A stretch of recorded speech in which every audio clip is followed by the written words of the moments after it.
Broadcasting to you live from the Orion spiral arm of the Milky Way Galaxy, the solar system planet Earth, North America, the United States of America, somewhere outside of Washington, D.C., to be pseudo-specific. My name is BrianEngelman. Today is Thursday, February 5, 2026. And this right here, the thing that you are watching, I could do that better. And this right here, the thing that you're watching, is called the TNAM Daily Show. TNAM stands for the New American Media, because the old American media has failed you. On today's program, we're going to discuss yet another illegal alien who should have never been inside of this country, let alone operating a commercial driver's license tractor trailer. Destroyed and eliminated a family of Amish. Indiana, I believe. You know, I had a guest on that said illegal immigration is no big deal. It's not that big of a deal. You know, illegal aliens, they don't commit crimes at a higher rate than Americans. What are we even talking about here? Well, it's not a big deal. What are you doing? Yes, of course. Just like when I said, hold on, your idea is to bring in more lawyers. Dan Johnson said, no, I said attorneys. What do you mean? I said judges, not attorneys. What are you doing? Oh, you're putting words in my mouth. I go, I misspoke. Your plan is more judges for what? To legalize more people that haven't assimilated, haven't spoken English. They've been stealing our money. They snuck in here and broke the law to do it in the first place. No, I don't think that's the plan, is to just make more people legal. It's to kick them the hell out and bring in the best of the best. You're supposed to have standards at your college admissions, so you should have standards to get into the country. So if I'm putting words into Dan's mouth, please go back and watch the full clip. That is never my intention. However, the gist of what Dan said on that show 2 weeks ago or so was essentially that, illegal aliens don't commit crime. I don't think he used that term. It was probably undocumented immigrant, because it's very nice. I'm not very nice to people breaking in. Why would you be? You're not going to be nice to a home invader. Why would you be? This is our home. You're not nice to people that sneak in. No. But that statistic is incorrect to begin with. And number two, any American snuffed out by an illegal alien, that's one too many, because it should have never happened, because they should have never been here. If you don't speak English, you can't be a citizen. If you don't walk through the front door and you snuck in, you can't be a citizen. You certainly shouldn't be driving commercial, I keep wanting to say pickup trucks, commercial tractor trailer trucks. That's a triple T score right there. A whole family of Irish, a whole family of Amish snuffed out by another illegal alien driver. And I reference that specifically because on a previous post of Dan's on his Facebook page, we were talking about illegal alien. There were like two stories about Indian drivers, dot, not feather. Illegal in the country, can't speak English. You can't read the road signs if you can't speak the language. Not always the case, but you get what I'm saying. You need to have proficiency and competency. If you can't understand what the signs are telling, if you don't understand what all the signs mean and what your limitations are and what you're expected to be doing,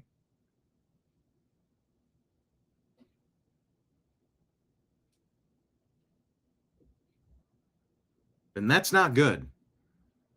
And some people just don't think it's a big deal. I think it's a big deal. Every American who's been brutalized by an illegal alien invader, that is one family ruined that should not have been ruined. And it's because of those lax policies that make it happen.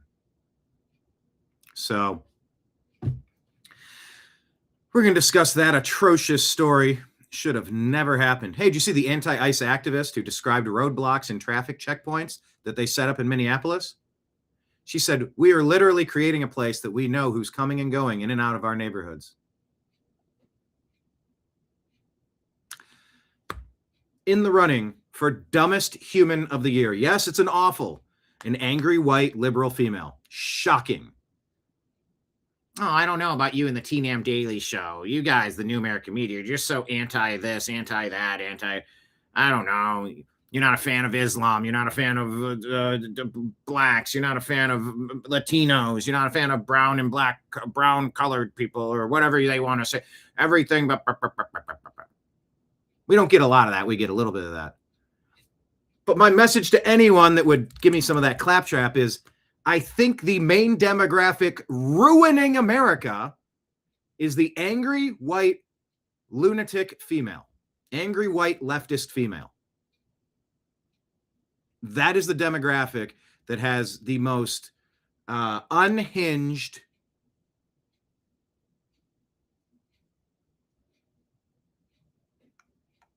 I'm trying to say 10 things at once, and I'm just the most unhinged ideas, lacking total self-awareness. No. I don't, for the record, I don't care what flying spaghetti monster you worship, unless it says that you must convert or kill everybody who disagrees with you.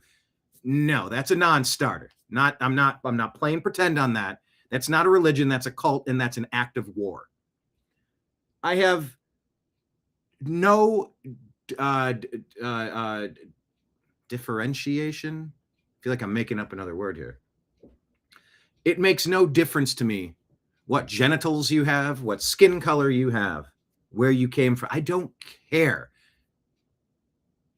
If you are an American citizen, what matters is the content of your character. I believe there was a guy, someone really important told us to believe that way. Was it Santa Claus? No, it was Martin Luther King. Judge a man by the content of his character and the stupidity of their ideas.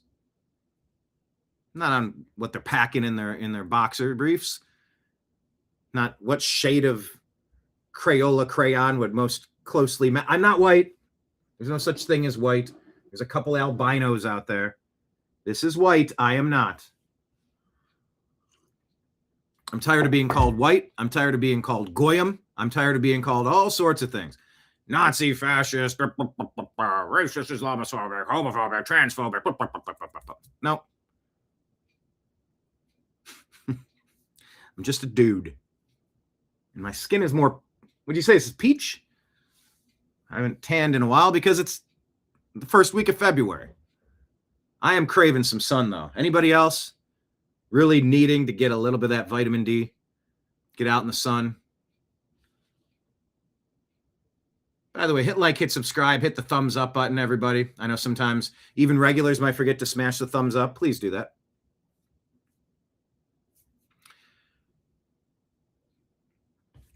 Marion said, oh, I thought it was the Easter Bunny that talked about content of the character. Was it Jesus Christ? No, who was it? Maybe it was Coach Lou Holtz, who's entered hospice. Prayers to him and his family. The concept that it's not a big deal that illegal aliens are snuffing out American lives is abhorrent to me. It is atrocious. It makes me sick to my stomach. And no, Dan's not an angry white female leftist, but it's the same mentality. Like, it's not a big deal. You know, they don't commit crimes at a high rate. Yeah, they do. And every crime committed by someone who shouldn't have been here is an abomination to all that is good and holy. Should have never freaking happened. Whole family of Irish snuffed out. I called them Irish again. It must be one of those mornings. Amish. Remember that ICE shooting in Dallas where they tried to shoot ICE officers and they ended up killing 2 illegal aliens instead? This story's weird. Well, remember that one with the Indian driver with the commercial driver's license? I'm trying to remember. One might have been California. One might have been Florida, Georgia. I forget exactly. But they tried to do something you were absolutely not allowed to do to make a U-turn across a freeway. No. And when they did, they slowed down and spun sideways, and that car coming 70 miles an hour just decapitated them instantly, killed the whole family. Illegal aliens, by the way. So that illegal alien killed a family of illegal aliens, and you're going,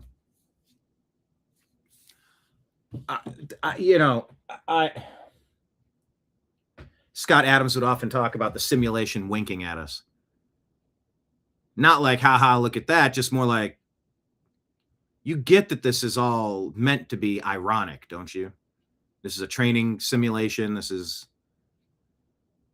yeah, I know. We're 10 minutes into the show, and I brought in the Irish, the Amish, MLK, the Easter Bunny. What else do I need to jam pack into here? It's all so stupid. It's all so stupid. My point about all the racism and all the slurs they try to call you. Oh, you're cis. There's no such thing as cis. I do not recognize cis. You're a goyim. I'm not acknowledging that word. I don't want to hear that word. I consider it a slur. I'll accept Jews and Gentiles. That's in the Bible. I'll accept Gentiles. I never want to hear the word goyim again. I'm not an expert on it, but I never want to hear it. And I think some of those, like the Nick, what's that guy? Not Nick Shirley, not Nick Adams. Nick Fuentes. Doesn't he call the people the groypers? I don't understand exactly what that is. That might not be goyim related. I don't know exactly. But I find it to be a slur. The point of all that is to say,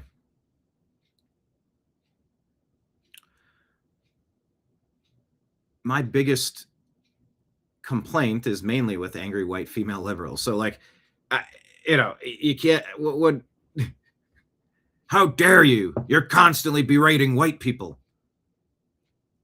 I'm just constantly calling out dumb people. I don't give a shit what they look like.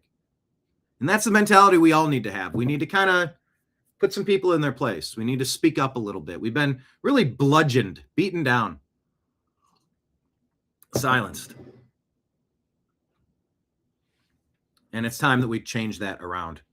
So we're going to talk about this story, even though people want to lie to you and say, oh, illegal aliens, they don't cause crime. They don't cause a lot of crime. It's the same amount of regular Americans. It's no big deal. What do you care? Oh, I care for like 1,000 reasons, dude. 1,000 reasons. You need social cohesion. Diversity is our strength. No, it is not. If you're on a football team and it's like, well, yeah, but I played college football at Texas Christian University. Yeah, well, I played at Notre Dame, the Fighting Irish.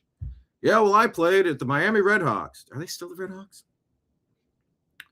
I came from Virginia Tech. I'm from Miami University, the U.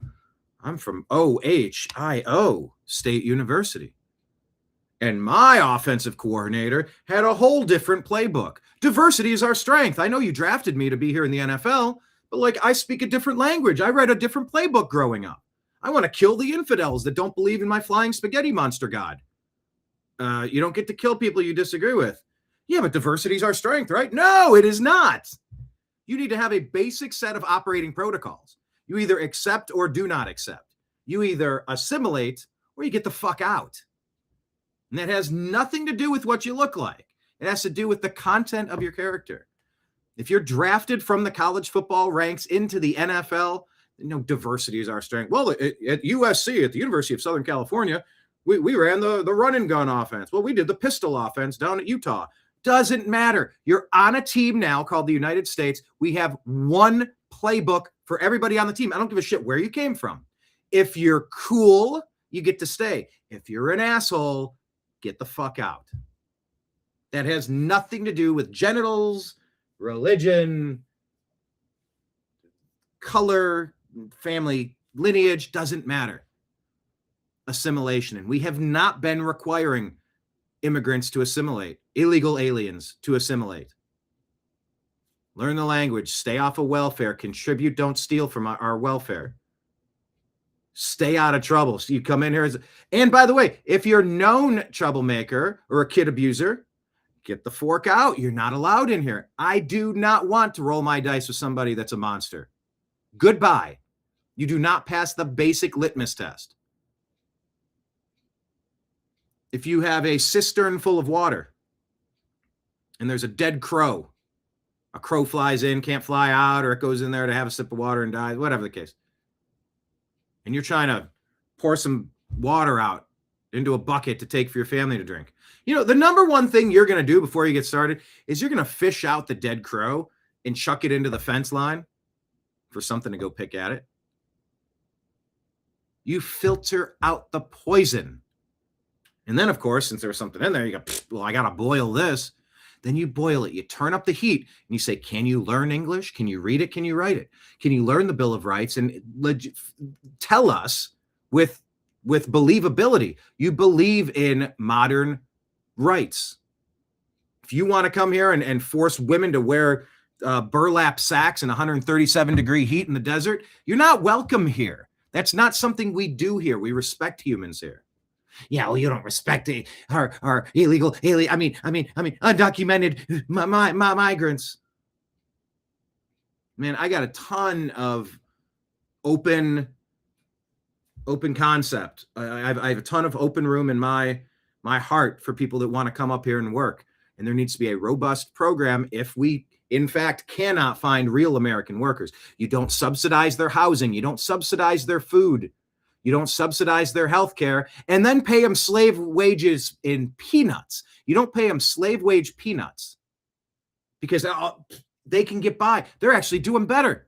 There are so many programs for illegal aliens to come here and steal our money, your money. So then the Walmarts and the big ass companies. I told this story, I think yesterday. Last time I went to Walmart, I asked 3 people, I was trying to find something. All 3 of them indicated to me, they don't speak English. They don't know what I'm saying. I'm sorry, I'm just stocking the shelves. I don't know. Going, how the hell did you get here? You tell me there are people in my city that would work this job? Now, maybe not every job is meant to raise a whole family on and buy a house on, but those are the jobs I worked when I was 15, 16, 17, 18. Like, you do. Everything's a little upside down. And so, no, none of these slurs work anymore. They shouldn't work with you. Don't be beaten down. Don't be silent. We speak with common sense, with rational thought. And yes, every illegal alien who snuffs out an American, it's an atrocious act that should have never happened. But yeah, there should be some worker programs. If you come through the front door, we run a background check. Do you have any dead crows floating in your water supply? Whoop, looks like you abused a child, a 7-year-old child. You scoop it out. You go, all right, there's some trash. You're not allowed in. Yeah, but I've changed. Then change for your previous country. I don't trust you, creep. You've got every right. No shirt, no suit, no shoes, no service. No shirt, no shoes, no service. If you're a grapist, if you're a kid abuser, which is a grapist, by the way, if you're a thief, you're a gang member with face tattoos signifying that you've taken lives, no. You're filtered out. And every single person here, 40 million illegal alien invaders, we have a massive security breach that we need to identify. I've said this about CDLs. They need to revoke every CDL license. They're all null and void in 30 days. If you're a CDL holder in good standing, show up in person to your local office. We're going to verify your identity. Bring your birth certificate. We're going to pass a simple battery of tests. Can you speak English? Can you read English? Can you comprehend what the road signs mean? All right, good. Bang, we'll slap a purple sticker on the back of your truck. Only trucks with purple stickers may be eligible to drive our roadways. Commercial driver's license moving forward. 30 days. We can do the same with IDs. And if you're concerned that's going to usher us into a digital, what do they call it? Not a real ID. Because I guess a real ID just means you've shown them a birth certificate too, I think. Like the Palantir social credit score system, where it links up all of it really becomes mark of the beast. I don't want to do that. Just reissue a new United States driver's license, put red, white, and blue stars and stripes around the border. 30 days. We all got to get a new license. If you don't have it, get the hell out. And everybody that gets stopped, if you have that, you just show it, you're good to go. No, man, I know there's a massive security breach. I know you're looking for a bad guy who's like jumping fences and sneaking behind bushes and trying to break into garages and trying to evade illegal aliens. I get it. Child smugglers, child abusers, modern day slavery, modern day torture. Yeah, if you don't have that, then, you get to get processed and sent somewhere. You've had a year. You get $2,600 to self-deport, $2,600 and a free flight. Take it. Because then you could get back in line and run a full background check and then go through the process of learning English, paying your way. Because that's what's been going on. It's modern day slavery to get people to work these bullshit wages because their housing's being subsidized by magic money being stolen by you, being stolen from you, paid for by you, is what I was trying to say, both of those at once. Healthcare subsidized by you, food benefits, EBT, like it's insane. This whole system makes no sense. And none of that even scratches the surface of all this Epstein shit either. So if it doesn't make you mad that another illegal alien CDL driver, commercials driver's license holder, snuffed out a family of Amish. Yeah, Amish are Americans. Then I just question the intellectual honesty of who you are, who you represent, who funds you, and how you've sold your soul in order to talk your way into believing that we shouldn't have barriers and borders and walls and standards. Every grandfather, father, brother will tell the ladies in their life, you don't just spread your legs wide open for anyone to do their business with you. You got to be discerning. You don't just do that with anyone, and you definitely don't fucking do it for your country. You don't let everyone come in and just have their way with you. But yeah, this awful white liberal female that was out there describing the barriers, the blockades that they put at the corners of their streets in their neighborhood so that they could know who's coming and going from their neighborhood. Yes, dipshit. That's the point of ICE.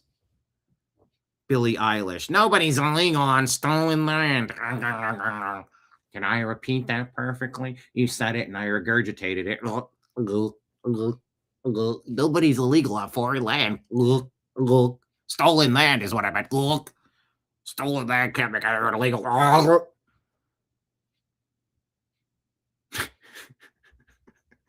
She's got walls. She has gates. She has security. And she's had to have people remove her stalking her and getting onto her private property. It doesn't get more stupid than these awful white female leftists. It doesn't get more stupid than them. So no, save all of your chatter that TNAM or Brian has, he's got a beef with everybody that's not a straight white Christian male. That's bullshit. No. The worst demographic certainly appears to be the angry white female leftist.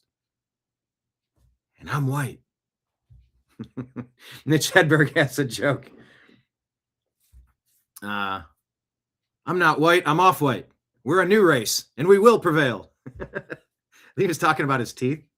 My teeth aren't even white, they're off-white. He has a joke about purple people.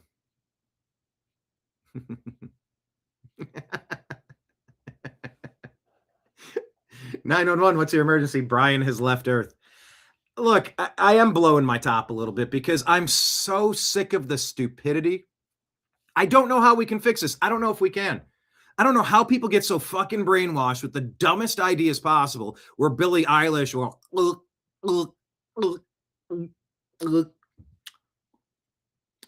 nobody's illegal on stolen land. Spoon feed me, daddy. I need to regurgitate this stupid bullshit. Yeah. I'm sort of doing like a mama bird. Regurgitating the food. It's nature. It happens. I have left Earth, though, on this monologue. I really have. David, most normal people have had enough of all this crazy shit. I think so, but then every day I open the news for all this craziness. But that's what we do here. We open up the news, we rifle through the rubbish, trying to separate fake news from fact. We are a bunch of trash pandas. We are the raccoons, the TNAM trash pandas here. So we're going to tell you the awful stories, the funny stories, try to add a little bit of comedic, I want to say comedic oversight, interludes, occasional comedic interludes, OCI. We do this every day. There's new shit to talk about every day. So hit the thumbs up button, hit the like button, share the show. I'll put this up on the screen. Just a reminder that I stand out here on the street corner playing the guitar, singing songs, guitar case open. If anyone likes what's going on, if you want to make some requests, hey, I'm a jukebox. Toss some coins in there, toss some dollar bills, y'all. It's what helps keep the lights on over here. You can support us by going to the Patreon page of the New American Media. You can also sign up to be a monthly supporter on Rumble and YouTube. I think for as little as $5 a month. Patreon's like $10 a month. It's per upload, and I do 2 per month. And definitely you can let the advertisements play on Rumble and YouTube, and you can do Rumble rants and super chat tips. Those are fantastic ways to support the program, as well as PayPal, fuzzinstallment@yahoo.com. Thank you to the $100 donor from a couple days ago. I appreciate you. I don't know if I know you, but more people like you help this thing continue for sure. And then also Venmo and Cash App. That's my name, BrianEngelman, BrianEngelman. It's all scrolling at the bottom of the screen. The other topics we're going to talk about today, of course. What about this Chinese Communist Party Las Vegas Biolab raid? What the fuck? Also, are there Ukraine connections with Epstein and Pizzagate? What the fuck? It's way more strange than you would imagine. We're going to talk about the SAVE Act. How close are we to just voting this in? If we do not save our country at these midterms, we are toast. Do it now. Do it now. Give it a couple months to implement and make sure we have poll watchers at every one of these locations. You must have a valid ID to vote. Make it happen and do it now so that it's not running the clock down. Oh, we'll never have time to get it done by November. Bullshit. Yes, you will. If you do it now, John Thune. So don't mess with us. We're going to talk about the SAVE Act. We're also going to talk about ICE riots, elite Epstein cover-up. And by the way, before we get into Jeffrey Epstein, I'd just like to put this out there into the universe. Jesus Christ, Lord Heavenly Father above, grand architect of the universe, the high and almighty, the Alpha, the Omega, however you choose to define that, that entity, that spirit, that energy, that force that created all of this. I ask that you put a bubble dome of protection over us, over our brains and our hearts, as we have to really open up some bags. We knock the trash can over, and we got to look inside of some hazmat bags of garbage today, hazardous materials, kind of like the Chinese biolabs. And we ask that you protect our hearts and our brains from the pure, demonic, twisted, sadistic evil that permeates so many of these Epstein-related stories. We definitely ask for swift justice because it seems like nothing's happening, but guard our hearts and our brains today as we have to rifle through some really radioactive garbage today. And don't let us take it home with us. Don't let it invade our dreams. Don't let it ruin our waking hours. Give us that shield. Give us that armor that we need so that we can battle the bad guys and then come home, take off that armor at the end of the day and compartmentalize the evil. And continue to send your angels around to protect the good people of this earth as we battle the demons. In your name we pray, amen. Because there's every day, it's the worst shit I've ever heard. Every day, it's the worst Epstein stuff you've ever heard. Every single day, it gets worse. It's just different. There's one phrase that is sort of sticking with me, and I don't even know if I'm going to tell you when I hear it. You might know when you hear it, but it's like I'm actually having a hard time that I consumed that story because unfortunately in this line of work, you will encounter things that you can't unsee, you can't unhear. So if there's a supreme being out there, God, Jesus Christ, whatever you want to call it, yeah, I think some of that extra protection would be appreciated today. So we're going to get into these stories and more. We're going to get to your comments as well. No, I said Billie Eilish, not Billie Eyelash. She's about as talented as an eyelash. Nice. All right. Real quick, before I launch, David says there was some non-citizen Chinese, illegal alien Chinese CCP that got busted in Ontario for the same sort of lab situation. So that's Ontario, Canada? Because I thought something happened in California. I don't think that was Ontario, California, but it was in California too. Yeah, supposed Chinese students on visas going to university. Yeah, we got to lock this shit down.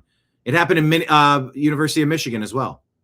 Chinese. Look, a massive security breach, flashing red lights, invaders, sleeper cells, military-aged men, Trojan horses. Round every single one of them up and get them the fuck out. I don't want to hear your sob stories. You've had a year to self-deport. If you want to come back, raise your hand, get in line. There's a lot of good people, qualified people waiting to get in. Not everybody just gets to do whatever they want all the time. That's not a policy. It's not. Yeah, but the Bible says, don't ever use my Bible against me. Don't even try it. Don't even fucking try it. I can't believe you swore, and then you invoked the name of the Bible. Yes, I fall short of the glory of God daily. And I pray for forgiveness and discernment and the ability to clearly communicate and articulate what I'm thinking. Heaven has gates. You don't just let anyone in, just like you don't just have sex with anyone you want to. Everybody all the time. Anything goes. That is sort of the satanic model, though, right? Anything goes. There are no rules. Everything's right. Discernment. Discernment is important. No, you don't need to say sorry, Ontario, Canada. I was just clarifying because one of those stories was California, and there is an Ontario, California in between LA and Inland Empire. You used to drive past it all the time. John Wayne Airport, is that the one that's out there? Anyway.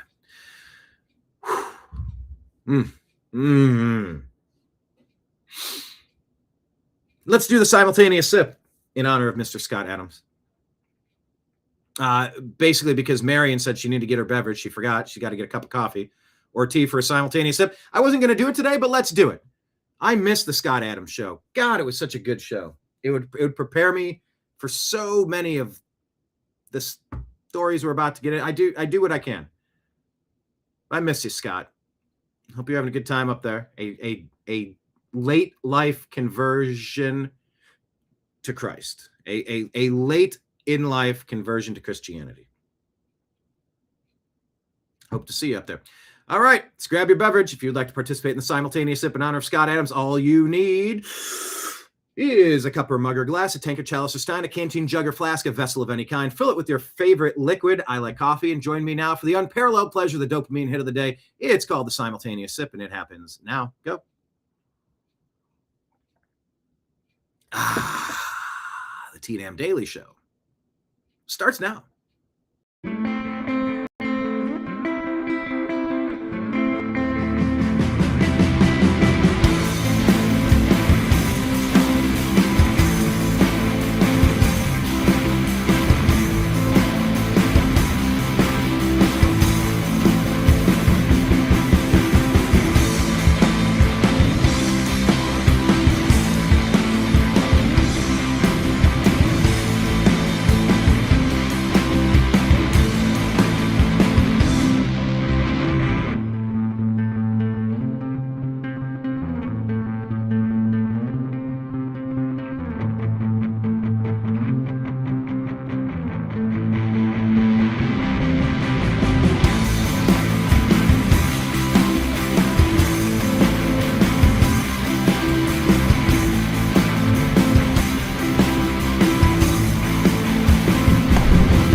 your guide to the truth. TheNewAmericanMedia.com.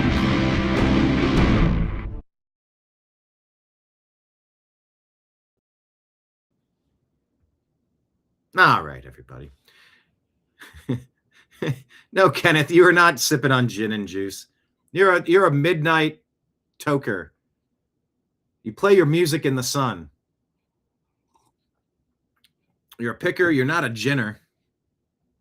Anyway, we're doing some.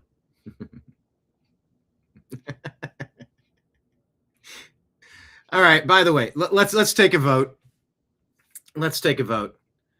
I want to hear from you. Tell me in the comments. Question of the day. Do you prefer these moments, these monologues where I just dump out thoughts and I'm trying to connect puzzle pieces and sometimes I go on a wide circuitous route? Or would you prefer that I just jump right to the news? You can be honest. Because I think today I said, all right, I'm just going to jump right to the news. And I look up, I'm like, oh, I did a Glenn Beck style monologue. The whole first half of the first hour is gone with a monologue. I used to go, how does Glenn Beck do these 30-minute monologues? Now, to be fair, he had a whole production team and they did a good job of putting up graphics and kind of keeping you on track. I don't know the exact process of how it works, but man, oh man, it's easy for me to do these monologues. Are they as condensed as they could be? No, because I don't write them. But on the flip side, you know that I'm not reading what someone else is telling me to write. Kenneth says either works well. Okay, that's fair. By the way, programming note, I believe we're going to aim for Strictly Football tomorrow at 3 p.m. Eastern. Myself, Jim Mitchell, Mike Barra, Ezrael Robinson on the Unhappy Hour Sports Show, a division of that, Strictly Football tomorrow at 3 p.m. Eastern, our Super Bowl preview show. I can't believe it's the Super Bowl already. And we're just on to another, like, you blink and your life moves. You blink and things move on. Things happen real fast, don't they? All right. Lots and lots and lots and lots and lots of stories to get to. Please follow us on Instagram. Instagram's a pretty strange place. You get followers and then followers leave. It's I wonder just how rigged their algorithm is. Marion votes. Question of the day. Yes, I enjoy the Brian's deep thoughts and just rambling on whatever tickles your fancy. What do you enjoy about that? What do you enjoy about, you can call it rambling. A lot of people, they say you're kind of all over the place, but I call it a weave. They said, sir, I said, it's like I'm weaving a lot of stuff together. They said, sir, not a lot of people are able to, it's at the Wharton School. They said, he's something special. The way that you take all the stories and kind of put them together in a way that, look, if you dump Legos out, not everyone builds the same thing. But you, sir, you build quite a wide weave. Brian's deep thoughts. I do enjoy it. I do enjoy it. Leave it to Weaver.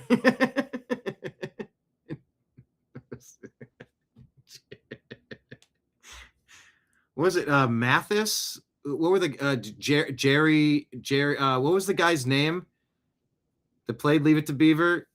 They reference him in The Simpsons. Someone tell me that. Marion says, you make it real news instead of canned answered news. You unload it as I like to hear it. Like I'm really just chatting with us. Good, because I think I am chatting with you. Get me around a campfire, sitting at a bar. If I'm in good company where I know I have the ability to be myself without then I will. Jerry Mathers. Thank you. That is, no, it's not Jerry Mathers. It's Jerry Mathers. We had a friend, Justin Mathis. We called him Johnny Mathis. We called him his name was Justin Mathis, so we call him Johnny. He's like, why do you call me? Because of Mathis, Johnny Mathis. Eyes on the prize, Johnny. God, that was a fun spring break trip to Savannah, Georgia for a rugby tournament. Savannah, Georgia during St. Patty's weekend on Bay Street and River Street. They shut it down like a mini Mardi Gras. Man, was that fun. Jerry Mathers. Gerrymandering. No, it's not gerrymandering. But I do. In my opening monologue, I try to kind of tease stories that we're talking about. And I start ranting and venting about just how annoyed I am that people. Now that was weird. It said connection lost, rebooting. Am I still live? Are you all watching this live? Question of the day. Can you still see me? Can you still hear me? Am I still broadcasting? That was odd, methinks. By the way, the trade deadline will be coming. –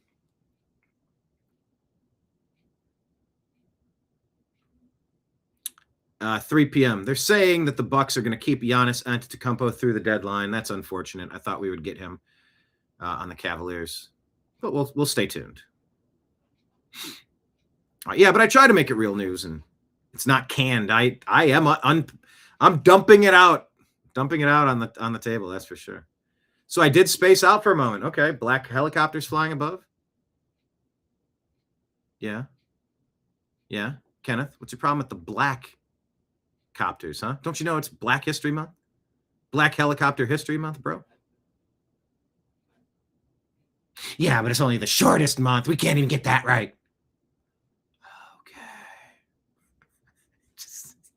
Just put your hands up. You're like, I quit. Whatever, you guys. Like, everyone wants to be outraged all the time. I don't have the bandwidth for it. All right, let's jump into the news and let's talk about what people are talking about. Hit like, hit subscribe, share the show with a friend. We need to grow this thing. Rumble Rant Super Chats out there. All right. On our Instagram page. As a reminder, some of these accounts, actually a lot of these accounts, I don't even know what I'm looking at, kind of. Quite often I share things from accounts I'm not familiar with.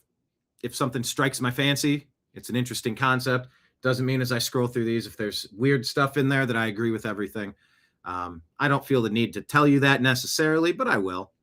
Because now that we're into the super dark shit, man, it's all on the table. Restricted Daily, don't know this account, says, I'm genuinely confused. We're dumping Epstein files, parading names, laying out rape and pedophilia charges like it's a damn spreadsheet. And then nothing. No arrests, no perp walks, no accountability. So what's the plan here exactly? We just supposed to stare at this filth, rage scroll, and pretend that exposure equals justice? Because right now it feels like the system is saying, here's the proof, here's the monsters. Now go back to work and shut up.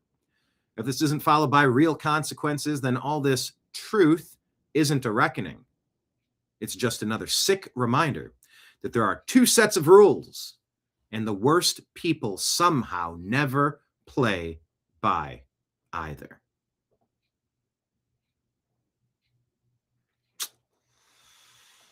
Anyone feel that way?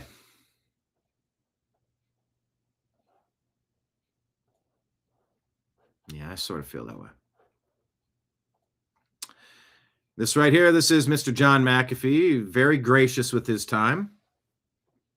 He's on the intro to our show, TNAM Daily Show. Interviewed him 2 or 3 or 4 times. I got to double check. He is the most interesting man in the world. And much like Jeffrey Epstein, many people wonder if he bribed his way out and he didn't actually off himself. Don't know.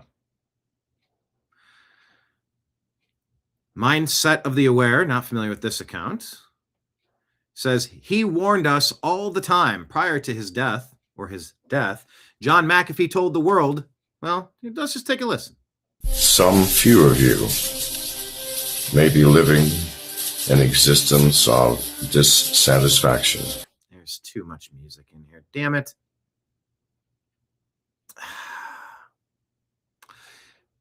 I want to listen to too much damn music. It says, know that if I hang myself, well, and then, oh.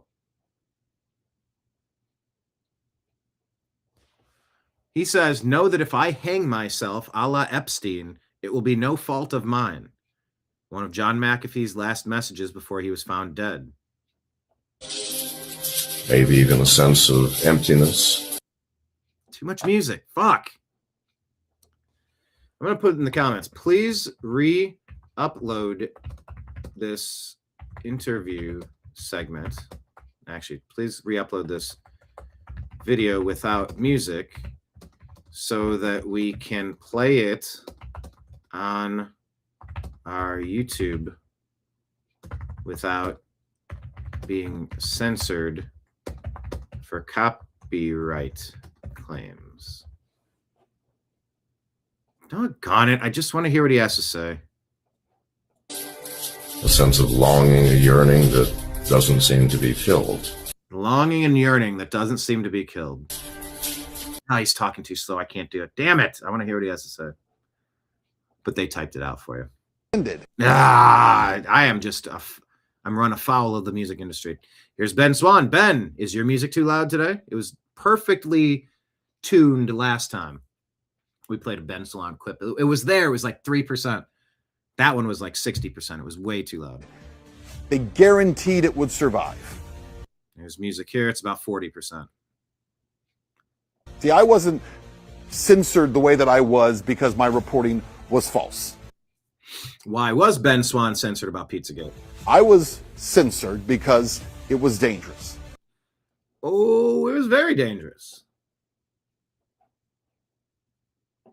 Dangerous to narratives, dangerous to reputations, dangerous to a media culture that had grown comfortable acting as a gatekeeper rather than a watchdog. Oh, yeah. Independent journalism has been in the crosshairs for 20 years with Obama. See, the unspoken rule was simple. Some questions are not allowed. And the new American media has been asking. Ben Swan is on our intro. You would think that I don't know what you think. But yeah, we always gravitate toward people willing to say things that need to be said. You don't ask certain questions. No. I'm going to ask those questions. It makes no sense why some of these stories are being avoided. That's literally why we exist, is to do the thing that the lying legacy media, we're trying to be the opposite of them. We're succeeding. But yeah, the whole concept that you don't ask certain questions, no, that doesn't work for me. It doesn't work for Ben either. Not because they're wrong, no, but because they lead to the truth. Mm-hmm. And if the truth keeps a lot of people fat and happy, they don't want their gravy train upended, do they? And the truth? Pizzagate. At least in the form of a cabal of elites and powerful people who delight in the physical and sexual abuse of children. You know how many times I was... Connection lost again? What is happening? All right, what is happening here? Oh, you know what's happening here? Delight in the physical and sexual abuse of children.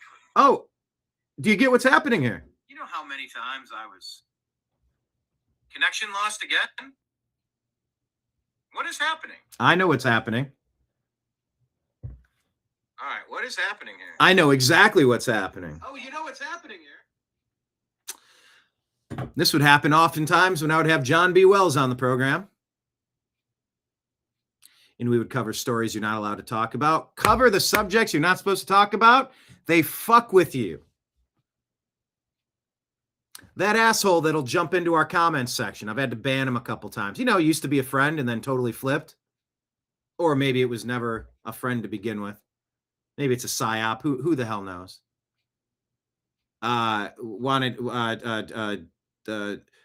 talking shit about, well, yeah, that's why you do your show. You don't even get 100 views on your shows.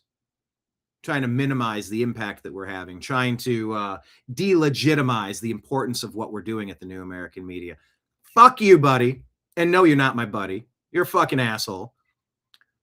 But to address the claim about, oh, you've been doing this for 15 years, you don't get any views. Do you see what's happening when we cover the shit that we need to unpack and get to the bottom of? Was that 2 or 3 times now? On this show in the first hour, internet connection failure. They watch. They actively fuck with our numbers, with our viewership. They fuck with our subscriber count. They fuck with our reach.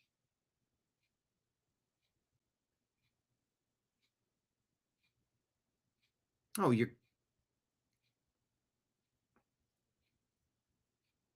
damn right that we have watchers, Marion. Damn right. Oh, it used to happen to John B. Well, I mean, we had so many jokes about it. He'd get into like a tough piece of subject matter, and the line would get all crackly or go dead, or you could, I think a couple times you could hear somebody on the other line. And this is where I would talk to that other person on the other line. And I would say, hey, you in the deep state, hey, you in the NSA or whichever 3-letter agency you happen to be working at, we are deciding to fuck with our channel today because you don't like what we're talking about. Let me just remind you that you have unique access and capabilities in your current position. You can take the whole thing down from the inside out. You can expose it all. You are perhaps one of the most important warriors in this spiritual battle versus evil. Now, maybe you're getting paid to do this now, and maybe you're okay with it now, but when you wake up or when you realize that you're working for the bad guys, recognize that you can bring it all down from the inside, whatever that means to you. And I mean, exposure and unveiling and revelation, bringing truth, exposing what's really happening. I don't necessarily mean kinetic warfare. But you on the inside who are fucking with our channel and our show today, you've got unique access. So I'm just going to let you know that you might be temporarily serving the wrong team, but we welcome you when you decide that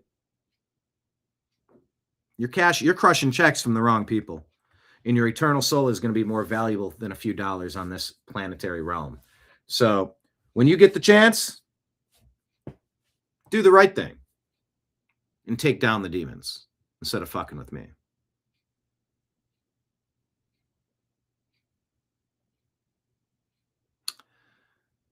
This is not new. I know that I haven't even been allowed to utter these phrases for years. All of our groups went private. Oh, you think we stopped researching this top? You think we stopped just because we weren't posting it on Facebook and YouTube? No, you fucking retards. We took it offline. We never stopped. We're digging more than ever. We're exposing more than ever. There's nothing you can do to make us stop protecting kids, boys and girls, humans with souls, eternal souls, souls that you long since forgotten about, sold down the river maybe. Oh, just because we stopped talking about it on your platform doesn't mean we stopped talking about it. And there's a million of us just like me, who cuss like me, who walk, talk, and act like me, and just might be the next best thing, but not quite me. There's a million of us just like me. You fucking pricks.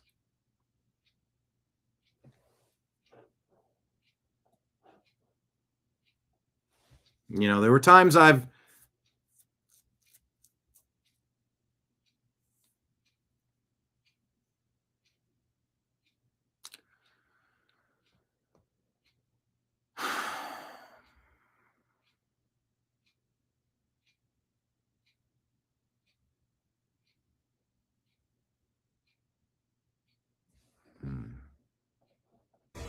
is real.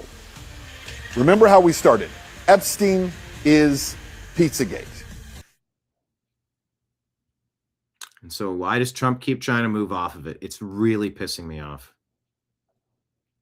But the other reality it's time to accept, Pizzagate is much more and much bigger and darker than just Jeffrey Epstein. Oh, I mean, Epstein is just the fall guy, right? They guaranteed it would survive. See, I wasn't... Yeah.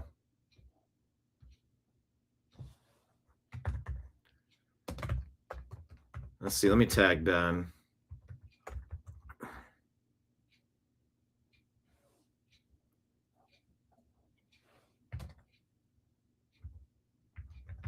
We've interviewed you several times over the past decade and a half, and we'd love to bring you back on to discuss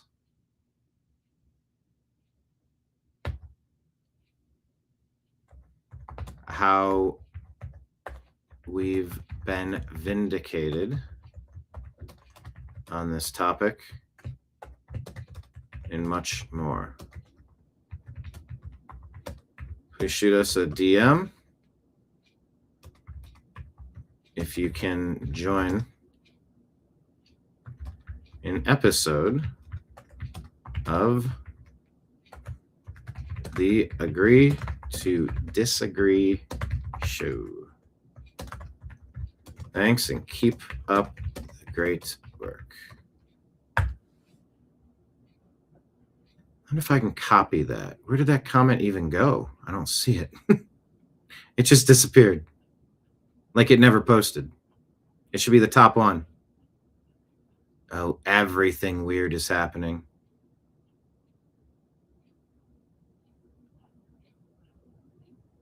Oh, here it is. Okay. I'm actually going to send him a message.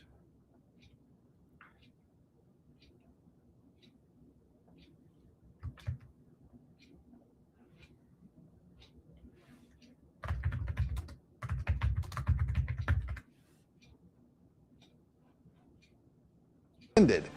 All right.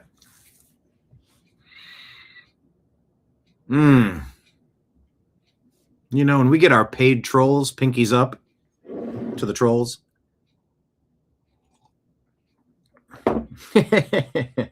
Patriot Warrior on our Rumble feed. Patriot Warrior does a good job being polite on YouTube, but he lets it rip on Rumble. Yeah, join us in our Rumble live chat. Yeah, and just remind everybody, Rumble rants, super chats, great ways to help us battle the censorship. Like, yeah, our shows don't get the numbers we should because they won't fucking let us. It's insane that some people get billions of views and other people just can't even get a taste. You get scraps that fall off the buffet. It's a totally rigged social media system. I get it. But I have the foolish belief that I can break through the algorithmic limitations. Maybe not. Maybe I'm just not good at what I do. Maybe it's completely rigged. And when you start talking about stories, they remind themselves and remind everyone else, flag this channel, shut this channel down, disrupt the feed.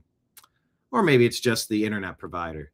It's just a weather-related thing. It was just a glitch. Yeah, nothing to see here, right? But yeah, Patriot Warrior in the Rumble. Quit effing with the programs, you F-tards. You know? Yeah, I interviewed Ben. Ben was on the show remote. He's on the intro. We interviewed him at United We Stand Festival, where we also interviewed Dan Johnson.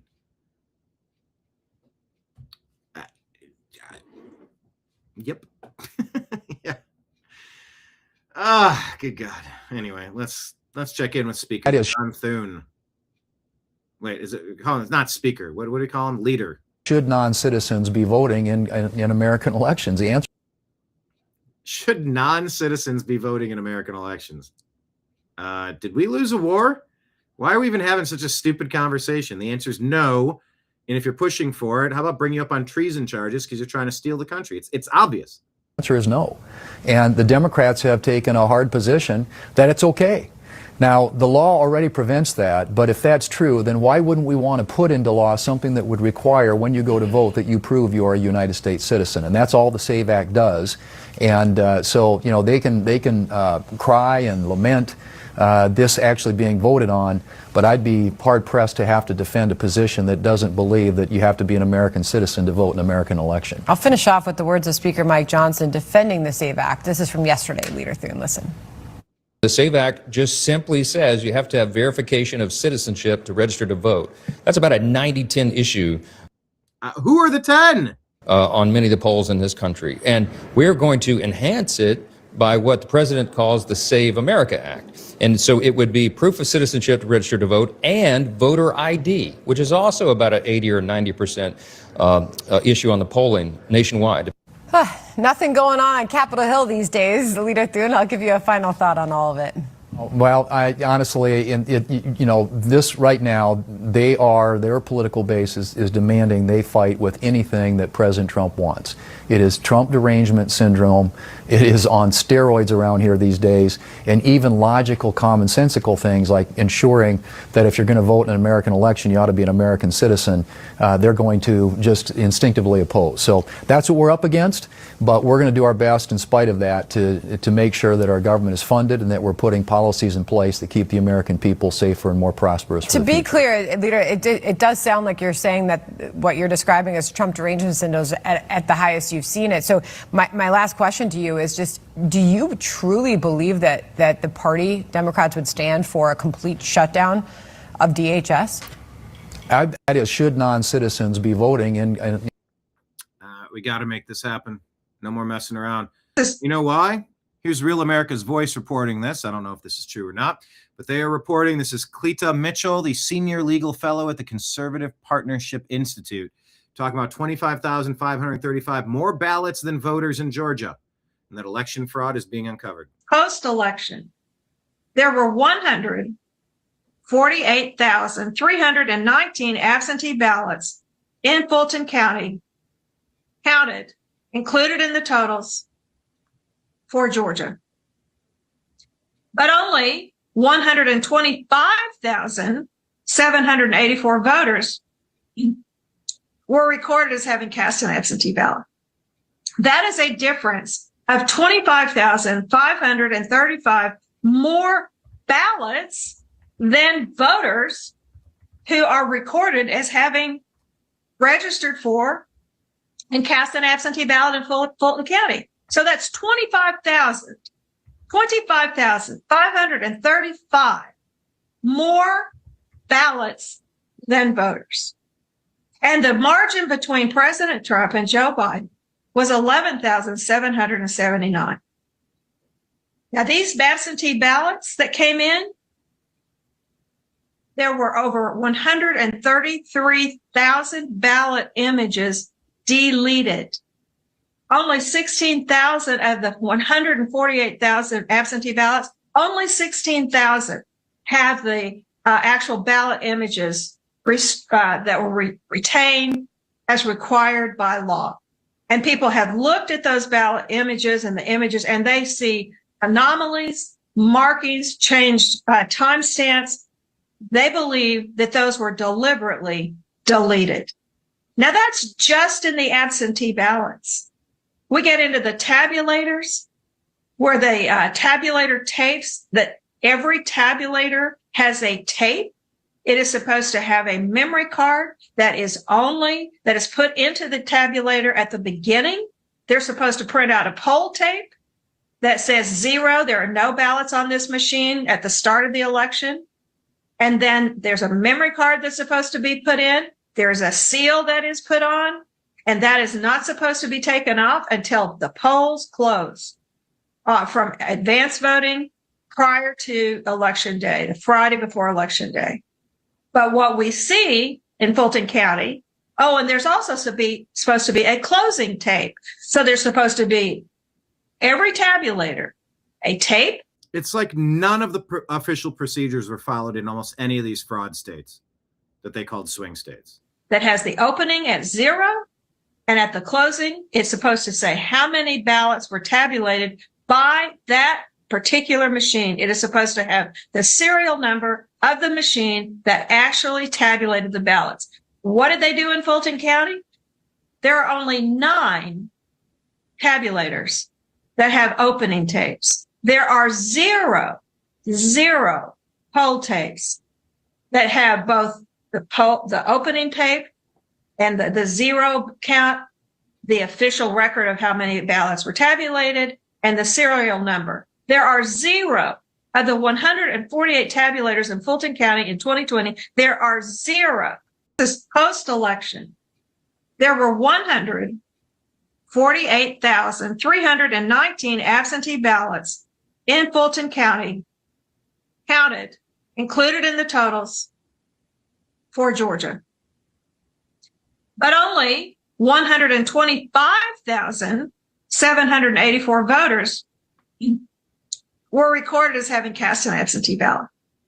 That is a difference of 25,535 more ballots than voters who are recorded as having registered for and cast an absentee ballot in Fulton County. So that's 25,535 more ballots than voters. And the margin between President Trump and Joe Biden was 11,779. Now, these absentee ballots that came in, there were over 133,000 ballot images deleted. Only 16,000 of the 148,000 absentee ballots, only 16,000 have the actual ballot images that were retained as required by law. And people have looked at those ballot images and they see anomalies, markings, changed timestamps. They believe that those were deliberately deleted. Now that's just in the absentee ballots. We get into the tabulators, where the tabulator tapes, that every tabulator has a tape. It is supposed to have a memory card that is put into the tabulator at the beginning. They're supposed to print out a poll tape that says 0. There are no ballots on this machine at the start of the election. And then there's a memory card that's supposed to be put in. There's a seal that is put on, and that is not supposed to be taken off until the polls close from advance voting prior to Election Day, the Friday before Election Day. But what we see in Fulton County, and there's also supposed to be a closing tape. So there's supposed to be every tabulator, a tape that has the opening at 0, and at the closing, it's supposed to say how many ballots were tabulated by that particular machine. It is supposed to have the serial number of the machine that actually tabulated the ballots. What did they do in Fulton County? There are only 9 tabulators that have opening tapes. There are 0 poll tapes that have both the opening tape and the 0 count, the official record of how many ballots were tabulated, and the serial number. There are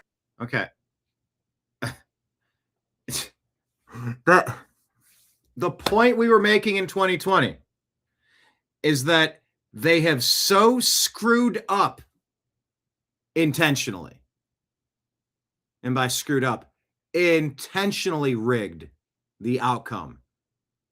Pennsylvania, Michigan, Minnesota, Arizona, North Carolina, Georgia.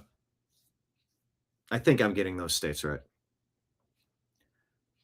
They poisoned the well. The point of January 6th was to say these are invalid elections. They didn't follow the rules. There's a laundry list of ways that they cheated, or they sloppily did something that we cannot verify is accurate. The whole point was to say you have to throw all of these fraudulent states out. They don't count. They did it to themselves. But instead, they opened up the gates and they feigned an insurrection where not a single shot was fired by the Trump supporters. No insurrection. There was a bunch of angry people that the country was being stolen. Not a single shot fired from them. Oh, some black guy shot a white veteran mother in the neck, killed her. Unarmed, by the way. Kind of important to say unarmed.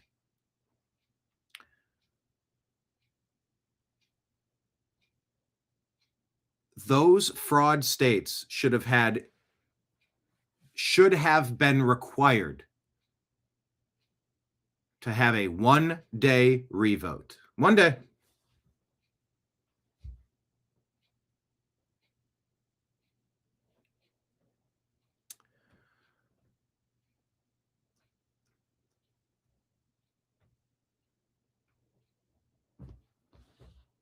You know what would have happened? You know what would have happened. But they didn't do that. They got the insurrection that they planned. They changed the whole narrative and they just yelled insurrection for 4 years. And they got away with it. They stole the country, allegedly.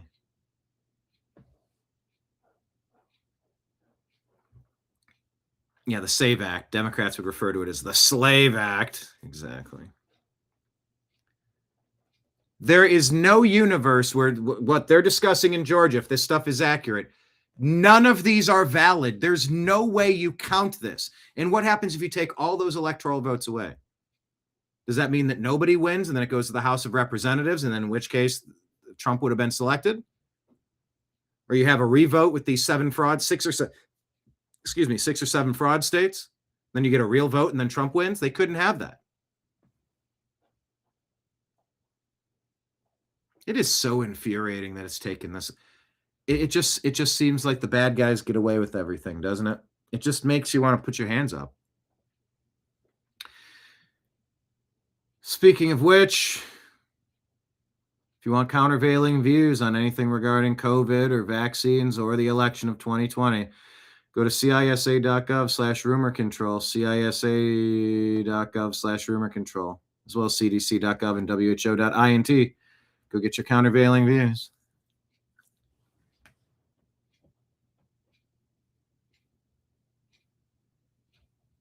All right. Georgia should not have counted. And the Dems could not have won without these cheating states. They couldn't have done it.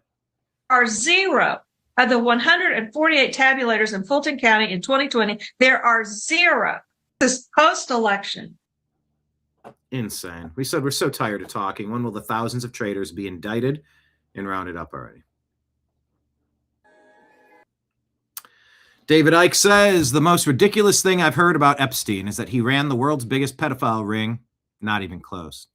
He ran a Mossad CIA blackmail operation that is just part of a vast global pedophile satanic network that goes back into the ancient world and on which the very existence of the global cult is founded to this day. Pedophilia, Satanism, masks on the same face are fundamentally connected to the other dimensional force, the gods of the ancients, from which mass human control originates. This is David Icke. The ancients sacrificed young virgins, code for children, as a gift to the gods, and the elite are still doing so all over the world in secret, rather than openly as before. They're still doing it, except they're doing it in secret.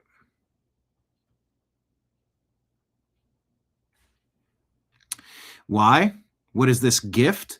It's the low vibrational human and mental and emotional energy of the prepubescent energy of children, which the astral gods feed off, be that in a human sacrifice or the result of a war or mass suffering, fear, anxiety, depression, etc. I think they call that loosh. This image captures what humans are to these gods, an energy source, as I've been saying since the 1990s, and it's why our simulated fake matrix has been created to hijack human perception and sense of reality. See the roadmap. Laugh all you like, I really couldn't care less. I'm after the truth, not a round of applause. It says here, what is the Matrix? Control. The Matrix is a computer-generated dream world built to keep us under control in order to change a human being into this.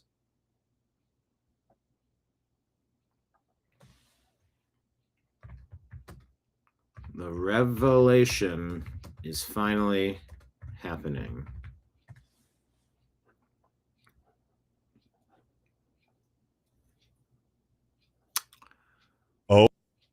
Oh my good Lord. Yeah, here's your warrant. Okay, here is your warrant. Warrants don't just materialize out of thin air. The judge looked at the evidence and said, oh my good Lord. This is more about Georgia. Here's the warrant. And what we're going to do next is go through the voluminous amounts of information collected and continue our investigation. At this point, there's not much more I can say publicly because we have to go through a lot more material, but it was predicated upon a finding of probable cause by a judge in Georgia. That's right. Well, we'll continue to follow it. I want to move to the fraud that we have seen in Minnesota. We're going to talk about Minnesota here in a second, folks, but first... And yeah, that is proof the left can't win without cheating. Oh, I think they're polling at about 17, 18, 19%. That feels generous. With real votes, I think they would get annihilated the way that they deserve to be. Something I want to show you. This is a big deal. This cannot be understated, ladies and gentlemen. Who attended this FBI raid in Fulton County, Georgia? Well, it was none other than Director of National Intelligence Tulsi Gabbard. This is highly abnormal. Why would the DNI, why would Tulsi Gabbard attend this FBI raid at an election office? Why would that happen? Well, this is a great write-up here.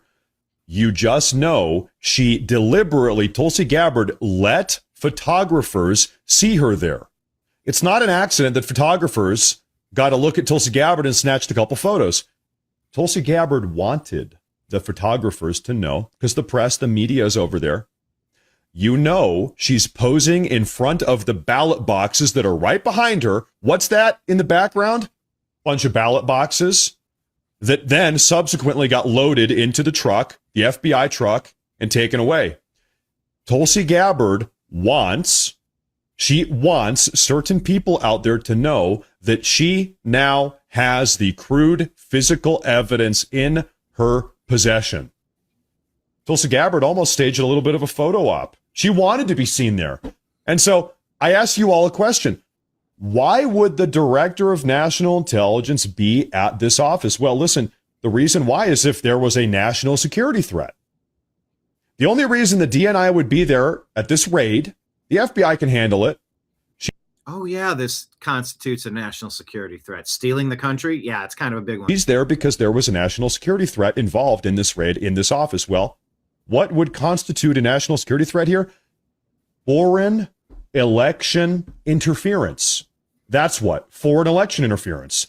Is it a coincidence that, let me do the math, 27 days ago, Maduro was apprehended down in Venezuela. You think that has something to do with this? You think Maduro might be singing? That's one of the rumors we keep hearing. Ukrainian bioweapons labs, Venezuelan election interference. You know, these have been fringe theories for a lot of years, but man, oh man, does it seem like some of the dominoes are starting to fall. Singing like a canary right now, handing over information, because Maduro, we know down in Venezuela, Maduro and Hugo Chavez, his Venezuelan predecessor, Chavez, they together, the two of them, starting in 2003, developed a proprietary election rigging software built on the back of the Smartmatic electronic voting software. We know that they did that. Trump got Maduro alive. He could have blown this guy up. He didn't. Trump could have dropped a bomb on this guy. Oh, my good Lord. Yeah. But he didn't. The comments. So the MyPillow guy was right. I mean, yeah. Bandit says foreign interference in the election. Yeah, we knew it then. We know it now. All right, I'll drop him a follow.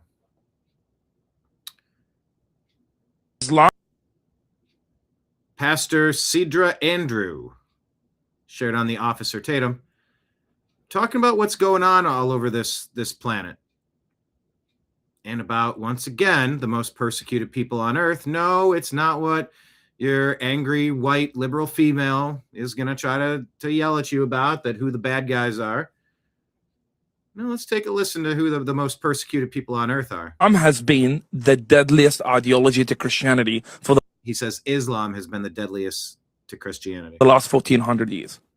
Islam has killed at least 100 million people. Wow. Before the Jews, before Israel, before whatever the hell do you want to talk about. Right. You're a Zionist, whatevs. You can call me whatever the hell you want to call me. Before all that drama, before 1948, Islam has killed at least 100 million Christians. Wow. This got nothing to do with the Jews. It got nothing to do with Judaism. Egypt used to be Christian, now it's Muslim. Do you realize all these these countries that used to be Christian until Islam came in and butchered them? Algeria used to be Christian, now it's Muslim. Turkey, the ex-Constantinople, the capital of Christendom, used to be Christian, now it's Muslim. Iraq used to be Christian, now it's Muslim. Syria used to be Christian, now it's Muslim. Jordan used to be Christian, now it's Muslim. Really? The only ancient church that survived the Islamic genocide of Christians is the Church of Rome. So the Church of Jerusalem was obliterated by Islam. The Church of Alexandria, where I was born in Egypt, was obliterated by Islam. The Church of Antioch was obliterated by Islam. The Church of Constantinople, Wow. Turkey, was obliterated by Islam. And now Islam is coming to UK, America, and the West. And we're now seeing on the right the rise of this godless conservatism or Islamic sympathizer. I was in America Fest. I was shocked when Qatar he said this weird thing. He said, it is disgusting when I see conservatives and Republican demonize and attack Muslims because of their faith. I'm Yeah. like, really? Yes. Now you're screaming Islamophobia? I'm like, dude, what world are you from? Right now in Nigeria, 30 Christians are getting butchered every day by Muslims. Right now in UK, there are hundreds and thousands of girls that are getting raped by Pakistani Muslim gangs. Right now in Iran, there are thousands of protesters getting butchered by Islamic regime, the epitome of Islamic regime, and churches being burnt. What the heck are you talking about? Islam has been the... So do you want to allow people into your country that want to butcher you if you disagree with them about God, or people that want to get along? That's a question for citizenship. That's a very important question. You don't get to kill the people that you have a difference of religion with. Period. That should be maybe the number one question. It's definitely in the top 10. You don't just lift the razor wire gates and let 40 million unvetted people just stream in to try to change the inner workings of America from the inside out. See Minna, Somalia, for an example of why you don't do that. And well, here's our Muslim mayor of New York. Let's see how he's doing. Religion aside, just how competent is he, right? Like, we're not supposed to...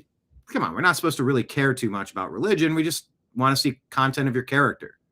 You know, like, how qualified are you to do this job? Well, let's take a look.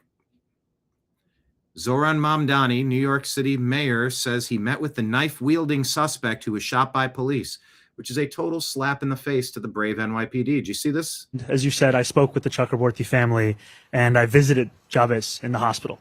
And there is no family should have to endure this kind of pain. Baba, no! Hey, put the knife down! Put the knife down! Put the knife down! Put the knife down! That's 4 or 5 or 6 commands to put the weapon down. Move! And he even backs up. The door gets shut. Move! Put the knife down! Put the knife down! Put the knife down! And as you said, I spoke. Yeah, I've been reading up on how these body cameras on police have really changed the game. Al Sharpton, Jesse Jackson, Barack Obama, the Democrats in general. Oh, they love to bash law enforcement for some reason because they want to get away with everything. They want to do evil stuff and they don't want people to cause a problem.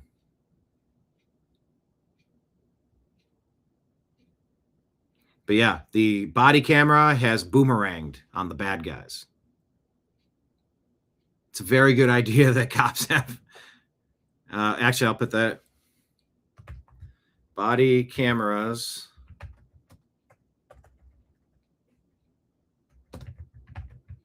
Once again for the win is what we'll post. Meeting with the family, like the couple.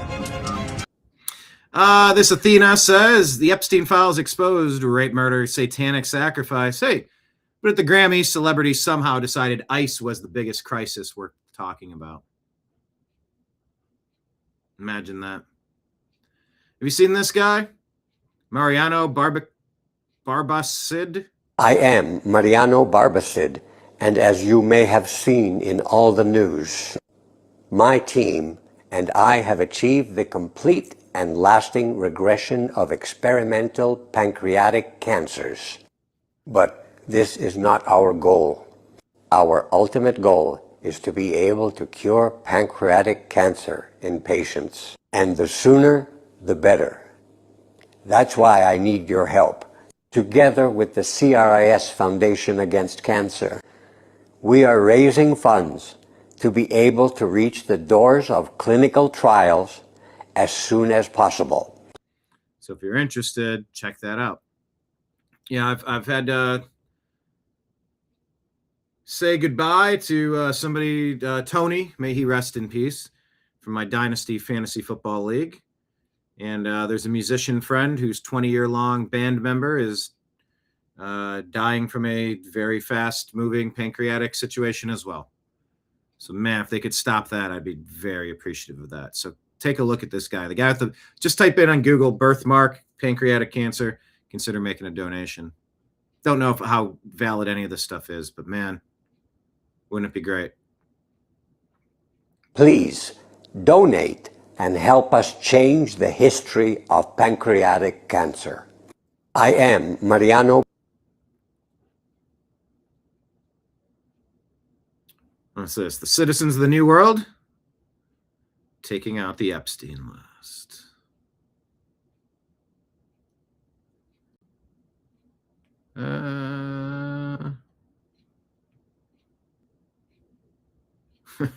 Yeah, how'd you know I'd rather serve my husband than work a 9 to 5?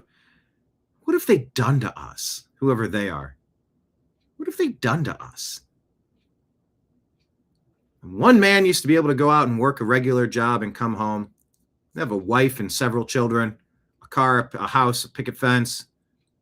You could just live a normal life and you could provide for a family. And they've stolen all the real value of our dollars, of our currency. Sent the wives to go be slaves to other men so that they can work. And then when those men and women said, we need more money to survive because you keep stealing the purchase power of our dollar through intentional inflation, you banksters, you leeches, you vultures, you vampires. They say, oh, you don't like that job we gave you, huh? Well, no, I'd rather be at home raising kids. In fact, I didn't have any kids because they're too expensive and we can't afford it. All right, I know what we'll do. Great, you're going to raise the wages. No, you're not having enough kids, and we can't continue our Ponzi scheme of Social Security and whatnot. So we need to flood the country with 40 million illegal alien invaders. What? Oh, yeah. And we'll dump hundreds of thousands of unaccompanied minors for chain migration. So one kid can bring in 40 people from their family, 20 people, 10 people from their family. No, that doesn't make sense. Oh, by the way, we're going to give them free food and free housing. No. I want free food and free housing. No. We're going to give the invaders who we're bringing in to replace you free food and free housing. By the way, we're going to tax you more to steal money to give it to them through those programs. So we're going to make it even tougher on you. But we're going to pay them even less. So now we're going to fire you and eliminate this job.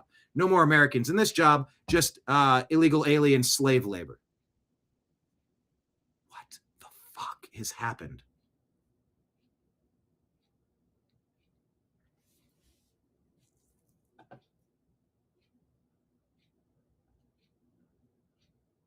Maybe all those angry white female liberals are so mad because they don't have a husband and they can't stay home and raise the kids, cook food, keep a nice house. It's super important to run a household while somebody goes out and works. I mean, you could even do it backward if you needed to. The woman works and you take care of all the bullshit and raise the family. Like I know plenty of cases where that works fine. Maybe that's what they're so angry about, is that world was stolen. But it wasn't stolen by MAGA. It was stolen by your Democrats who convinced you go out and have tons of sex, get pregnant, give some blood sacrifices, abort your own children to your demonic god. Of course you'd be angry at that. Give them bread and circuses and they will never revolt. Roman poet Juvenal. Congratulations, you finally recognize the government is the police state. Awesome. David says, like I said, it's time for big changes. Yep.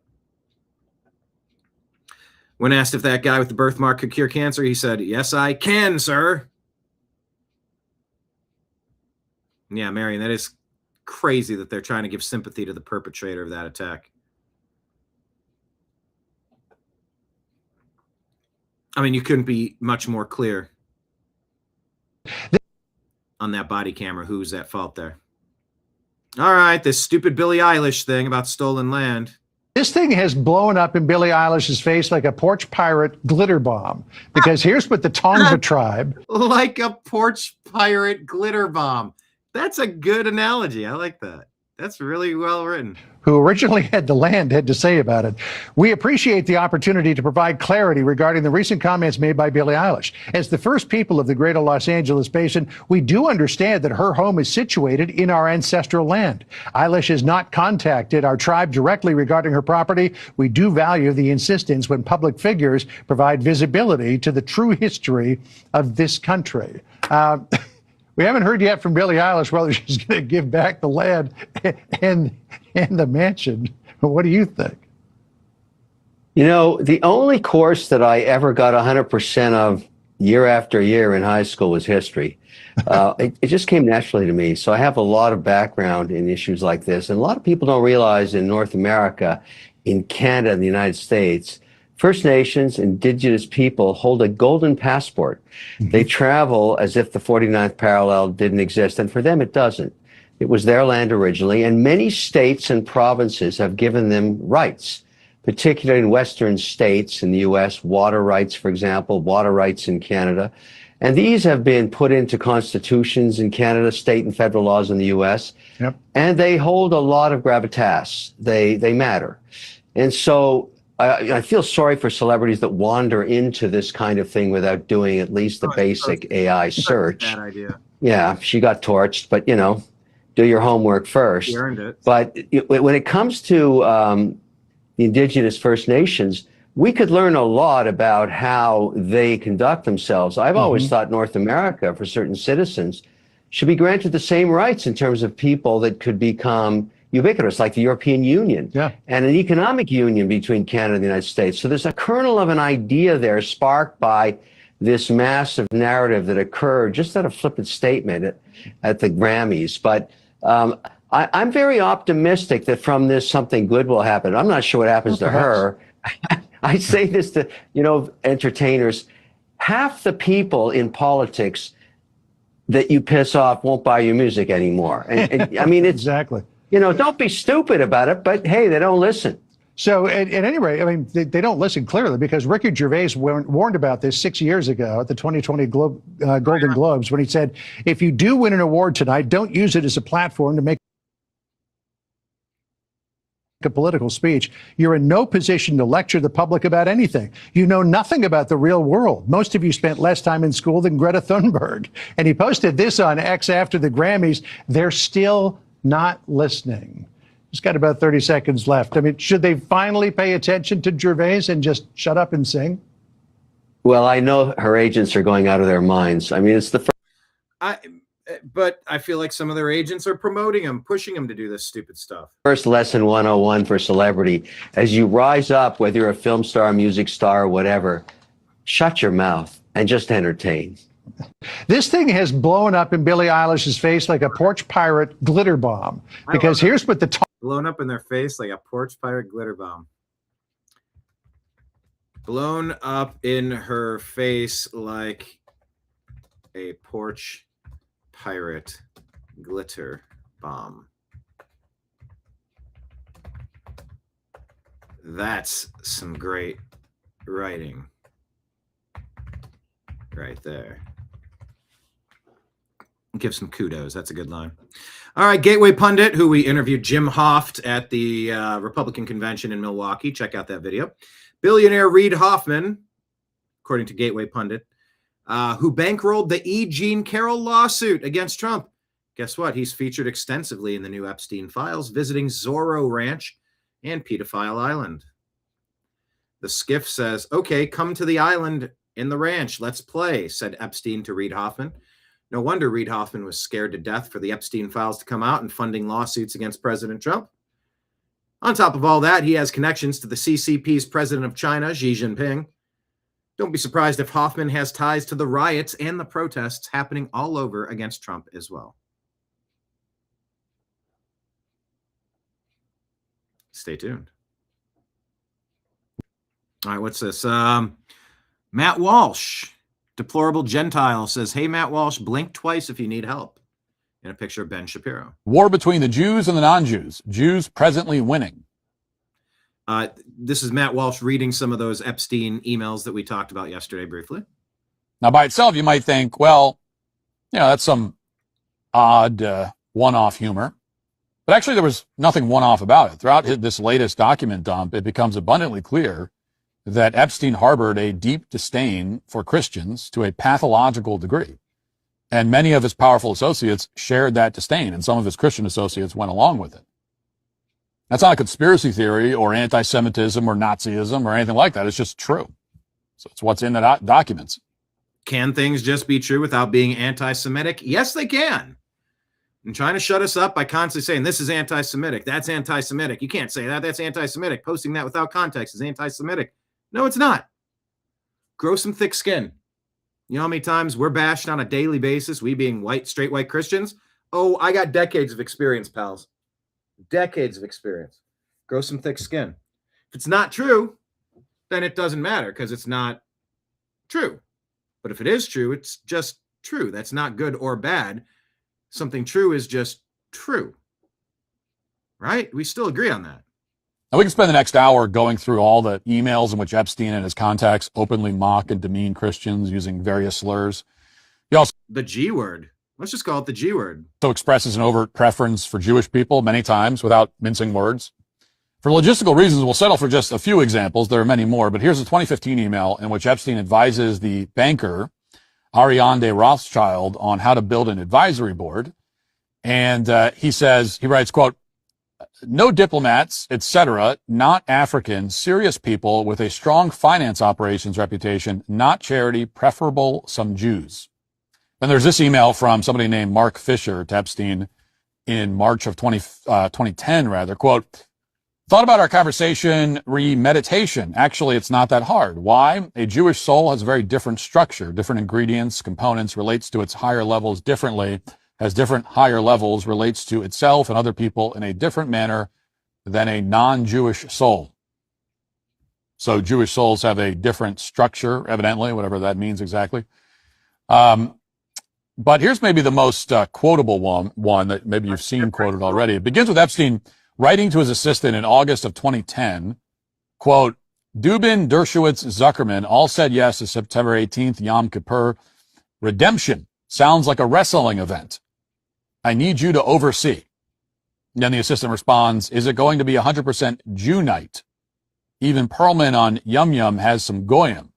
I'm getting my media elite list fed X'd out for Saturday and will email some names. What about Charlie Rose? Love him. What about Jane Fonda, my new best friend? Nothing like an ex-Jew hater with a Jewish boyfriend to mix it up. Epstein then responds with, quote, no goyim in abundance, JP Morgan execs, brilliant wasps. As a side note, one thing you notice when you read these emails, especially if you're trying to read them out loud as I am right now, is that Epstein was apparently only semi-literate, and same goes for many of the billionaires he consorted with. So that was one surprising revelation, that our elites all write like at a third grade level. But anyway, yes, Epstein wrote that there will be goyim in abundance. And in case you're not familiar, in this context, goyim is a slur directed at non-Jews to imply that they're inferior. Ah, but I thought they said it's not a slur. Grok is compromised. War between the Jews and the non-Jews. Jews presently winning. Now, by itself, you might think, well, So there you go. Is Greta in jail?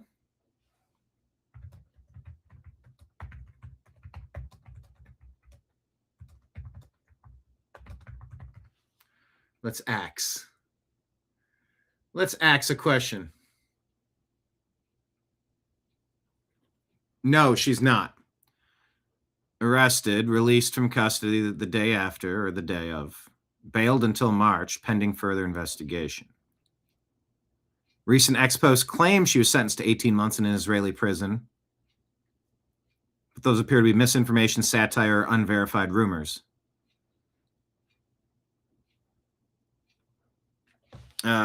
Does she face jail time? How much? So it doesn't appear to be accurate. No, doesn't currently face confirmed jail time. No reports of her being sentenced. Detained under the UK's Terrorism Act. Released. Pending further investigation. No trial reported. No conviction, no sentence. Displaying support for a prescribed organization under this section. Maximum penalty is 6 months in prison. Okay. Out on bail in the UK case. Next step likely March 26. Not in jail anywhere. Claims of prison or unsubstantiated rumors.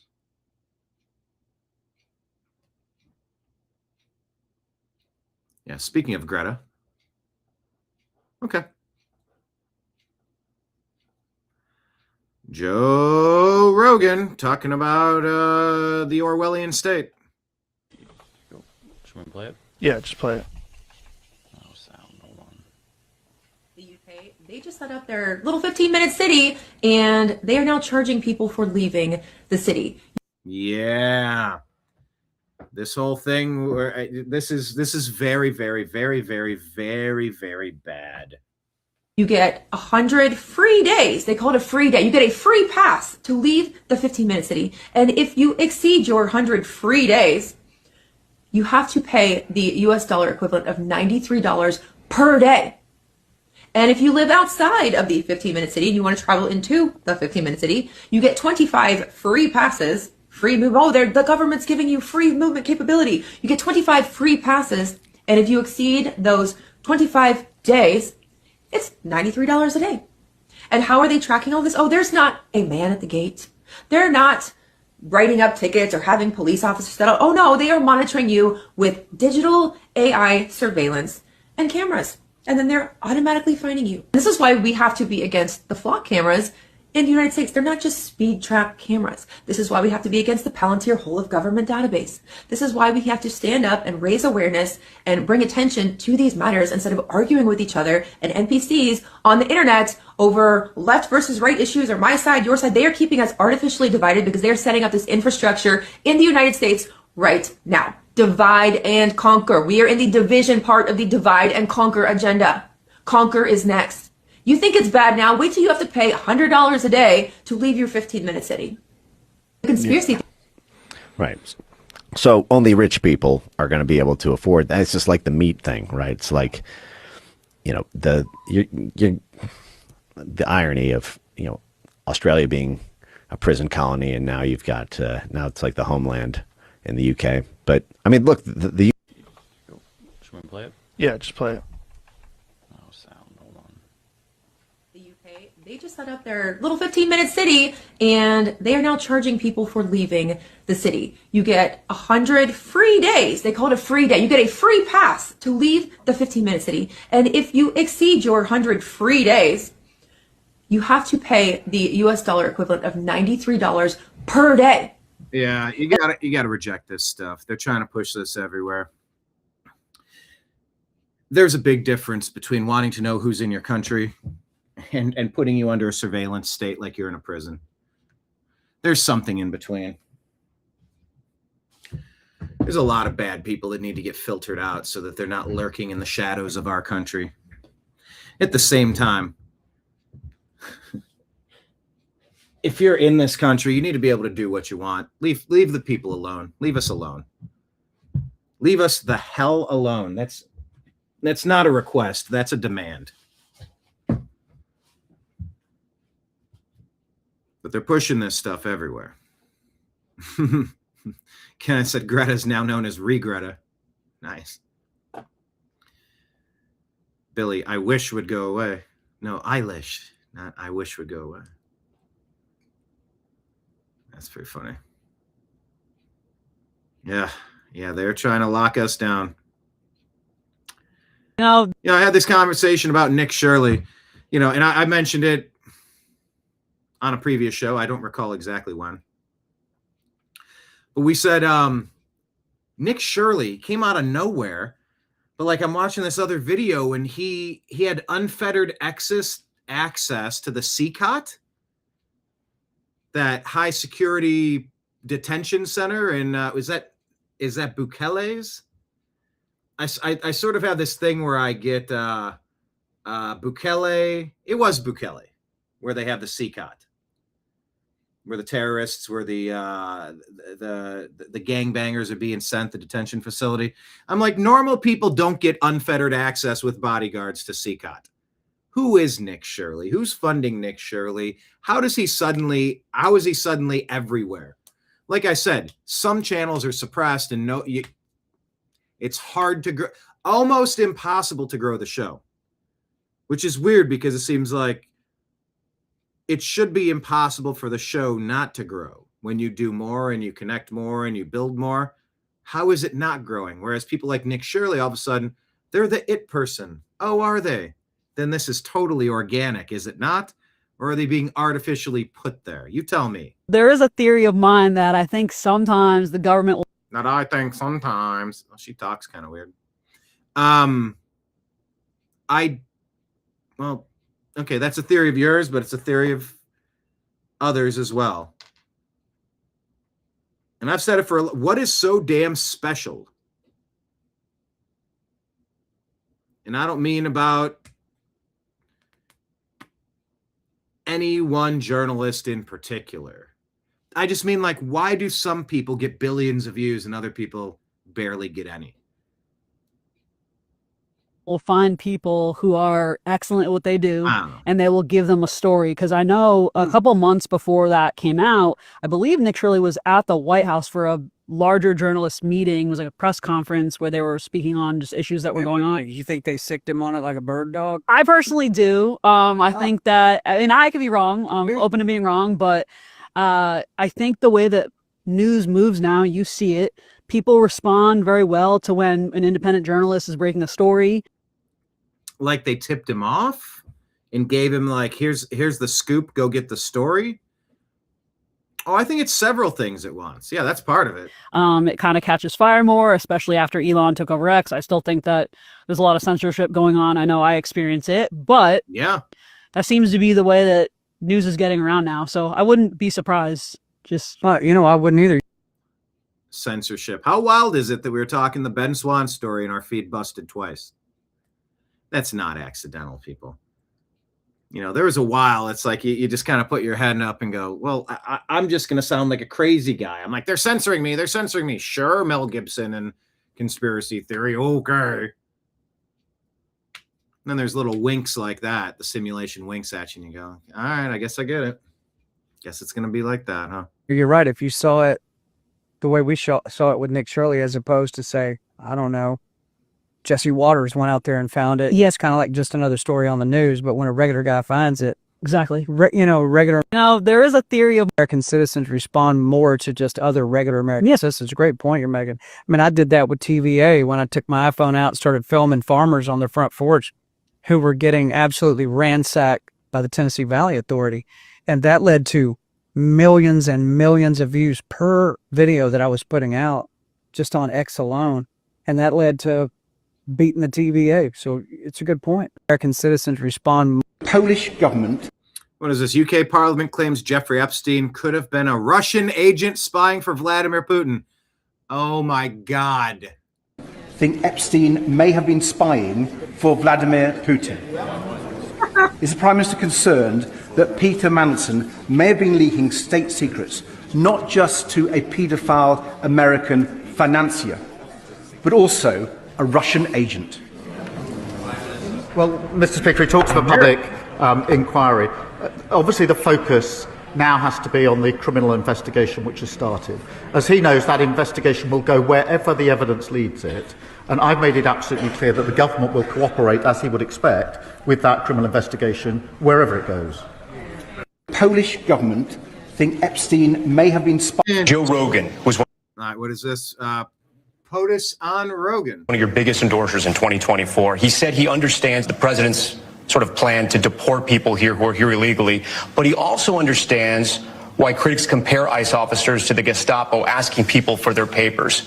What's your response to him? Well, look, first of all, he's a great guy. We had a tremendous success before the election. I think it was his biggest interview ever, and over 300 million people. It was very good. She didn't want to do it, you know. She decided not to do it because she's not capable. But she being Kamala. I spoke to him 3 days ago. We had a great conversation. And all I'm doing, I have to keep... Did he mention this to you? Did you guys talk about this, the ICE enforcement? Yeah. Just had a good conversation. I think he's a great guy, and I think he likes me too. Yeah. And, you know, liking me isn't important. What happens is that I think we do a phenomenal job, but I don't think we're good at public relations. What does that mean? You've said that a couple times now. What do you mean by that? We don't sell the great job that we're doing. Joe Rogan was one of your biggest endorsers in 20... You're not selling the great job that you're doing. Good afternoon. And what is this? Chip Roy down in Texas. How do you guys feel about him in Texas?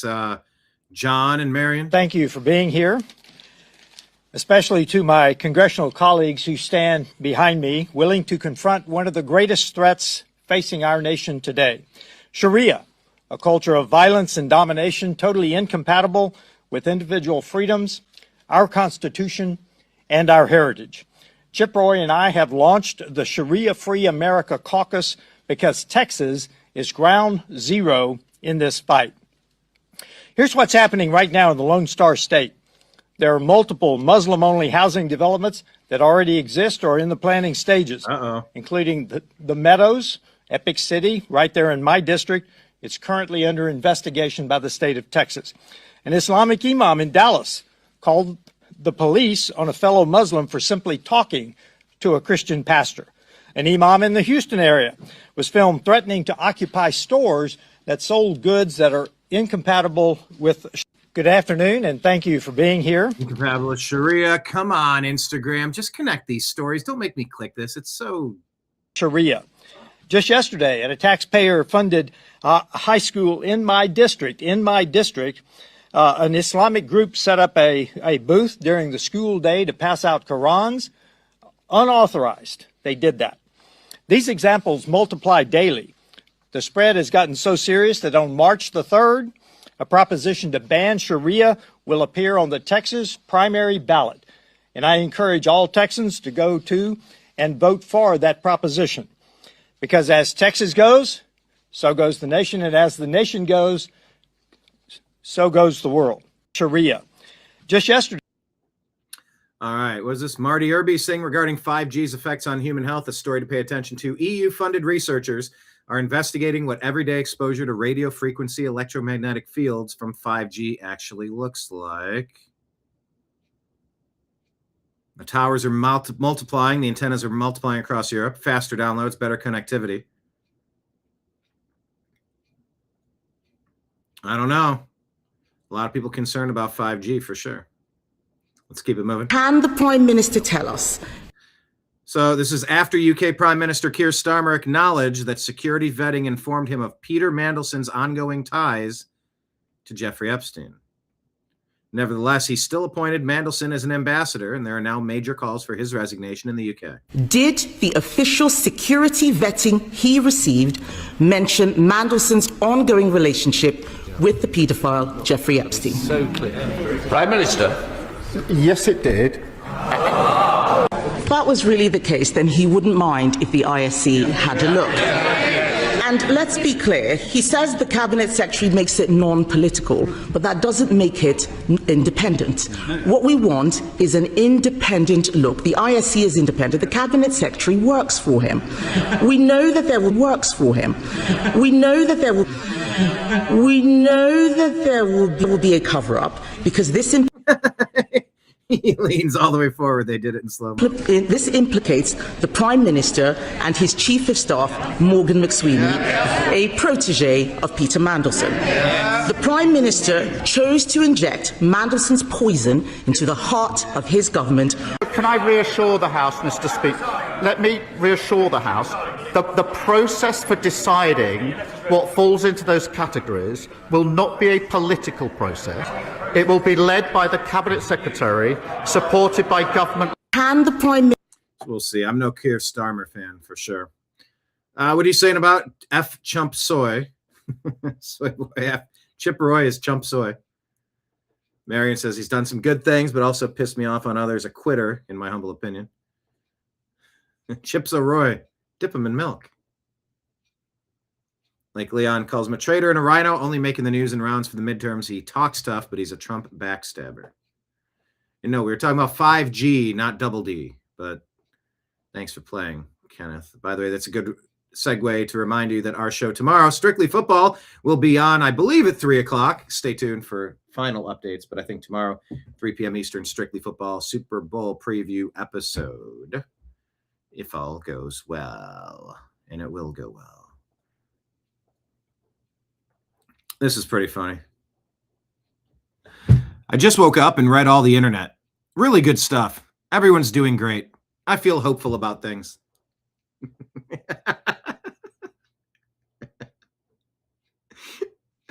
Oh, isn't this great? Kev June. I just woke up and read all the internet. How do you read all the internet? I love these little comments. I don't know where people get them from. They're so good. I just woke up and read all the internet. Really good stuff. It almost sounds like something Trump would say. Really good stuff. I just woke up and read all the internet. Really good stuff. Everyone's doing great. I feel hopeful about things. Oh, God, that's funny. Bridget says everything will get easier if you accept that you're living in revolutionary times. Okay. So maybe that's part of it. Maybe we just have to accept we're living in revolutionary times, which is why nothing makes sense. Abby says, I hate that some of y'all keep saying there's nothing we can do when we literally outnumber these MFers by the millions, and they're all 80-year-old frail pedophiles. We could shove them. Say when.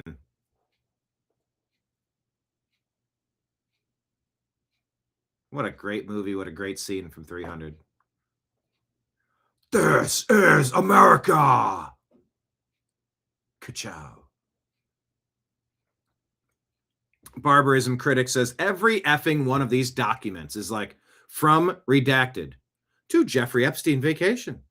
Subject crimes. I loved K-ing all those people with you last week. Do it again soon. Sent from my iPad. Morgan Ariel says, what is this here? It's an email from somebody redacted to Jeffrey Epstein. Why would you redact that? And it says, new Brazilian just arrived. Sexy and cute. 9 years old.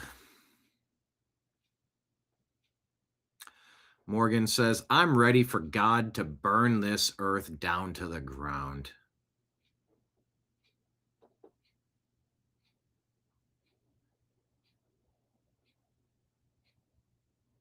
What's this? Yo, I never got an answer as to why it's literally a Freemason lodge or temple in every single American city and town. Literally, even small rural towns have a lodge. Bigger cities have multiple lodges and temples. Why? Not every city. Well,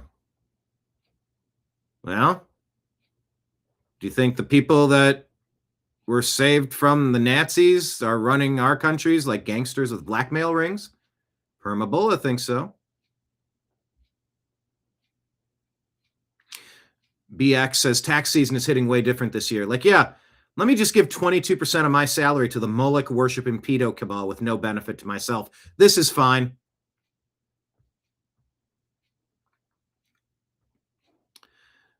Lee says Thomas Massey is making the case for 2028 president. I'm not having fun anymore. Says, yeah, the fact that pedophilic baby eaters walk the halls of every government institution we have makes a stronger case for never having another president ever again. Shay says, wait till the normies find out what they do with all the aborted babies. Oh, God. Agaris says the Epstein files release just feels like a massive humiliation ritual. Chicken Tender says, because it is.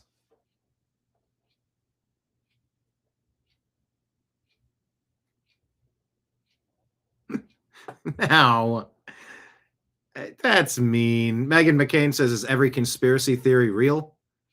Leonardo Joni says, don't try to get in on this, fatty. You're part of it. Well, we know John McCain and his roles with ISIS, and you can go back on McCain. I got a picture with Megan McCain in 2016 at the Republican convention. She looked pretty good at the time. Chicken says we are getting a highly controlled and calculated Epstein disclosure. Get ready for the AI slop mixed with the real photos. Oh, there's that.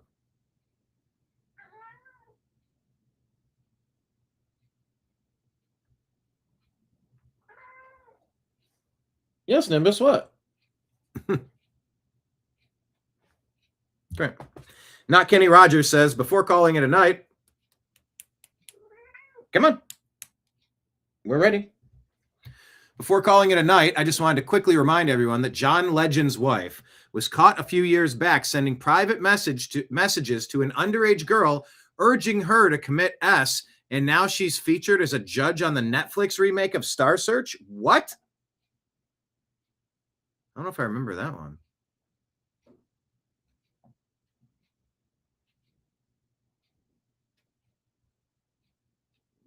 What's happening here? Bless you. For the first time ever, religious conservative influencers appear to have engaged in infidelity. For the first time ever. Beautiful heterosexual mid, Sarah Stock, was allegedly having an affair with closeted homosexual alcoholic drug addict Elijah something.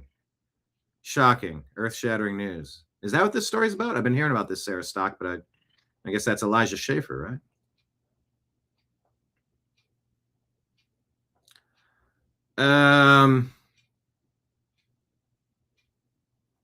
Pam Bondi's Department of Justice, according to the General, has started to erase Rothschild-related material from the Epstein files as users begin to notice the numbers getting smaller.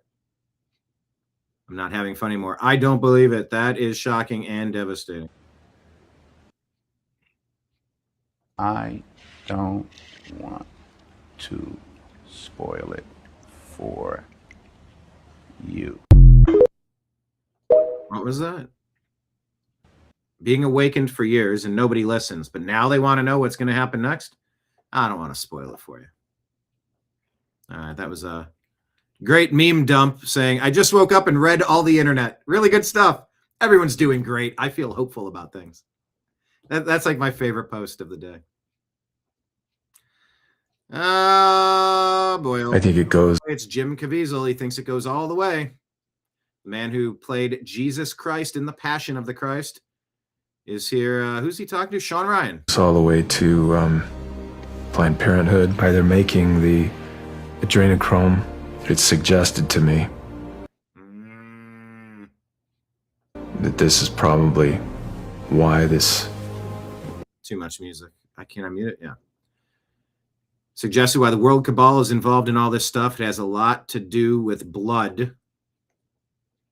With blood of our children. The public is now awake. Public awakening to the trafficking, but it'll eventually lead you to other places like Epstein Island, he says.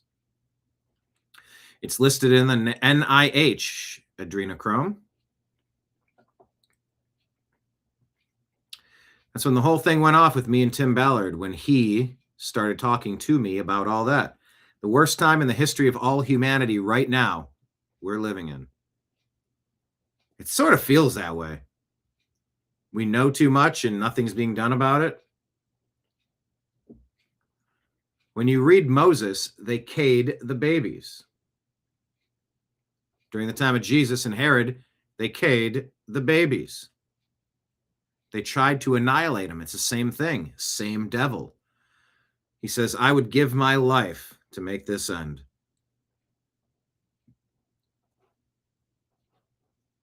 Boy, oh boy. This is crazy. Here's another one.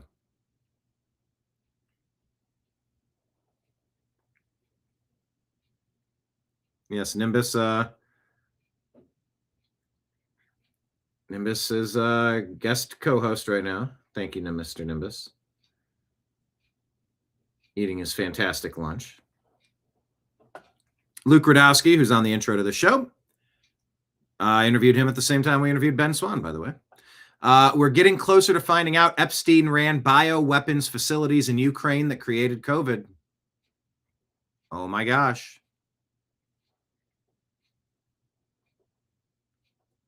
I have to give you the countervailing views. For countervailing views on health, vaccines, and elections, go to cdc.gov, who.int, and cisa.gov/rumor control. Events in Ukraine says Epstein's friend had a biological laboratory in Ukraine 2018. His friend was testing human sperm modification. Ryan Bishop. Oh, really? Mickey Willis says, and they called me a crazy conspiracy theorist in 2020 for making a movie called Plandemic. The truth always prevails. Don't miss the last sentence. What's the last sentence? Preparing for pandemics. I never. Liz Churchill. Oh my God. Bill Gates. Wait, it doesn't say Bill Gates. It just says Jeffrey Epstein. We gotta be careful of this stuff. Preparing for pandemics. Let's discuss next steps. For example, how to officially involve the WHO and CDC. Remember that? Remember when I had to go like this? Is a hostage video and I have to read something to you about the WHO and the CDC? Because Google, YouTube will destroy videos like mine if I tell you about what's actually happening on the planet and what people are talking about. I mean, it's made it impossible for me to earn a living doing what I do. It just has. They do everything imaginable to make sure that I can't get advertising dollars. I can't grow the channel. All of the channels. We are definitely on the censor them and shadow ban them list. Throttle their accounts. Don't let stuff pop up in searches. Just magically delete followers all the time for no good reason. Awesome. Let's discuss next steps preparing for pandemics. For examples, how to officially involve the WHO and CDC. I hope we can pull this off. Wow. Is it time to finally connect the Epstein, Gates, Ukraine, bioweapons, COVID dots? Yeah. So do we believe Epstein was doing all these things, or is he just the scapegoat? Scapegoat feels about right, but Epstein did it all. Maybe he did a little too much. Fucking God. And Epstein created Roblox. Yes, the guy's like a virus. He was everywhere, even in games. Bro, how did this guy do everything? He couldn't have. This guy, dude, this is insane. So he's calling people the N-word on Xbox Live. He's playing World of Warcraft. He's on 4chan trying to get them to make new image boards for fucking politics. Then on top of that, he's running operations between the CIA, Mossad, and British intelligence, all triangulating things. On top of that, he's got his own private fucking island. He's hanging out with presidents all the time. Private jets, private submarines, private islands.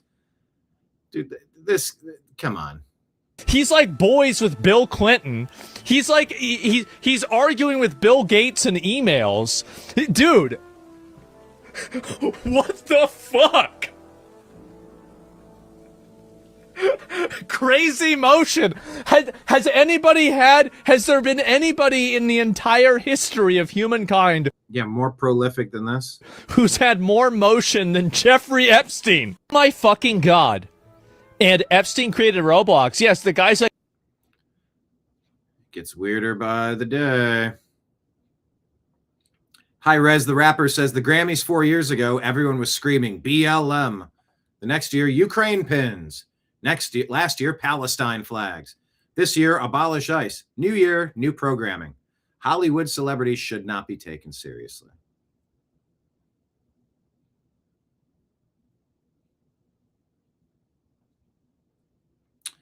Darth Powell says, America deserves to know who the fuck this person is. Jeffrey Epstein sends an email to somebody here and says, thank you for a fun night. Your littlest girl was a little naughty. That's not good enough. What the fuck? What is this? And what is that? A cult bot says it's clear to me at this point that a large portion of the population is in some kind of actual trance. Ugh, Patriotic Blonde points this one out. My God. Epstein on murdering female children. By the way, let me just remind you. Everything that we're unpacking, I don't know if these are actual messages or not. Anything that piques your curiosity, do additional research. Look into it. I'm talking about what other people are talking about. That doesn't mean I'm telling you that any of this stuff is accurate. I try as I can to pull things up and do deep dives. We debunk plenty of shit here in real time. You know, the stuff that Nick came in the comment section to call lazy journalism yesterday and bash us. Okay, dude. Lazy journalism. Jeffrey Epstein to Olivier Colum. June 17, 2013.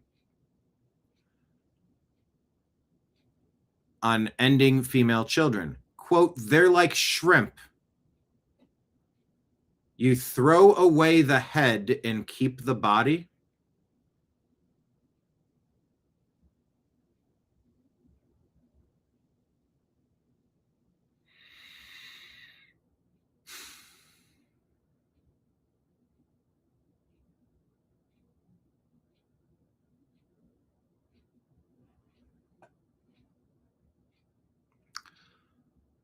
Like Leon says, and Epstein had that huge ranch in New Mexico out in the middle of nowhere. Uh-huh.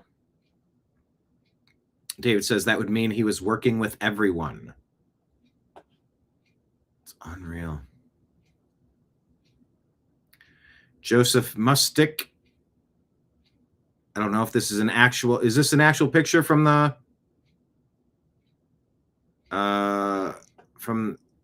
island? Epstein had a trap door in his house that gave direct access to the sea. It said that it was used to dispose of the victims' bodies, which would then be devoured by sharks. Autism Capital says it's absolutely insane watching the Epstein files be deleted in real time. The FBI is literally plugging holes like software. Release it to the public, see which screams get back to them, patch the website. The number of files keeps ticking down. It's unsettling to witness. Mary Kate Delvey says, well, this thing underneath says Epstein was pushing a trans agenda. I recently looked at an Epstein file where he would talk about kids being trans and making men feminine. There are theories that they're pushing transgender agenda on children, and I just can't get this out of my head. Mary Kate says maybe realizing that they are the product of a top-down satanic pedo pervert project will wake the trans people up. Maybe.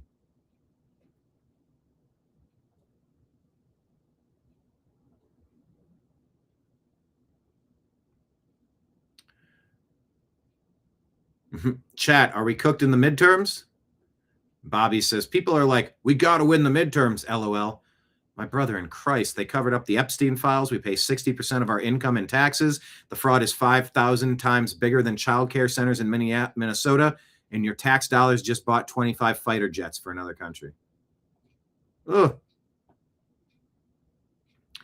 Ian says, Americans appear to be the most beaten down people in the world. Half their elites are pedos, and nothing is happening. In Europe, they're at least forcing them to resign.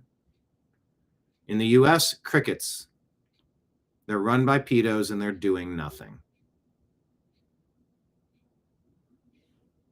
We are kind of beaten down. Ginny says maybe they call us cattle because we are. We never stop doing what they say, no matter what evils they commit.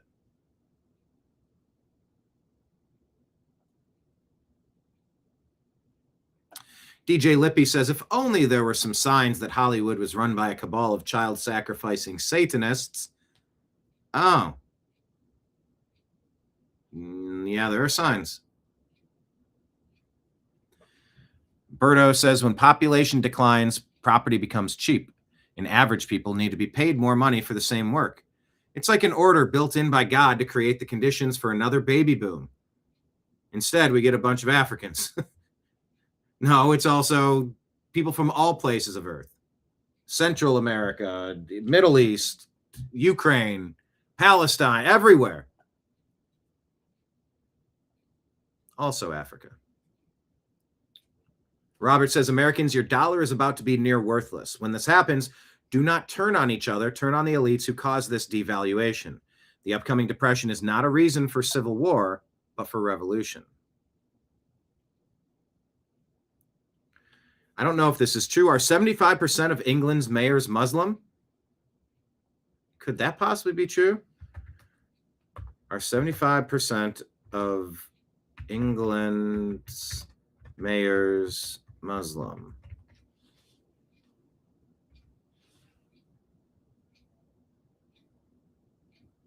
No.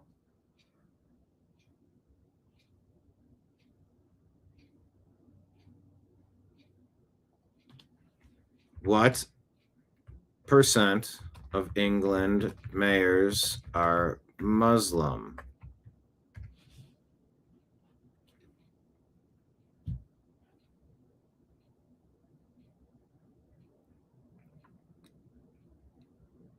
%11, not anywhere near 75%. Okay.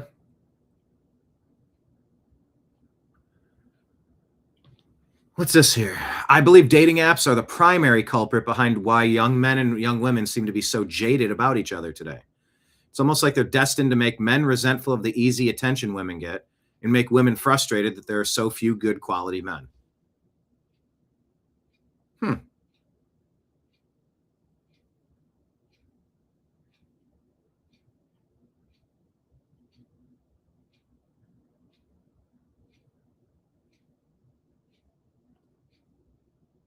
Let's see what else. AI speak. Is AI speak easy to identify?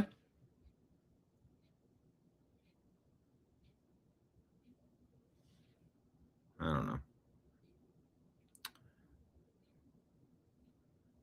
430,000-year-old wooden tools excavated in Greece are the oldest ever found. Oh, okay. Didn't hear that one before. Keep it going. White people humor. Democrats, Trump is in the Epstein files. Republicans say Bill Clinton and Bill Gates are in the Epstein files. RFK Jr. sounding like a fork in a garbage disposal. Not eating steaks causes autism. Sounding like a fork in a garbage disposal. Not eating steaks causes autism. Yeah, David, all this garbage is horrific. It is so bad. Who is the Velvet Underground? Marion says, thank the Lord we're normal and this stuff is disgusting to us when we even think about it. Is Epstein in hiding? I mean, I mean, that's probably my main operating protocol. Maybe the reason why they're trying to downplay it is because he's behind the scenes. It seems unlikely. So that's my my pet conspiracy theory. I think it's more likely that Epstein was moved out of that prison than executed inside of it. Are we ever going to get justice? My God, if we don't, then yeah, burn it all down. This was pretty funny. This guy, Real Danny Yang. Dan Yang. There we go. So I was watching the Grammys new artist performances, and I think we did it. I think we've run out of songs and song ideas. We've run out of songs and song ideas. We don't need to be making music anymore. It's time to turn our attention to farming. Don't need to make music anymore. Just turn our attention to farming. We've already made all the music you can possibly make. We've already made all the music you could possibly make. I love that. I mean, we got white guy, no guitar, black guy with guitar, girls, one of every kind, all pretending to be Korean, pretending to be black. It's done. We've completed music. Now we have to turn our attention to farming and production. We've completed music. There's a lot more innovation to be made in the field of agriculture. Like, we got to put down the Pro Tools and pick up some real tools, like a Komatsu PC 210 LC11 hydraulic excavator. I don't get what the... I gotta follow this. This is making me laugh. I don't know who this guy is. Singing and dancing in a back alley, that's not an art. 168 horsepower, 52,000 pound operating weight, now that's art. That's art. That's engineering. That's how we get ahead. We need less cat's eye and more Komatsu. So I was watching... Less cat's eye, more Komatsu. That was pretty good.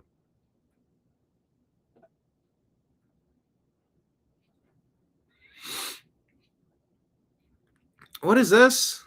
Why did I have to do the fire? Why can't a non-Jew do the fire? Why can't a non-Jew do the fire?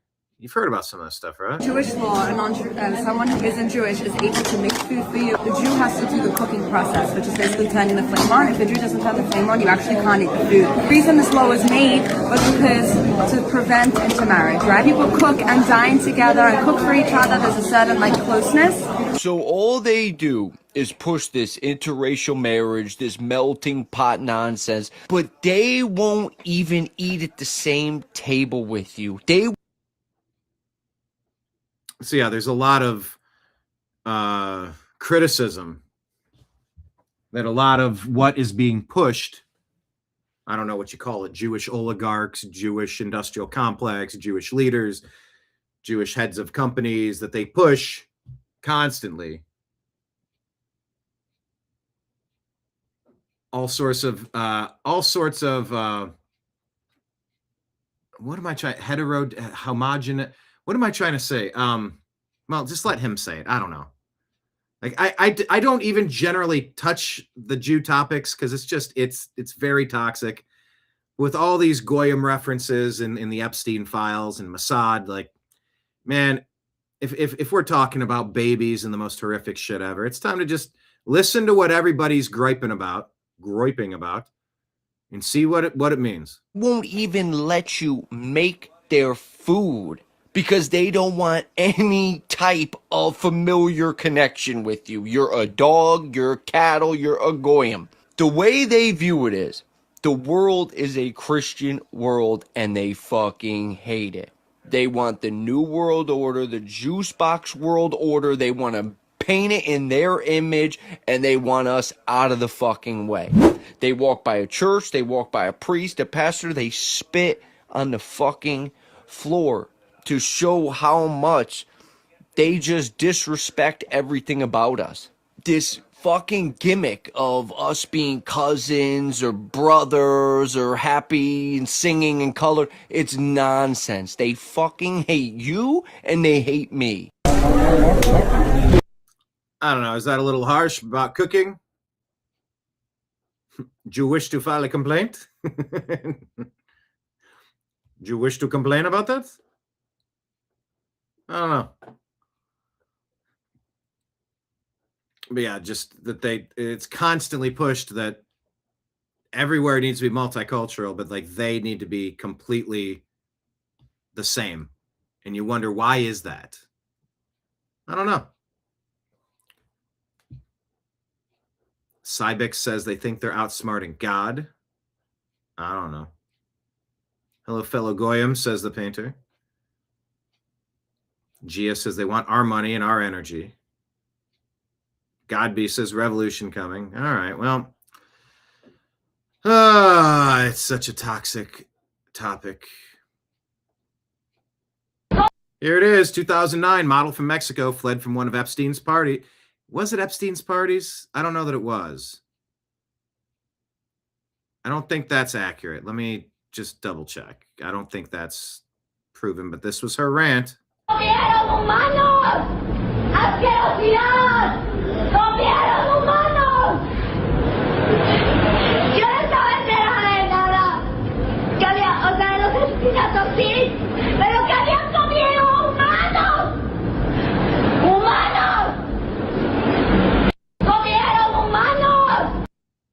She says disgusting, they ate humans. No, Grok says it was outside the Fiesta Inn Hotel, Monterrey, Mexico, barefoot, disheveled, saying they ate a person, they ate human flesh. Elites, politicians, businessmen, naming figures like Carlos Slim and others, satanic rituals, child sacrifices, cannibalism.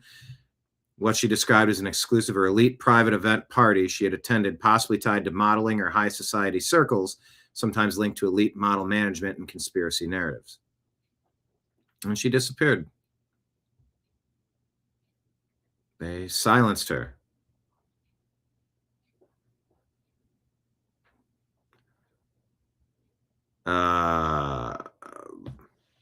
Just once again, where is she now?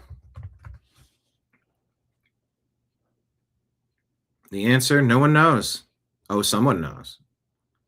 Effectively missing for more than 16 years. Reportedly taken to a psychiatric facility in Buenos Aires, in Monterrey, or a private clinic in Coahuila.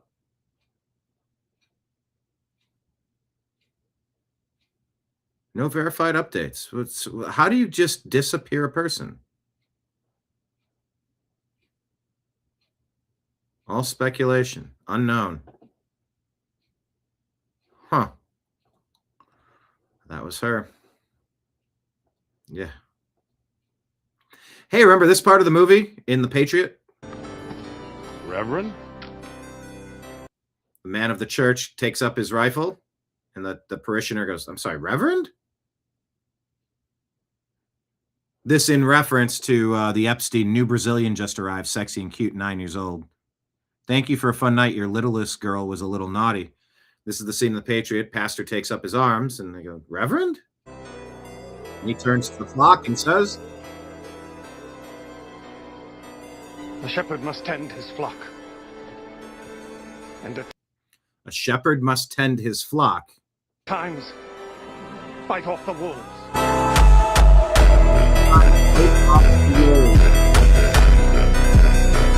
The wolves there?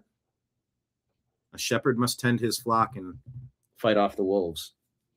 I went to a church right after the Charlie Kirk assassination, and they just did some whataboutism. Well, something bad happened in Minneapolis, and that was one side, and then the other side, Republican. It's on both sides. I'm like, no, it's not. I called him up and spoke with him and said, I was looking for a message that you were going to give us about a shepherd defending his flock against evil.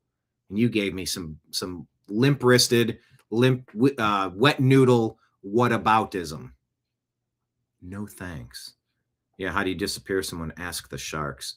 It's all so gross. It's all so gross. But that movie, I need to go back and watch The Patriot again. Maybe we all should.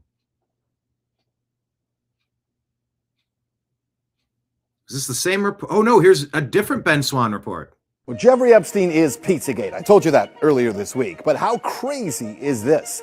One of the most disturbing characters of the entire Pizzagate saga is actually connected to Epstein and to Ukraine's Zelensky. Man, this music is loud.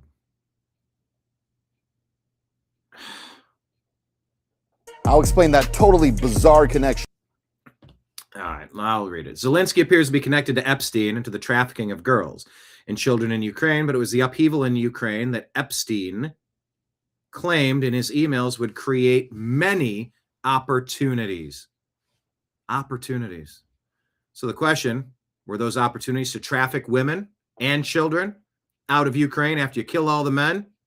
You prey on the women, on the kids? In the newly released Epstein files, we find repeated references to two Kiev-based modeling agencies, both still operating today. In one email, a sender tells Epstein that they're the best agencies in Kyiv. This is so gross. The others only provide, quote, cheap escorts. Another message offers Epstein contact information for someone connected to around, quote, 400 girls, but the files don't stop at modeling. They document travel routes from New York to Kyiv, apartments arranged for women, extended stays, and logistics. They also show real estate dealings, including 2017 discussions involving Epstein in a mansion purchase in Lviv, emails tracking large money transfers in hundreds of thousands of dollars. Tied to the deal, but Epstein's involvement in Ukraine was much deeper than just accessing models. He was ready to take advantage of the country's upheaval. Take a look at an email from 2013, just before the CIA led a coup that overthrew the government of Ukraine. Epstein writes, quote, Ukraine upheaval should provide many opportunities. Damn vampires. The year was 2013. Ukraine was in the middle of a political crisis. And Epstein sent that message to the head of the Rothschild banking group. The emails indicate, along with others, that Epstein worked directly for and with the Rothschilds, specifically on taking advantage of the chaos being so sown in Ukraine. Well, not long after those emails were sent to the Rothschild linked interests, aggressively moved into the Ukraine, buying assets that had collapsed in value after the 2014 upheaval. We're talking about land and energy and infrastructure. And when Petro Poroshenko emerged as president in control of major financial and industrial assets, didn't leave oligarchs, they simply changed hands. In order to stop any insinuations, we have already prepared and fully agreed upon a deal to transfer our stake to the Rothschild Trust, a company with an impeccable reputation, so that Poroshenko's name will not be listed among the owners. The island then came 2019. Poroshenko lost power by television comedian to the name of Vladimir Zelensky, who won the presidency. Jeffrey Epstein, he seems to have made a new friend, because he later writes to Ukrainian-born woman, quote, I want you to start reading about politics in Ukraine. Zelensky corruption. Parliament. He later writes, yes, it is funny, but sophisticated corruption. Huge amounts of money will be made. I'd like to see you as a female oligarch. The Epstein and Zelensky had lunch multiple times together. And then Zelensky himself appears to be accused of being complicit in human trafficking in Ukraine. In a redacted email, Zelensky's misspelled name is found stating that he allowed modeling agent Jean-Luc Brunel to traffic girls out of the country. So who was Jean-Luc Brunel and where Brunel when he, So who was Jean-Luc Brunel where he was found dead in a prison cell in 22 when he's being held on suspicion of rape of minors, exploitation, and trafficking girls to who else but Jeffrey Epstein? We're not done yet, because in a plot twist to the story, there is another major Pizzagate connection. See, Zelensky himself in September of 2023 invited performance artist Marina Abramovich to serve as an ambassador for Ukraine. Remember this? She would specifically help rebuild schools and support children affected.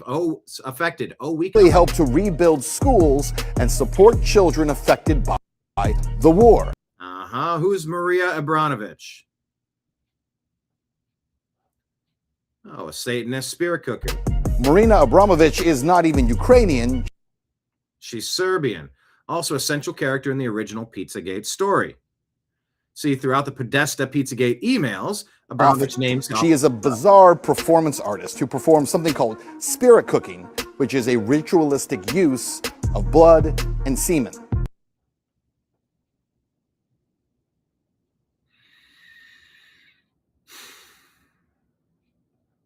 Much of her art involves highly sexual and cannibalistic themes. So the question is, what would qualify her to be an ambassador for Ukraine? Dealing specifically with children? Look, once again, there are so many bizarre issues that seem to be raised with these emails. Many of the names listed in the Epstein files are not necessarily connected to human and child trafficking, right? But some certainly seem to be. And in this case, Zelensky, who runs a country that for years has been known as a hotbed for a human trafficking, seems to have found a powerful connection with and to Jeffrey Epstein, and even after Epstein's death, continue to remain connected to those who celebrate ritualistic torture.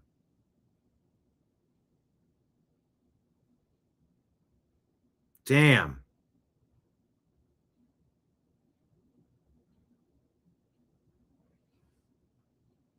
These comments, too, it's just...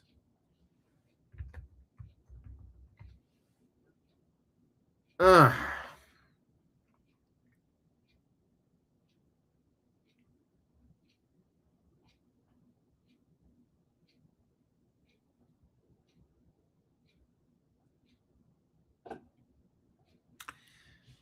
How do you feel about having that Ukraine bio, that Ukraine flag in your bio?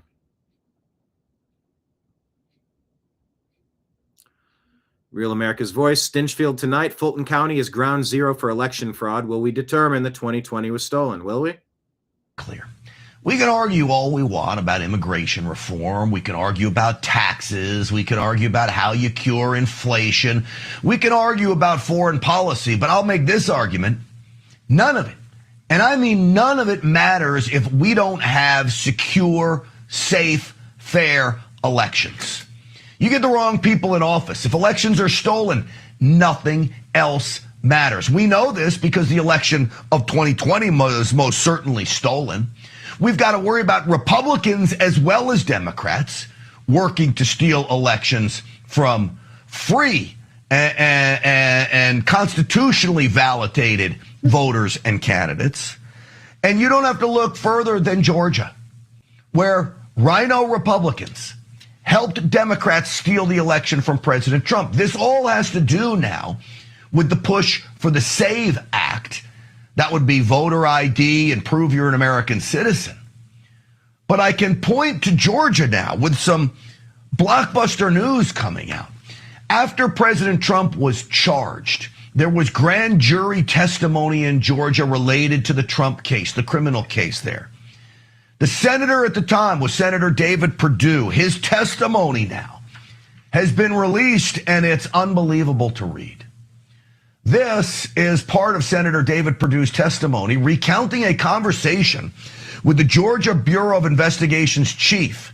Quote, he, head of GBI, that's Georgia Bureau of Investigations, Vic Reynolds, saw evidence of ballot harvesting, and in this is video evidence and cell phone evidence. He, Vic Reynolds, looked at that and said it was compelling enough to be investigated.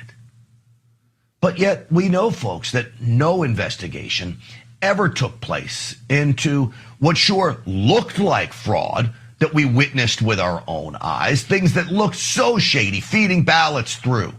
We know there was the allegations of drop boxes and ballot harvesting, and nothing happened. Why did nothing happen?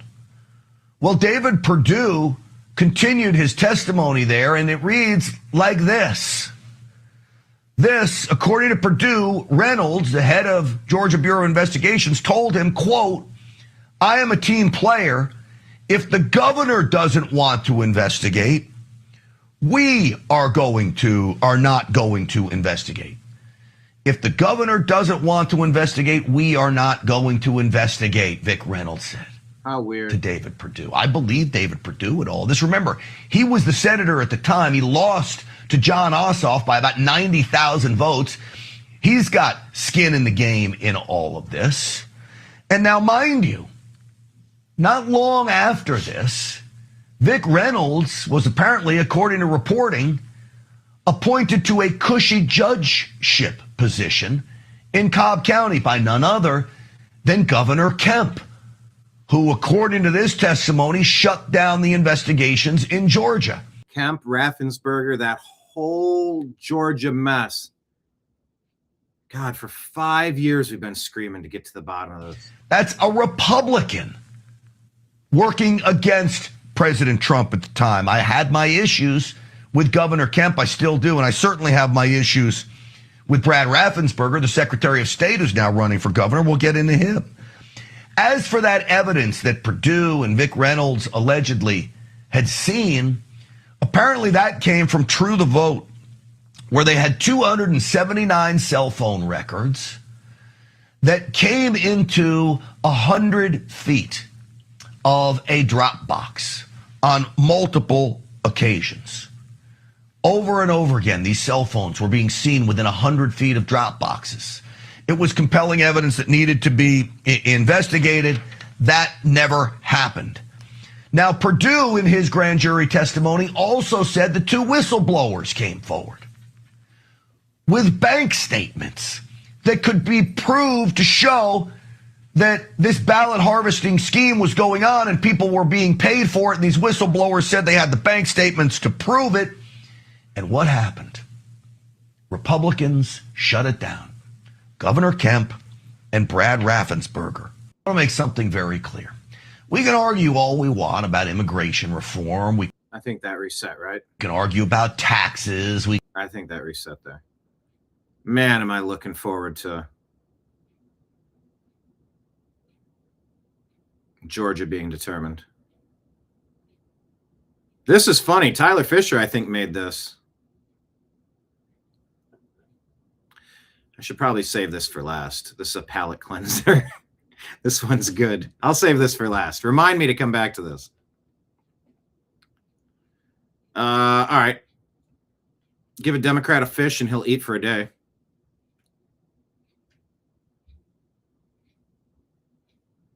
Teach a good Democrat to fish and he'll create fishing licenses, tax your rod, identify the fish is endangered, and then close your fishing spot. Don't vote Democrat.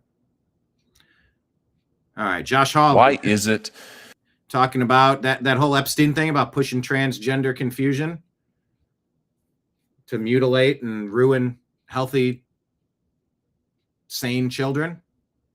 That so much of Netflix content for children promotes a transgender ideology. Almost half of your content for children, I'm talking about minor children now, I'm not talking about teenagers, minor children, promotes a transgender ideology agenda. I was just looking at the data here from your various series.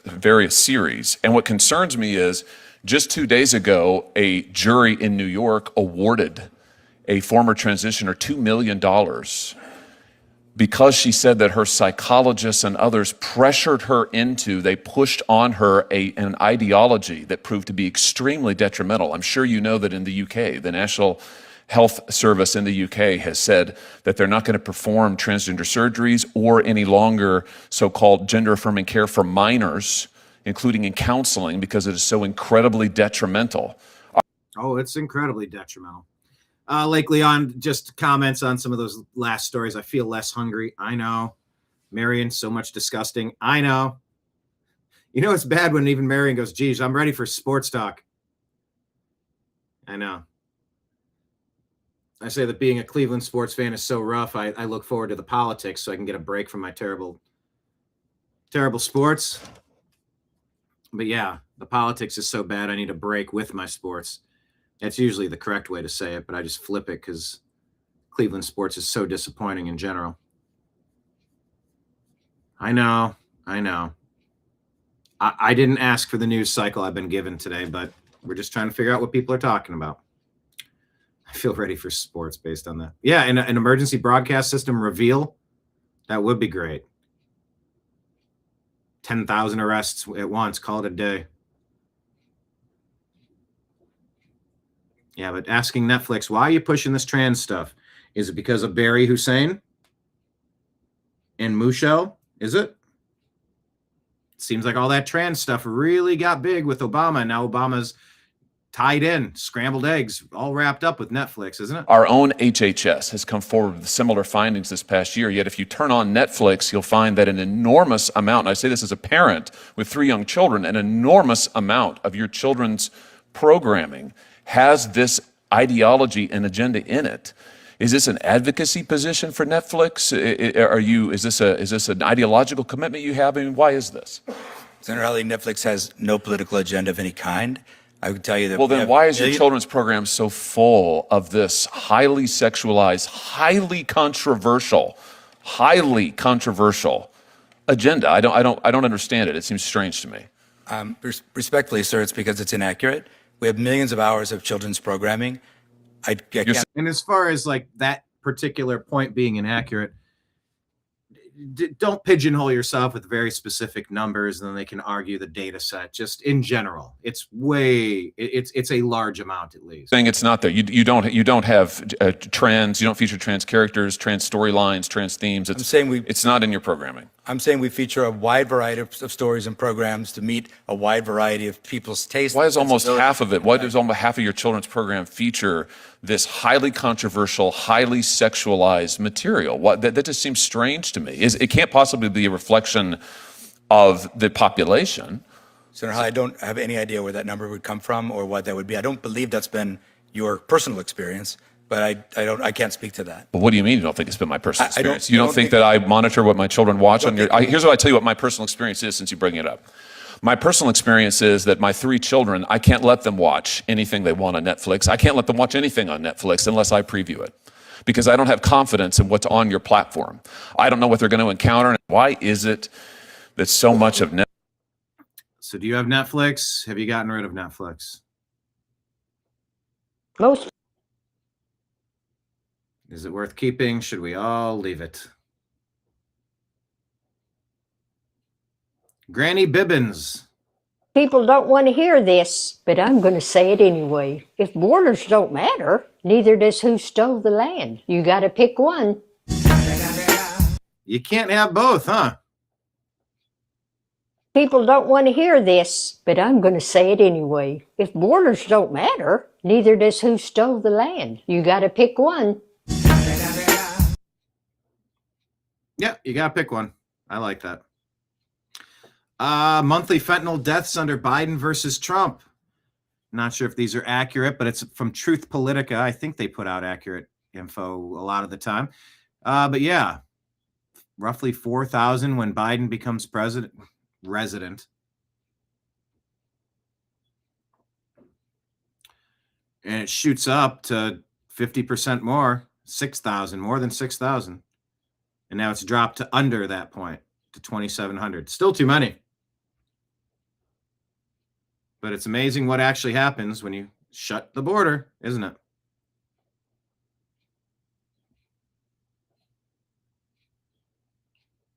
I'm actually... The claim here into the memory hole that you're... I don't know. I don't know why I shared that. That's 3 minutes long. I can't. Okay, what's this? I actually just got grief for sharing this, that I shouldn't have shared it. It was called anti-Semitic. Is it true or is it false? Just tell me where it's false. Ali says the CIA was created in 1947. Is that true? Is that not true?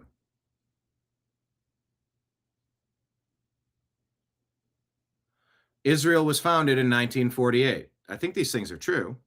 Mossad was created in 1949. And the Rothschilds had already funded the land to make it happen. This wasn't coincidence. A Zionist empire was forming. Oh, Nimbus, he can only do half a stretch. He can't do his back. You can't do the back stretch? Don't step on the computer, though. Can't lift up your... Ben, what are you doing? Nimbus, you're on the computer. This is getting away from me. Are we still there? Ben just came in and started screeching at me. Hi, buddy. Okay, Ben. Good grief. Anyway, this wasn't a coincidence. A Zionist empire was forming, and Americans have been paying for it ever since. I mean, we have been. We've been literally paying for it.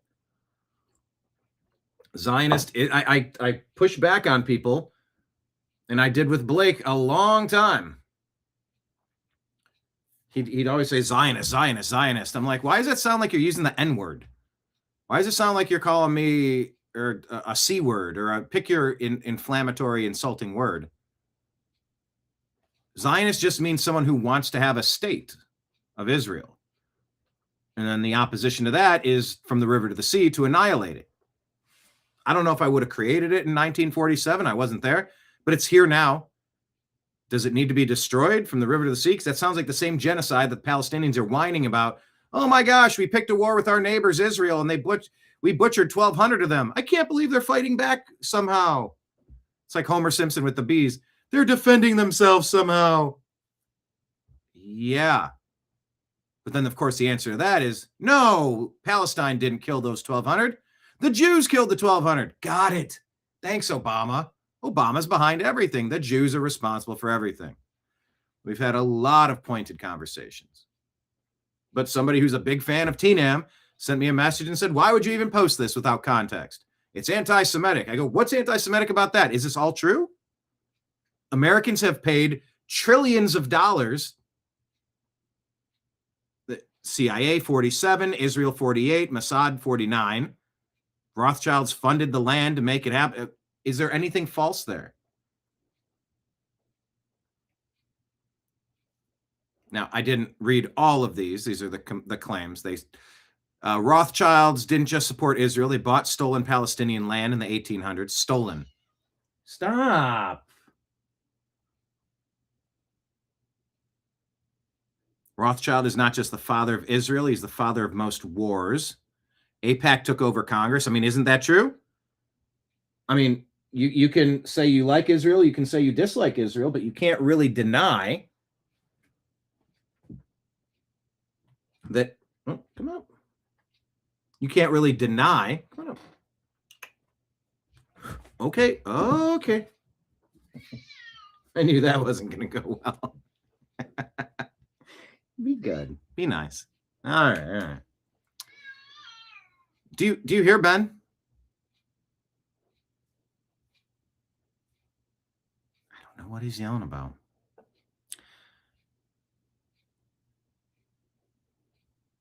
Yeah. AIPAC's control over Congress is massive. You can look at Thomas Massey, Marjorie Taylor Greene. A lot of people are concerned about the amount of influence.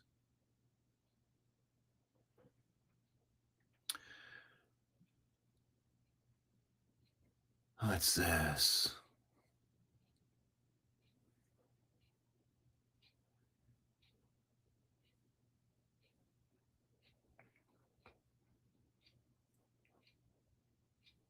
Anyway, the claim here is that Congress answers to Israel and not Americans. I mean, do they have too much interest, too much influence? That's a claim, and that's a fair criticism. Is that unfair? I don't want any foreign country having too much influence over the United States. None.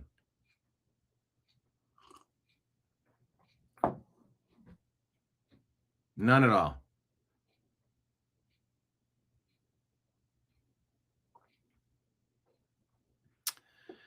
What's this? JFK tried to resist. JFK demanded Israel open its nuclear facility to inspectors. He also tried to rein in the CIA and was assassinated in 1963.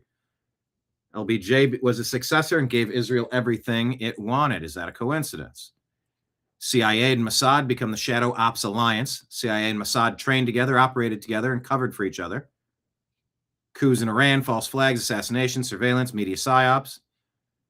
After World War II, they pushed to secure a Jewish state of Israel, control of Western media, influence over U.S. foreign policy, a permanent intelligence alliance. And they got all of it in just 3 years. By the way, if any of this is incorrect, put it in the comments. I don't know. I'm not reading this to you to tell you this is all factual. We're talking about what people are talking about. Tell me where it's wrong. Key founders of the CIA, Alan Dulles, with deep ties to Wall Street and Zionist lobbies. James Angleton, open Zionist supporter, later liaison to Mossad. Wild B. Donovan worked closely with British Zionists. They laid the foundation for a Zionist-aligned intelligence machine. They don't just spy, they shape the world. They overthrow leaders and fabricate threats and justify wars and control narratives and silence dissent. By the way, everybody tries to do that. So you know, that's not just the Jews. Thanks, Obama. So what is the greater Israel agenda, says this Ali? It's not just about survival, it's about expansion. The Yinnan Plan of 82, break neighboring Arab states into pieces, keep Israel dominant forever. Iraq, Syria, Libya, Iran, Palestine, maybe? Zionists want chaos next door and control everywhere else. Is the U.S. media owned? From CNN to Hollywood, New York Times, major networks are owned or controlled by Zionist executives biased against Palestine. I mean, tell me why I'm supposed to love Palestine. I have yet to understand why I'm supposed to be so pro-Palestine. Echoing war narratives, pushing more division and hatred. Yeah, those are the claims everybody makes. Freedom of press, not when Zionist money runs it, is the claim. America pays and Israel gains. $3.8 billion in tax dollars go to Israel every year. For what? Free weapons, immunity from war crime. What is a war crime? The Palestinians, I can't believe they're committing genocide on us. From the river to the sea, Palestine will be free. Yeah, the Intifada everywhere. Globalize the Intifada. From the river to the sea, Palestine will be free. Okay. Well, that sounds like you're calling for a genocide, which is kind of exactly what you're complaining. Well, those are war crimes. Like starting the war? No, Bibi started the war. Okay, you can't. It's a circular argument. You can't really win. America gets more wars, debt, and enemies. Americans work, pay taxes, bury their sons in Zionist wars, and Israel gets U.S. blood, treasure, and cover, and gives nothing back, they claim. Pattern is clear. Iraq, Afghanistan, Libya, Syria, Palestine, Iran. Different nations, same target, those who resist Zionist power. The empire was built in secret, but now we see it clearly. And by the way, this is all in the backdrop of Jeffrey fucking Epstein. So forgive me if we have to look under some rocks and get some slimy stuff. Nimbus, you're trying to get me to change the channel? Well, walk forward just a little bit then, okay? Here, can we just 2 steps? Well, all right. I guess nobody wants me to cover this story today, huh? From Ben to Nimbus to the messenger that sent me a message.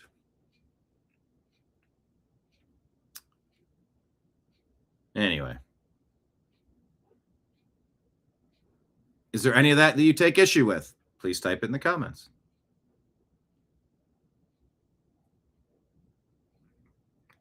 Izzy, not my Izzy, not Ezrael Robinson on Strictly Football. But this guy says we're dealing with pedophiles who worship demons from biblical times that control everything on the planet, and y'all are talking about voting them out? Real AC says most of y'all didn't read the WikiLeaks emails from 2016, and it shows. Yeah, we've been onto this for 10 years. Fake news alert. All right, what's the fake news here? Tell us, Clayton. The left knows is fake news, but they're pushing it anyways because they just want it to go to the masses.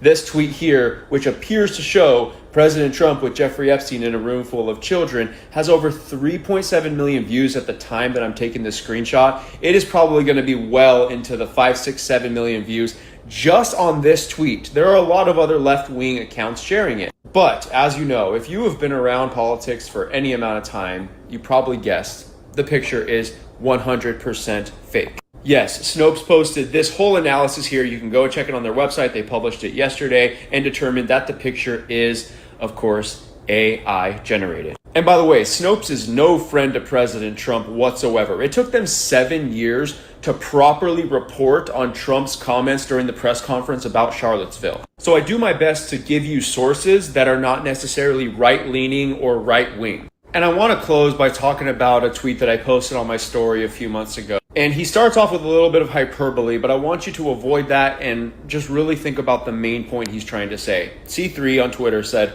I am convinced Donald Trump is the cleanest human being in history. 10 years of investigations by the powerful and corrupt with no method being off the table, and they have nothing. They changed the laws and created fake info, and they still have nothing. It's truly hard to fathom. So obviously, he used a bit of hyperbole there at the beginning, but I think the point he was trying to make is, think about how long this man, Donald J. Trump, has been in the public eye, how many people he's gone into business with, how many powerful people he's known, how he was out of office for 4 years and the Democrats had the White House, the House, the Senate. They hit him with lawfare. They have access to every single strategy and tactic imaginable to bring this man down. And not only have they not been able to do it, but then he comes back and wins the 2024 election, and then they still need to make up fake stuff and knowingly spread fake stuff in order to try to bring him down. And nothing can bring this man down. We've never seen anything like it in American history, and we're never going to see anything like it again. So as I've said before on many occasions, if someone was in possession of something, a piece of information, a video, a picture that was actually going to take President Trump down, trust me when I say the world has conspired to figure out how to take this man down. Every single institution, every single powerful person has tried to take this man down, and it hasn't happened yet. And so if that piece of information has not come out by now, trust me, it's not ever going to come out. And all you people who want to see him fail, stop holding your breath. So if you have someone in your life who fell for that latest fake news with Epstein, send them this video. Fake news alert that the... All right. We try to debunk stuff. We do. Trump the goat.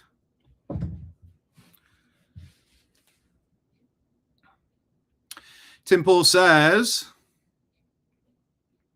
after Biden was sworn in, it took only months for feds to start rounding up J6ers. Many were charged with misdemeanor trespass and were not involved in violence. These people went to prison. A year into Trump, and Democrat leftist insurgent groups are operating in the open. I think Democrat leftist insurgent groups, you could have just said Democrats because they are an insurgent group. They're not a political party, in my opinion.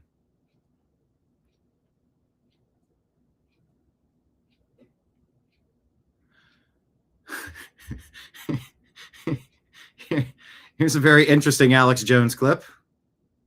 Literally, when they are doing the exact thing that will create real mass anti-Semitism by talking about, let's see. The clip features Alex Jones discussing his theories on the New World Order and the rise of anti-Semitism. Jonas knows for labeling the unpopular collapsing New World Order government and saying it's run by Jews and they're the ones doing it. Labeling Jew.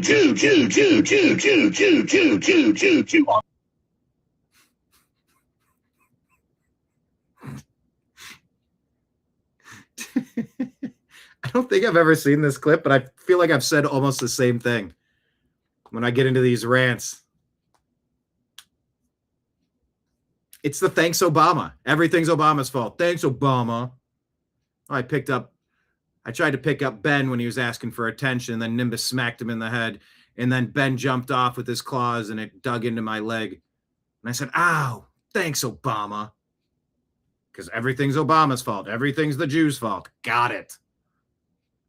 On every topic. Hey, we shouldn't have human smuggling. That's anti-Semitic. Yeah, why would say we shouldn't have human smuggling be called anti-Semitic? That's ridiculous. Hey, we shouldn't have fentanyl coming across. That's anti-Semitic. Shouldn't have fentanyl coming across the border, and we should have strong borders. That's anti-Semitic. Hey, I think there's some election fraud. Anti-Semitic. Election fraud. Nope, can't talk about that. That's anti-Semitic. There's a Simpsons meme, a GIF or a GIF, a classic meme where he goes, what an odd thing to say. And that would be right there. If having strong borders is anti-Semitic, then that goes back to that guy claiming that they are pushing to mix all the cultures and civilizations and races together, but they want an ethno-state where it's them and only them. So why are they pushing that on everyone else? It's interesting,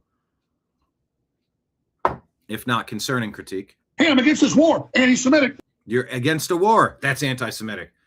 What an odd thing to say. Hey, I'm against it. I mean, folks. I'll let this play without interruption. It's just kind of funny. Literally, when they are doing the exact thing that will create real mass anti-Semitism by labeling the unpopular collapsing New World Order government and saying it's run by Jews and they're the ones doing it. Labeling Jew on every topic. Hey, we shouldn't have human smuggling. That's anti-Semitic. Hey, we shouldn't have fentanyl coming across. That's anti-Semitic. Hey, I think there's some election fraud. Anti-Semitic. Hey, I'm against this war. Anti-Semitic. Hey, I'm against it. I mean, folks. What is this now? 98,000 likes on this one. Turns out he was saying something exactly opposite from what this clip is used for now. Huh? He said that when you complain about something they're doing, you get called anti-Semitic, pretty much exactly what the GIF is used for.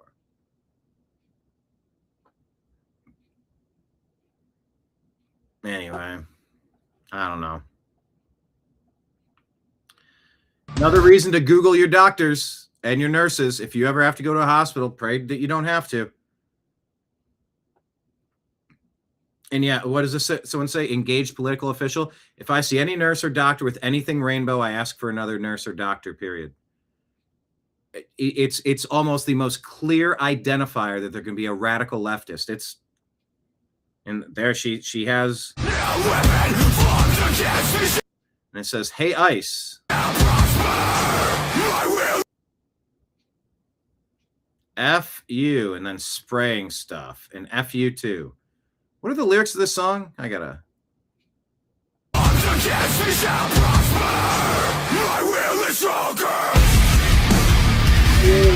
Or F you. This is a super unhinged lady, like spraying stuff on ice.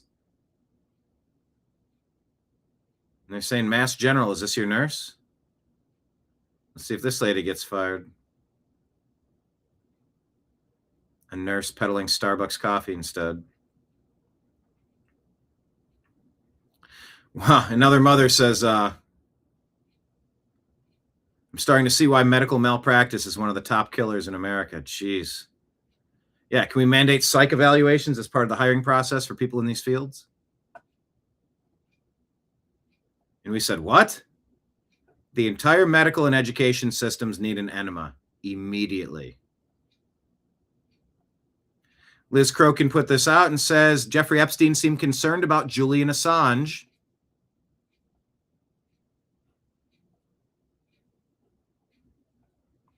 Releasing the DNC and Podesta emails in 2016 via WikiLeaks and them leading to the arrest of Hillary Clinton. Epstein suggests a plot where really bad fake emails are released. Then they get out in the media and Epstein writes, what a trick could be played. This is a classic Mossad deep state controlled opposition tactic. Distribute fake evidence and or false information to muddy the waters so the truth is lost and comes off as less credible. This is the exact tactic they've used for 10 years now to try and convince you that Pizzagate was fake. Playbook known. LMAO, they failed. All right, well, there's another one to look into.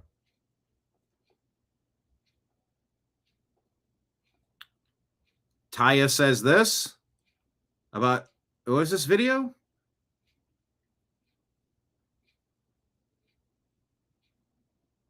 A juror from the O.J. Simpson trial said this. Did you hear this one? Do you think that they're members of the jury that voted to acquit O.J. because of Rodney King? Yes. You do? Yes. How many of you think felt that way? Oh, probably 90% of us. The question, if you'd missed it, do you think there were jurors that voted to acquit O.J. just because Rodney King happened? 90%? Did you feel that way? Yes. That was payback. Uh-huh. You think that's right? Holy shit. You think that's right? Like, no big deal?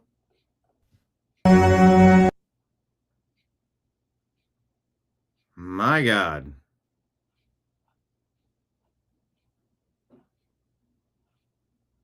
Yeah, that shrug. Despite her age, she doesn't understand true justice. True tribalism can only be answered by her own. This has been the state of our country since 1991. Yeah, payback for what? Ending slavery worldwide? She said the same thing on the 30 for 30 documentary. It was payback for Rodney King. Unless this is the clip from that. Mark says, okay, so we're all even now? This is just going to be a constant. It'll be constant.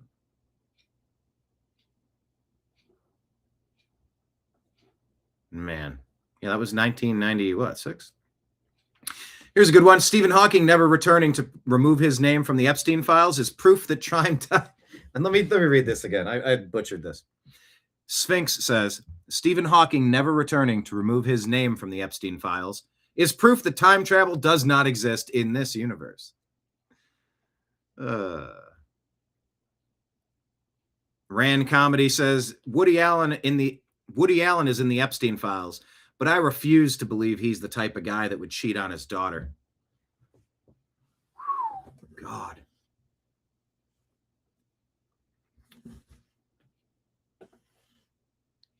Okay, I don't know what all that stuff is. That was the one I liked. This is insane.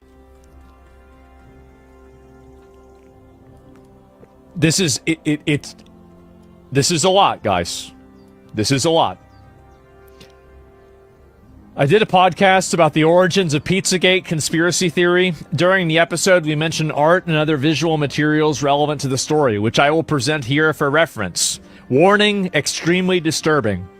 Pizzagate hit public consciousness when a man armed with an AR-15 showed up to Washington, D.C. pizza parlor called Comet Ping Pong Pizza. He was looking for a hidden chamber used by a satanic pedophile cult involving D.C. elites. It all began when the emails of John Podesta, Hillary Clinton's 2016 campaign manager, were released by WikiLeaks. While most were picking through evidence that the DNC or Clinton had screwed Bernie, others were sleuthing in another direction.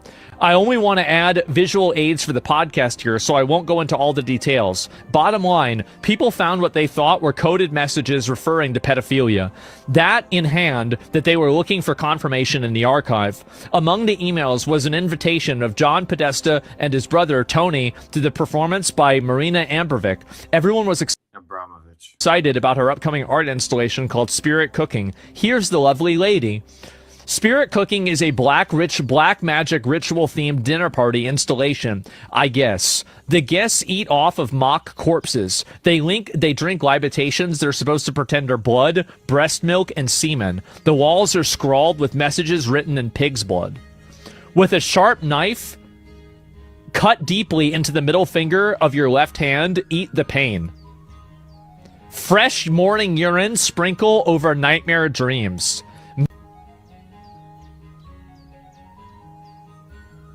Didn't something like this happen at Blizzard? And Bobby Kotick was on Jeffrey Epstein. This is insane. Imagine what we've been walking around with for 10 years. Not allowed to talk about this stuff, researching the fuck out of it because you're not going to shut me down. Not allowed to talk about it. Silenced, demonetized. Once again, that's a reminder that the best way to support your boy over here and the New American Media is either through Patreon or through Rumble. Whoa! Rumble Rants and Super. You good, bud? Rumble Rants and Super Chats, as well as Venmo, Cash App, and PayPal, all scrolling at the bottom of the screen. It's been hard walking around with all this information. And not many places to talk about it. It's actually fucking insane. Like, what the fuck is going on? This is insane. Of course it is. It's beyond comprehension. And it's so much worse. It's so much worse. All right, we're almost done here. And then I got a funny one for you.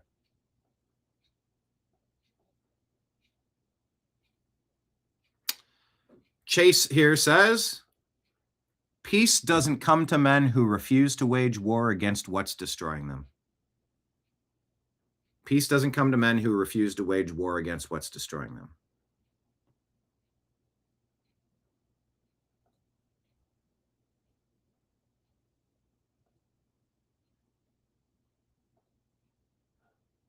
That was the one I wanted to share. All right, let me go back. This is the fun one.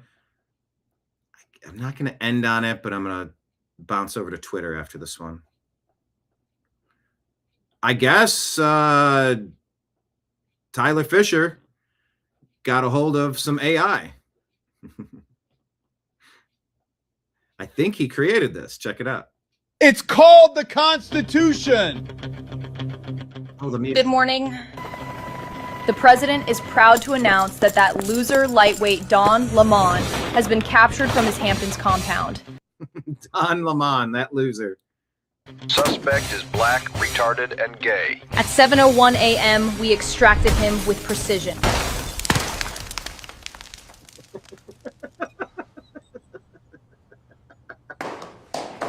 He has. He's running out in pink high heels. This is nuts. Newport Health Food says, I didn't used to like AI, but now I'm not so sure. Has officially been Maduro'd.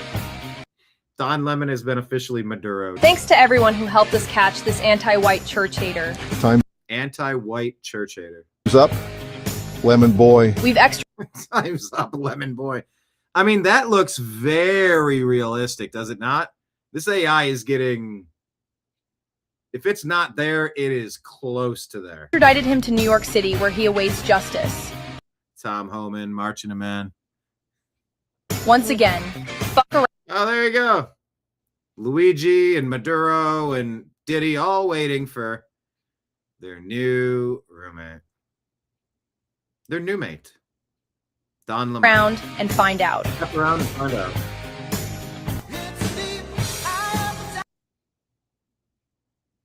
I'm laughing it all up. I don't know. I thought it was pretty funny. Mom Donnie crying. Anyway, I thought that was funny. Good AI. Good AI. Like Leon. That is not AI. And yes, David, it is time to bring down the curtains. Like we can't fucking do this anymore. We can't do this anymore. That is not AI. That's good. All right. Let's buzz to X. Rapid fire round. Rumble Rant Super Chats if you want to toss something at your boy in the tip jar. Patreon page linked up here at the top of the X account right there. Yeah, when leftists realize the body cams they begged for a decade are actually terrible for their cause, I've made a huge mistake. Oh, you have.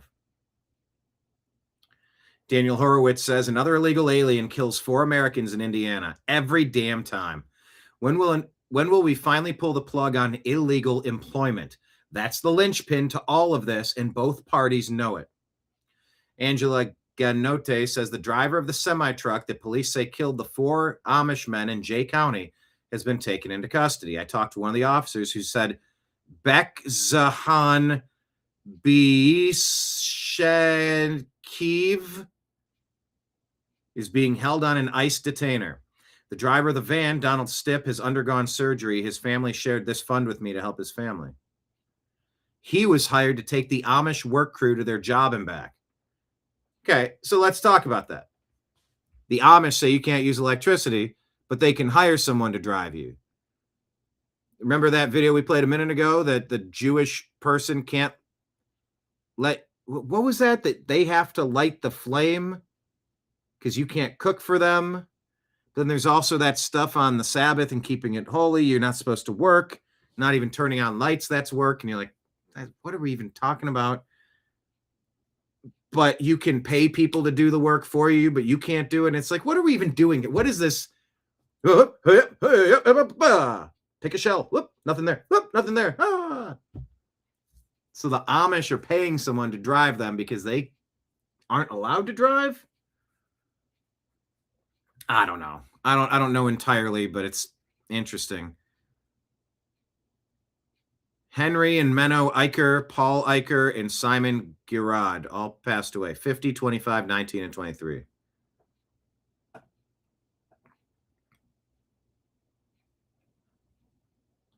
Semi's fault. He's still unconscious in the hospital. Oh, man. Trying to collect funds to help with house bills. Oh, man. Stable, going into surgery for his left arm. Yeah, I guess I'll share this.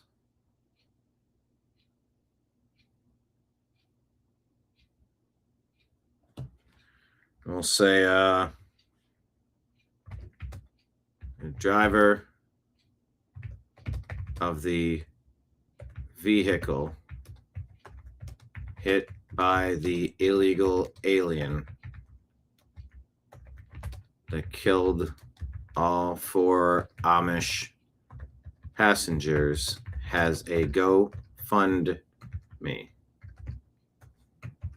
Click to donate.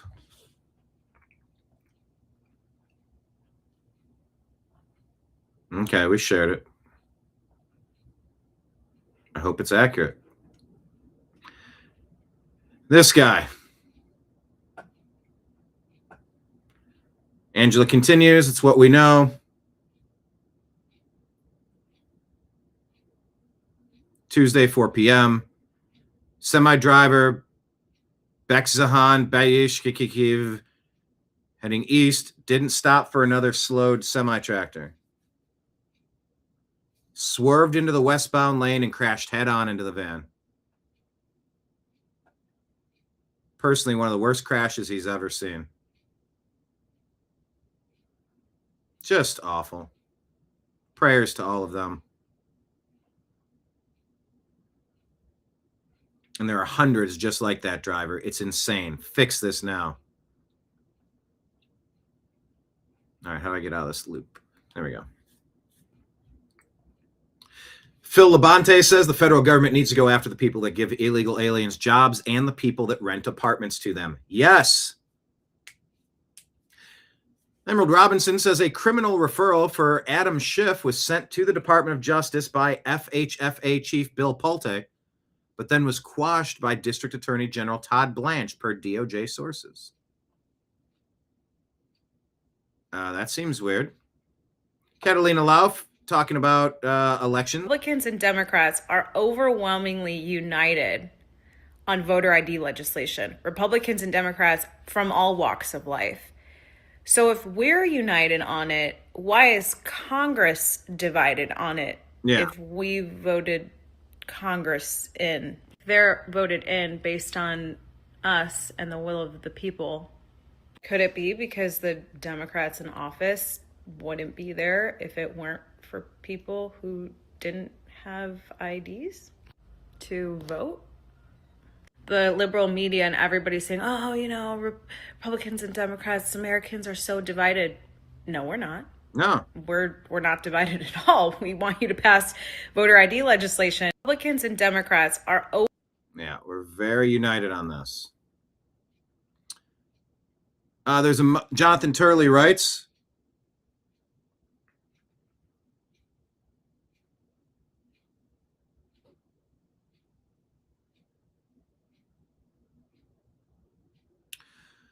the mother of a child that was hit by a car during an anti-ICE protest is blaming the school for facilitating the protest without taking steps to protect the students. This is happening nationwide, all this turning kids into props. Fuck those teachers and fuck those schools. Get your kids out of places like that. I was fostering Izzy, 5th grade, and they pulled the kids out to do a thing against guns. What'd you do today in school? Oh, we had a protest. You had a protest? They're not supposed to be pushing their political crap onto you. Well, what was it? Guns. Well, you had a protest about what? About guns? Yeah, what about them? To get rid of them. Huh?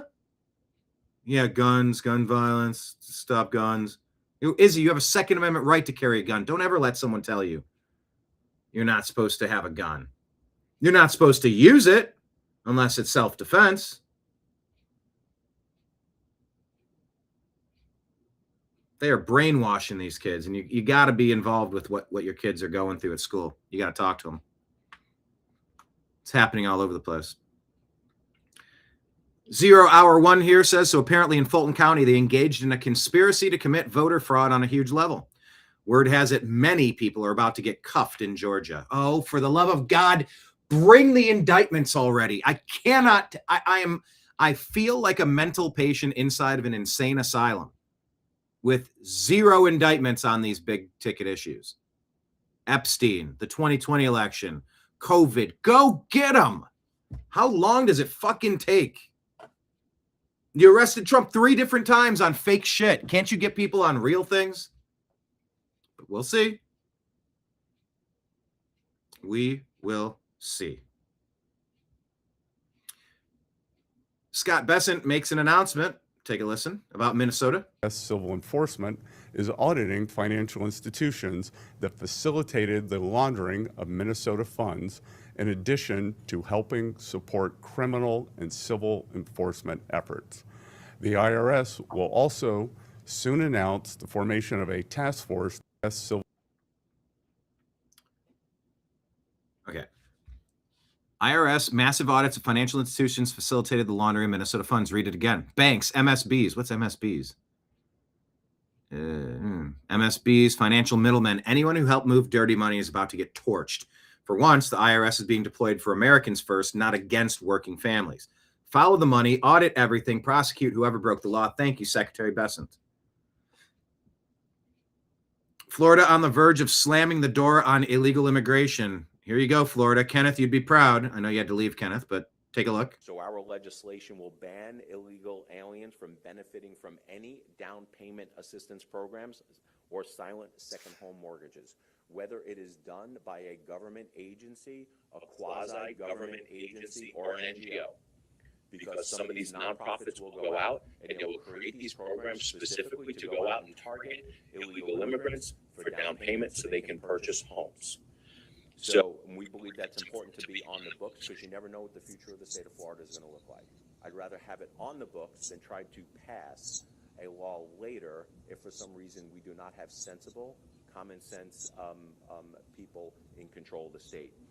It will prohibit illegal aliens from receiving any license issued by the Department of Financial Services. One of the things that we need to do as a state is we need to make sure that when we are issuing licenses, that we need to check to make sure that they are in the country legally. But almost as important is to make sure that we can revoke any license that has been issued when they had legal status.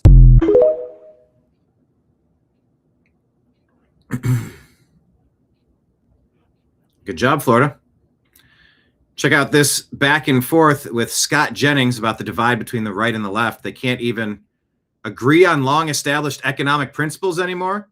This is not rocket science. You don't need proof. This is just common sense. I would ask if you know how much housing costs went up during the Biden years. It went up significantly, but why add to them by adding tariffs? They didn't go down in the last year. You're actually raising the cost by tariffs. You're talking about due to interest rates. You mean like buying a home? Is that what you're talking Yes, about? prices of housing went up 20, 30% during the 4 years that Joe Biden was in. Some of the arguments we're having about housing in the United States and how expensive it is, the bulk of it came while Biden was president. What Scott Bessent is saying is objectively true. We do have a housing shortage in this country. So we already have too few domiciles for the people who are here. His point was simply that if you put 10 or 20 million new people into the pool, whether they're illegal or not, that is going to increase competition for the already short supply of housing. If you already have a shortage of something and you add 20 million people who are trying to get that something, necessarily you're going to have a problem. I guess what I'm asking for is actual proof of that being. There's no correlation between the increases. But I think if you have more people I am trying to buy asking fewer you- commodities. Listen, I'm asking you, is there proof that what you are saying actually happened? Because the immigrants came, but no. the prices were what they were. Where do they live? Is there proof that that actually happened? Scott is actually right on the 50,000 point view. I think 50,000 foot view. Is there any proof that 40 million extra illegal alien invaders are going to need a place to stay? And then when they need a place to stay, they get a place and it makes it tougher to get, so the price goes up.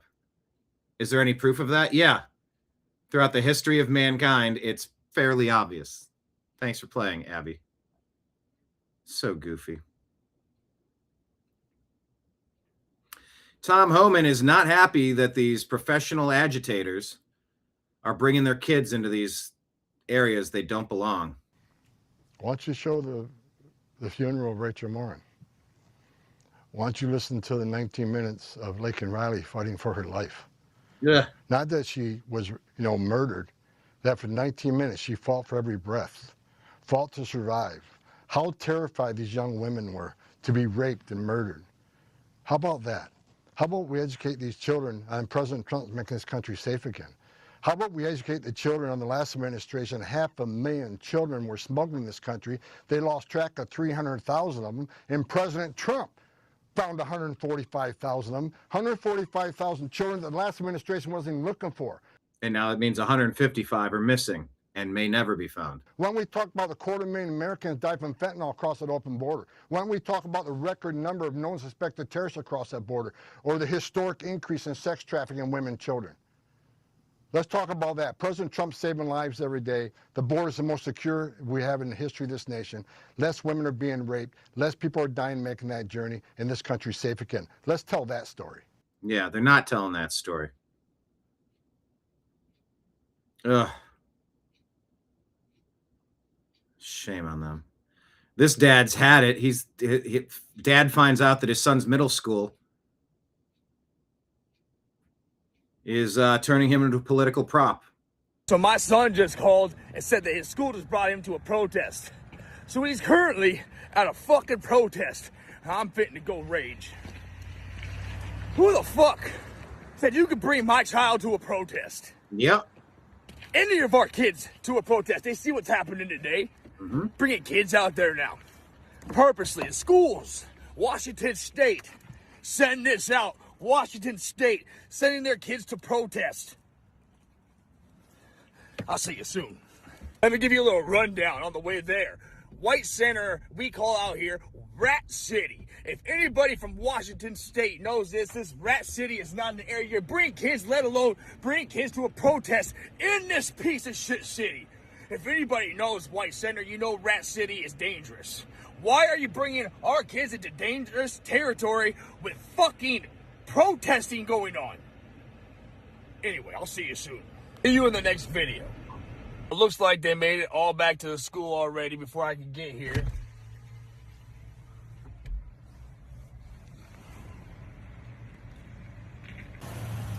Yeah, so they all just got back before I can get here. All the kids.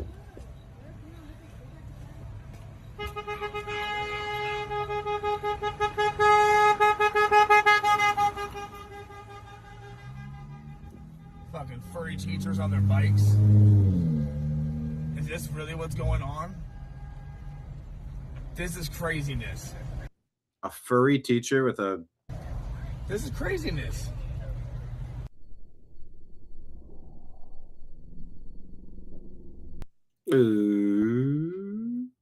Oh, why'd it go? So my son... Yeah. We got the blue hairs, everything. Are you serious? Yellow hair? Oh my God, my kid is at a woke school. What is going on? This is Cascade Middle School, everybody. Cascade Middle School in Washington State. Homeschool. Did you consent to that? I didn't want to. You didn't want to do that? No, that was when the cops came up. One of the guys was like the guys with the megaphone, like a kid, who was like, do not talk to the federal thingamabobs, whatever it is. Best believe I will be at the next school board meeting. You'll see my next video when that happens. I'm looking forward to that. Someone in my comments section said that we got emails stating that there's going to be a walkout today. Here's my email. As you can see here, Highline Public Schools, Cascade Middle School, the IA parent, February 2nd. Student protest, posted by Emily Felstmost on Monday, February 2nd at 1:58 p.m. in Cascade Middle School. Dear Cascade families and students, today some of our students participated in a peaceful protest off campus in support of our immigration community. Our students walked to Evergreen and through the... Our what community? And not our immigration community, our immigrant community.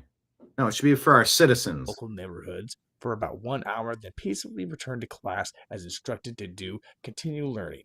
Students were accompanied by Cascade staff and Highline security to ensure their safety as they walked. Let's get this perfectly straight. Nobody informed me that my child was going to enter a protest. You say the email was sent out. Here's the email I got. Is this telling me and informing me that my child is going to go to a protest? Is this informing me, or is it telling me that he already participated in one?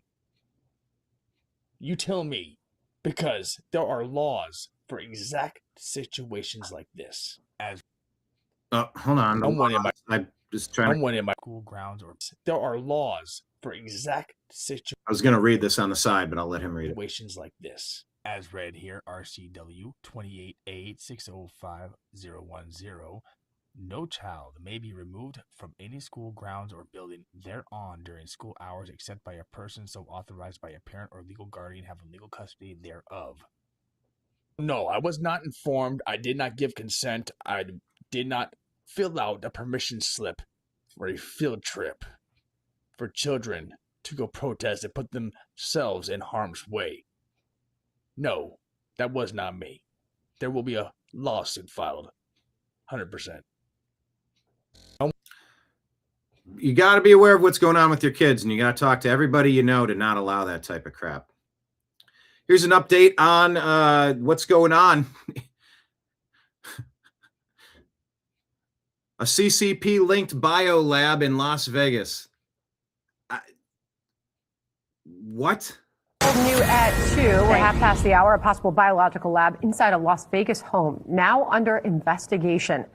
A federal investigation. Agents seizing vials of unknown liquids and probing a potential link to a Chinese national accused of running a similar lab in California that held deadly pathogens. Our senior national correspondent William Lajeunesse is reporting. They're saying it's the same person that was linked to the other one, and it just now took this long to stop this one? Reporting live on this out of Los Angeles for us. Hello, William. Well, Sandra, two amazing things about this story. One, the man who owns that Vegas lab, he's a Chinese scientist linked to the CCP, is and has been in jail the last 3 years. Secondly, the lab is not an FDA licensed facility, but it's in a house in Vegas, raided Saturday morning by the FBI, SWAT pulling out boxes of what police believe are hazardous biological agents and pathogens, normally found in a secure university or just some house industrial lab with airlocks designed to prevent an outbreak. Almost immediately, investigators observed multiple refrigerators, a freezer, and other laboratory-type equipment, along with numerous bottles and jugs containing unknown liquid substances. So the Vegas lab, according to police, belongs to 62-year-old Zhu Baiju, a Chinese national. Okay. There's been a lot of Jew talk on the show today. I'm not a particular fan of that subject. But this guy's name is what? Equipment, along with numerous bottles and jugs containing unknown liquid substances. So the Vegas lab, according to police, belongs to 62-year-old Zhu Baiju, a Chinese national and a fugitive who also goes by the alias David He. He was arrested in David He, or Zhu Baiju 23 for manufacturing unlicensed medical devices and lying about unapproved HIV and pregnancy test kits that he was selling. He also operated this illicit biolab in an abandoned warehouse in Reedley, California, where investigators found thousands of vials of blood and tissue, 1,000 genetically engineered mice designed to carry the COVID virus, and CDC tests did show the vials contained HIV, COVID, hepatitis, herpes, and malaria. Police arrested Zhu, and he's been in jail ever since. Congressional investigators link the lab to the Chinese Communist Party, a tie that also suggests the same people are behind the Vegas lab. What do we think these people were doing with those substances in the house? And I'll tell you, the truth is we don't know yet. So House investigators say Zhu got financing from mainland China to create dozens of companies here and Canada. He employed mostly Chinese nationals to steal American intellectual property and transfer it to China. His trial begins in April. Man, there's so many things going on. So you say, oh, you just don't want immigration because you don't like brown people. You go, shut up. Oh, you don't like immigration because you don't like Africa or Middle East or these people. You go, shut up. Chinese CCP-linked bioweapons labs. I have a concern from anybody outside the U.S. coming here, period. Every country, every area that's not inside here, I want to know what these people are doing. You don't play on our team. You're not a member of our team. You don't just get unfettered access to our training facility. Chinese bioweapons labs. Was this guy an illegal alien? I don't know. I'm just pointing out to the dumb people, for those of you in Rio Linda, California, that the concern over illegal immigration is about everybody. Max Cohen here says that Chuck Schumer and Hakeem Jeffries lay out 10 demands for DHS reforms. Representative Anna Paulina Luna says they want ICE to identify themselves, but they don't want to identify voters. Make that make sense. Kimmy here says breaking Trump supporter 19-year-old Bo Loudon just became the youngest ICE agent ever after losing 10,000 followers for vowing to deport all illegals. Something about that doesn't seem entirely verifiable. Let me ask Grok real quick. Did Bo Loudon become youngest ICE agent? It just feels like a fake story. No. He's 18 or 19. You don't know? But did he, hold on, personally took action? Hold on, so wait. Is he an ICE agent? Just give me the answer, Grok. Come on. No, he's not an ICE agent.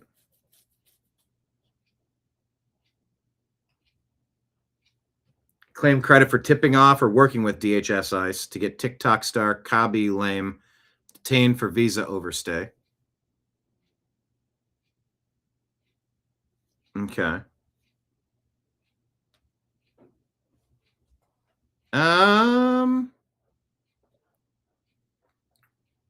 So let's say this appears to be an online exaggeration. How do you spell not officially true? Per Grok. Okay, we'll share that then, just so people can see it. Linda Moynihan says, can some of the hot girls for Zoran Mondami tell him to come pick up the trash? Look at this. Look at this mess. You got one job, New York. Yes. You coming up again? You just going to stretch on my leg? You ready for more lunch or what? What do you want? Yeah, New York is being poorly managed, it seems.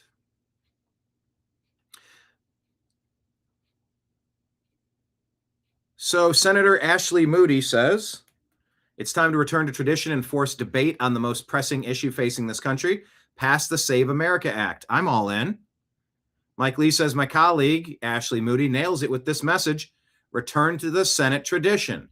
Require filibustering senators to actually speak using existing Senate rules. Pass the Save America Act. All right. Pass it. I agree. Tony Segura says the financials have been revealed for the No Kings AstroTurf protest. Arabella, $79 million. Warren Buffett, $16 million. Ford, $51 million. Rockefeller, $26 million. Soros, $72 million. Tides, $45 million.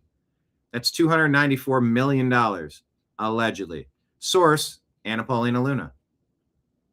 Really? Is Warren Buffett all in on this nonsense? Ford and Rockefeller, Soros. I know Soros, Tides, Arabella, they're the usual suspects, but why is Ford and Warren Buffett getting in on this? Allegedly. Reporter shows up to Billie Eilish's home because there is nobody illegal on stolen land. So he goes to her home that is allegedly on stolen land. First of all, isn't that ironic? Massive gates keeping people out. I thought Billy didn't believe in borders. Well, according to the the driveway. Billy does believe in borders. She believes in massive gates keeping people out. A couple of cameras up there as well. The lights are on, so somebody must be home. Let us in, please, Billy. We are here because this is stolen land, Billy. We are here because this is stolen land, Billy. And we think we should be given access to your quite lovely $3 million mansion. I've heard this, a $3 million, $5 million, $14 million, $25 million. I love how the numbers are wrong. Like, they can't all be wrong. So some of them are right. One of them, well, can somebody tell me how much Billie Eilish's home is actually worth? I just keep hearing different numbers. $3 million will barely get you anything in LA. That's why I'm asking. And such is Billy's concern for security and privacy. It's surrounded by privacy. Pretty decent security fencing. Very nice indeed. Massive security hedges as well. First of all, there you go. That's kind of funny. I thought Billy didn't believe in borders. By the way, yes, that does appear to be Bo Loudon is the son of Gina Loudon. Gina Gentry Loudon. There you go. Friend of Barron Trump. You are correct.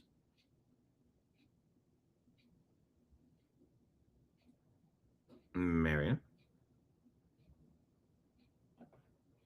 Yeah, I don't have her address. And in fact, they're blurring it out because they don't want to dox her. But whatever. So yeah, once again, William Stevenson, once married to former First Lady Jill Biden, arrested and charged with murder following the discovery of his wife's body in their home late last year. Unresponsive. I think it was, I read that it was a domestic disturbance call. Did he choke her or something? Did she fall? And very light on details with that story.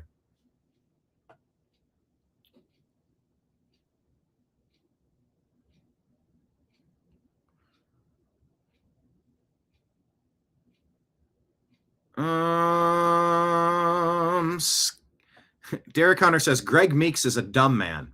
Scott Bessent is very bright. One is a backbench member of Congress elected from a gerrymandered district designed to get idiots in office. The other is a very successful man who now serves in the cabinet. Merit in action. Take a look. All you have to ask is yes or no. No, Congressman. All you have to ask the is yes or no. OCC is an independent entity, and I would know, Congressman. So I take that as a no. You traveled to Venezuela. I take that as a no. On behalf of I take that as a no. On behalf of your donor, you do not want to answer that question.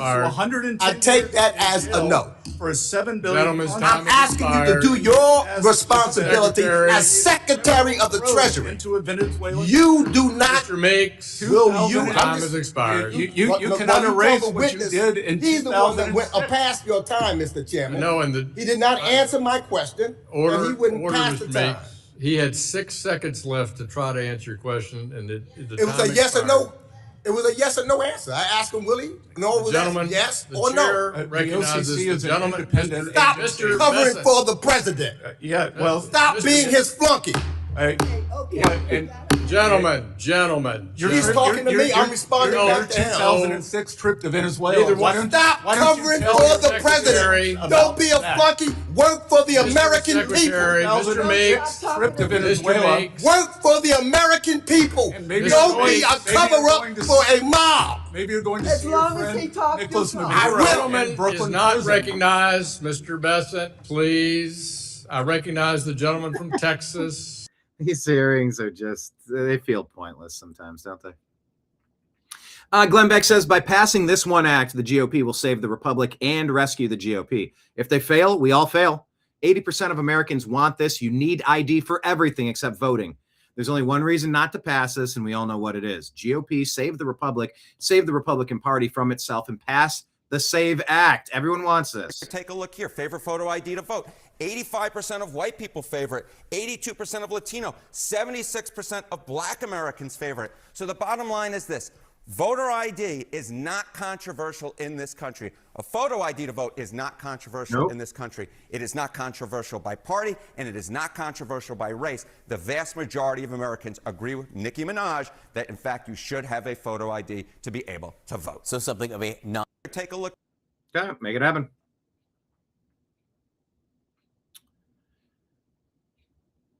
What is this here? Sex is a cheek swab. If you're an Hold on. on. This is Miss Hageman. The fact is that all you need to do to determine sex is a cheek swab. If you're Talking about men and women's sports, maybe? an XX or an XY, you're either a boy or a girl. It's that simple. Yep. This isn't complicated. It's not like we haven't known what women and men were for not just a matter of years, but decades and centuries and thousands of From time immemorial. years before that. The fact that we're having this conversation and this debate just absolutely epitomizes the left's ongoing effort to rewrite the English language in order to change the debate and destroy civil order. Cisgender is a made-up word. Cisgender that means nothing. Do not call me cisgender. I am a woman. This gentleman sitting next to me, he is a man. That's who he is. That is what our title is. That is what we have been described throughout history.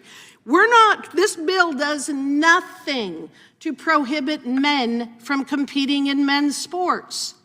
I will repeat, this bill does nothing to prohibit men from competing in men's sports. It does prohibit men from competing in women's sports. It is that simple. All we have to do is look at what happened during the Paris Olympics, where we watched a dude beat the hell out of a woman in a boxing match, and we have people on the other side of the aisle who actually believe that that is okay. That man is not a woman. He has been tested repeatedly. That is a man, and he will not be allowed to compete against women in the future because he is a man. We do not want men beating up women. We do not want men in women's soccer or volleyball or basketball or rugby or swimming or any other athletic competition. This isn't difficult.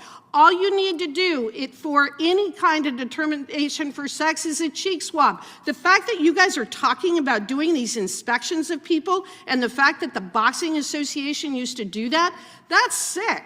That is sick. Yeah, Hageman's pretty good. I'm a fan of hers. This is just common sense stuff. We all know it. Senator Eric Schmidt tells the co-president of a woke Soros-funded non-governmental organization trying to block and tackle for Somali fraudsters, pointing out public citizen declaring ICE operations to be racist doesn't mean much, given they previously said they basically everything's racist. Well, no, let's just play this one. Let's hear it in his own words. There's a lot of hearings going on in Congress. Are deportations racist? Are deportations racist? It depends. They can be racist, okay. For sure. Is ICE racist? I think the practices of ICE right now are abhorrent and should be abhorrent, exactly as you said, for American values. I think the practices of ICE right now are... But ICE itself, the organization, is a racist. The enforcing immigration and customs laws per se is not racist. What ICE actually is doing, I believe, can fairly be characterized as racist. Yes, sir. All right. I asked this because we did a little bit of digging into Public Citizen and found two things. One is you're funded by George Soros, correct? The Open Society Foundation is one of our funders, yes. And you call just about everything you don't like racist. That is not true, but... Okay, well, I'm going to give you a few examples. Sure. On December 11th, 2019, Public Citizen tweeted that the banking sector as a whole is racist. On August 17th, 2021, Public Citizen sent in a press release that algorithmic racism was a major problem and that we need to start creating anti-racist algorithms. On December 23rd, 2020, Public Citizen tweeted that our healthcare system is a racist abomination. On April 7th, 2023, Public Citizen tweeted that expelling 2 Tennessee state reps for violating the legislature's rule was racism. On April 15th, 2021, Public Citizen tweeted that law enforcement in this country has been overrun by racism. On June 25th, 2020, Public Citizen tweeted, "Racism is the reason DC is not a state." On January 15th, 2019, Public Citizen tweeted that asking about citizenship status on the census was racist. On August 24th, 2020, Public Citizen tweeted, "Defund our racist, hyper-militarized, murderous American police force." On July 10th, 2020, Public Citizen tweeted that law and order is a racist dog whistle. Do you stand by these statements? Well, I appreciate the depths to which you've gone of research. In the context of all those statements, yes, sir. So all of those things are racist? If you want to go through them, we can talk. So here's, sure. I'm really glad. No, hold on. I'm glad for this moment of clarity because a lot of witnesses would try to sidestep that. That's correct. But what you have shown in the questioning we've seen before, in just these examples, the public interest isn't your interest at all. It is not your interest at all. You use racism as an attempt to intimidate people to get your way. And it's not 2020 anymore. The American people are over it. So what you're going to find is we are going to prosecute, and it has nothing to do with race. We're going to prosecute because fraud was committed on a level that is so offensive to this country. Your words that don't mean anything aren't going to stop what's coming. And I want you to take that back to George Soros and all these ridiculous funders you have to try to muddle the issue because justice is coming. And by the way, if I have it my way, we will denaturalize all these fraudsters and send them home. Mr. Chairman, I'm out of time. Wow. That sort of sums up the two parties pretty well, doesn't it? Good grief. There's a difference there, huh? Victory in New York, says Michael Casey, after hundreds of patriots turned out in protest, the Rockland County Legislature Board.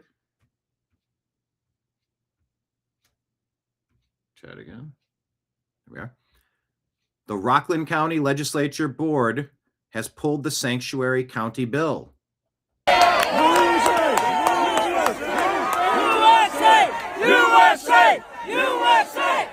USA! We're taking American record. USA! USA! USA! USA! USA! USA! USA! USA! USA! Seems like common sense. It's super illegal to have sanctuary stuff. It just means illegal. You can't do that. You can't do what those are. You can't do what those cities are doing. Sanctuary cities are illegal cities. Laura Ingram says, this is how you do it. Do not allow the anti-American lunatics who consider it gainful employment to impede ICE to dominate the conversation. Thank you. Why is Tillman trending?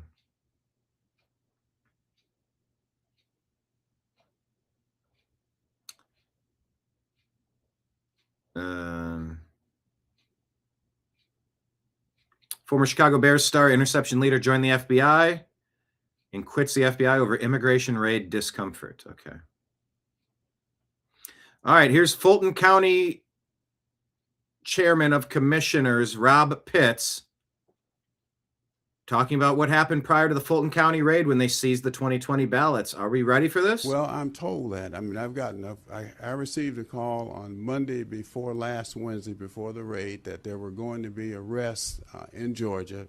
Secretary of State, his deputy, Sterling, I believe his name is, me, and 2 or 3 others. That did not happen on Monday. It didn't happen on Tuesday. But lo and behold, on Wednesday, the FBI shows up. And in addition to the FBI showing up, when Tulsi Gabbard showed up and we'd heard a rumor that she may be coming, I couldn't believe it. But I didn't meet her, didn't talk to her, but she was in fact there. So that leads me to believe, and any rational thinking person, that there's something sinister going on here. There's something bigger than just the FBI. Sinister,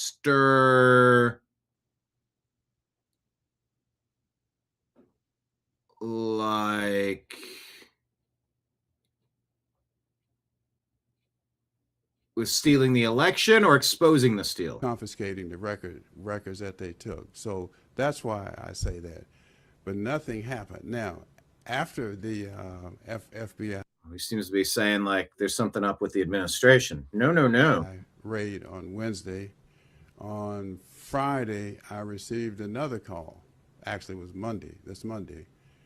Same source saying that you guys can't relax, even though the FBI has been there and they've confiscated the 700 boxes.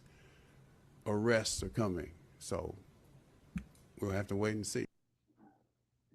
Oh, fingers crossed. The thing we have not seen nearly enough of is arrests. Speaking of arrests, let's look at California and all the mismanagement. It's not mismanagement. It's actual theft and treason. Stealing from homeless, stealing from people that need it. That's what's happened in Minneapolis with fake autism centers and fake healthcare, fake daycare, fake transportation. It's all theft.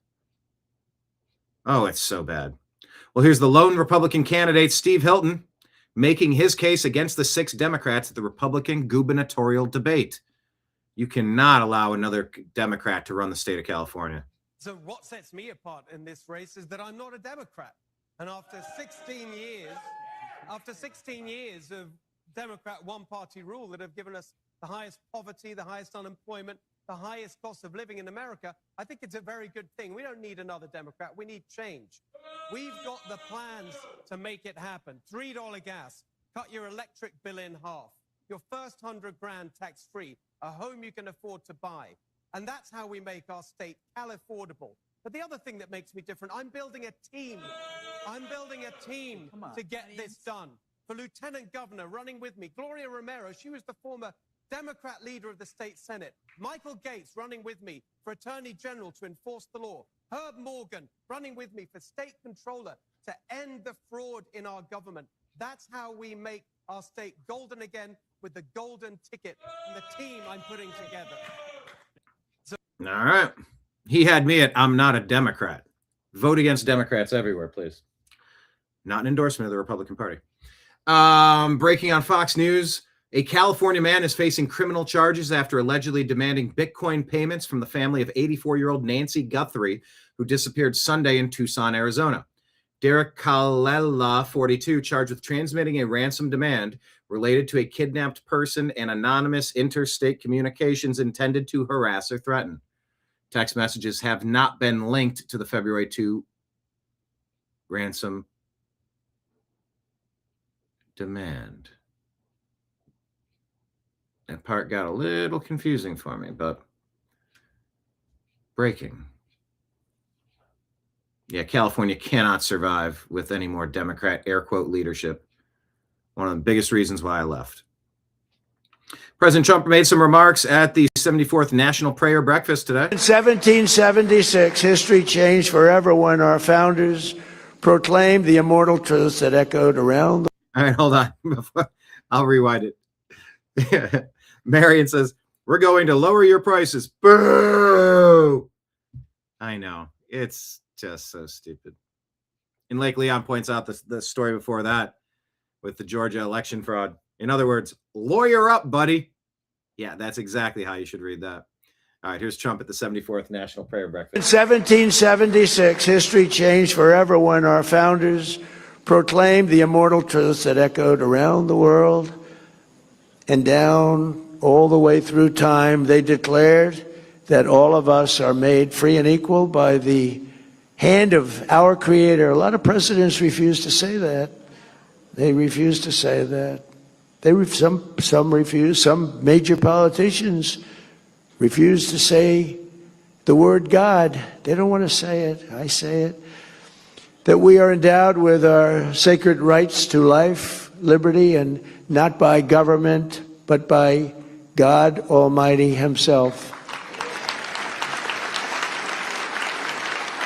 And those words rang. And that is a key component to how the country is set up, because it's not a gift granted to you by some prince or potentate, some king or queen. Our Creator demands that we have freedom. You can't dispute that. And if you do, you're a tyrant. Go fuck yourself.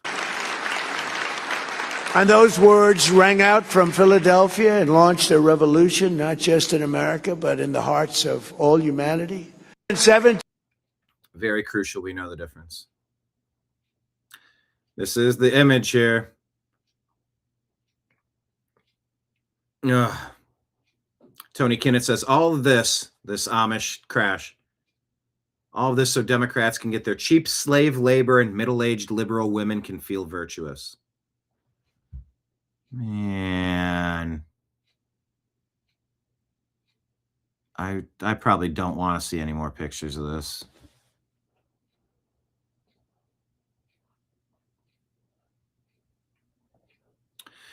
Chuck Schumer stood on the floor and called all black people stupid idiots who don't have enough intelligence to know how to get an ID in order to vote, says C. Reason. Then Chuck Schumer showed his racist nature by claiming Republicans who believe everyone, including black people, are smart enough to know how to get IDs are going back to the Jim Crow era. Remember the era that Democrats started? It's time for Chuck Schumer to retire. That was tough for me to say. Here you go. Here's the clip. Leader Schumer, you recently called the SAVE Act Jim Crow. Can you explain how it's Jim Crow to require an ID to vote in elections, to drive a car, to purchase alcohol, go to the DMV? Any comment on that? Leader Schumer, you said you're on the same page as... What do you think? Should we restore normal order in the Senate and actually go back to the standing filibuster? You said that you're sending a proposal over there. Leader Schumer, you recently called the SAVE Act Jim Crow.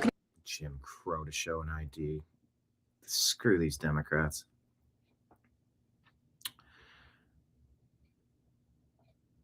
Democrats are privately very determined to avoid getting dragged into a debate over immigration with the GOP and the battle over ICE funding. In a private meeting this week, according to Stephen Newcomb, Senate Dems stressed the need to keep the focus on law and order and refused GOP attempts to debate things like the SAVE Act and sanctuary cities. Dems got shellacked on the immigration issue in 24, and they see much more solid footing on law and order with support for ICE tactics spiraling. GOP has been trying to inject SAVE Act and sanctuary cities into negotiations over ICE funding, per Axios. Senate Republicans say Senate Democrats want to kneecap the agency that enforces immigration laws, but they don't want to get into a debate about immigration. Good luck. Good luck. Awakened Mandate says Bloomberg, America first. Here's a cartoon, or an article rather, that says Trump's attempt to make drugs cheaper is pushing up prices in other countries. Oh? Unseen One says, yeah, in other words, the U.S. was paying for the rest of the world's health care. Now we aren't, thanks to President Trump. Thank you, President Trump. May 17th will be something special in the National Mall. Here's President Trump at the National Prayer Breakfast. Converts, and also the number of people going to church every week. To support this exciting renewal this morning, I'm pleased to announce that on May 17th, 2026, that we're inviting... What did he almost say? I keep getting the dates screwed up for 2026 if I say it. 26. Hang on, let me back up. Renewal this morning, I'm pleased to announce that on May 17th, 2026, that we're inviting Americans from all across the country to come together on our National Mall to pray, to give thanks, and we are going to do something that everyone said, like, that's tough. We're going to rededicate America as one nation under God. You know, a lot of people... Okay. So on May 17th, are you going to string up the people on the Epstein list? Are you going to string up the people from the grand conspiracy for committing treason? Are we going to finally have convictions on all of this demonic energy that's just been swirling around, making everything stupid and dangerous and expensive for decades? That's how you rededicate justice. Wouldn't that be something?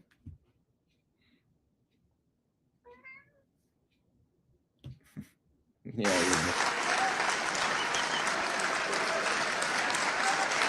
And when I say people on the Epstein list, people that you can prove with your videos that they're abusers, you know, because it was a blackmail operation and we all know it, and you're not releasing this info.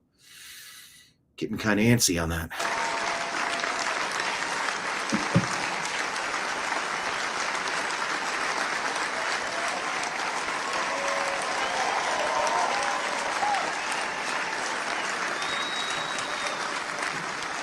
Yeah, thank you very much. It's good.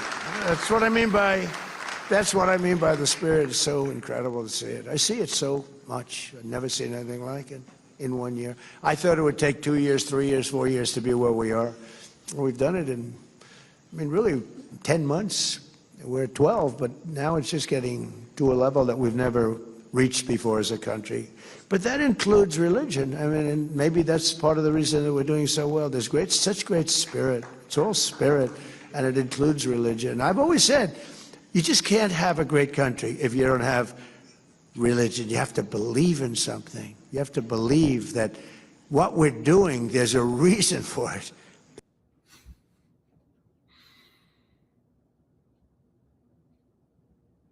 I feel like there's a reason why I'm doing what I'm doing. I feel like there's a reason why we gathered together to find out what's happening, get a balanced idea of what's swirling around us, and have a few laughs along the way when we can. But Yeah, you're either a nihilist, you believe in something. If there's nothing when we pass, I guess nobody's out anything. But if there is, why wouldn't you take a ping pong ball and say, I would like to be in this lottery? If there's an afterlife, I'd like to go there if it's a good one. Why choose to believe in nothing?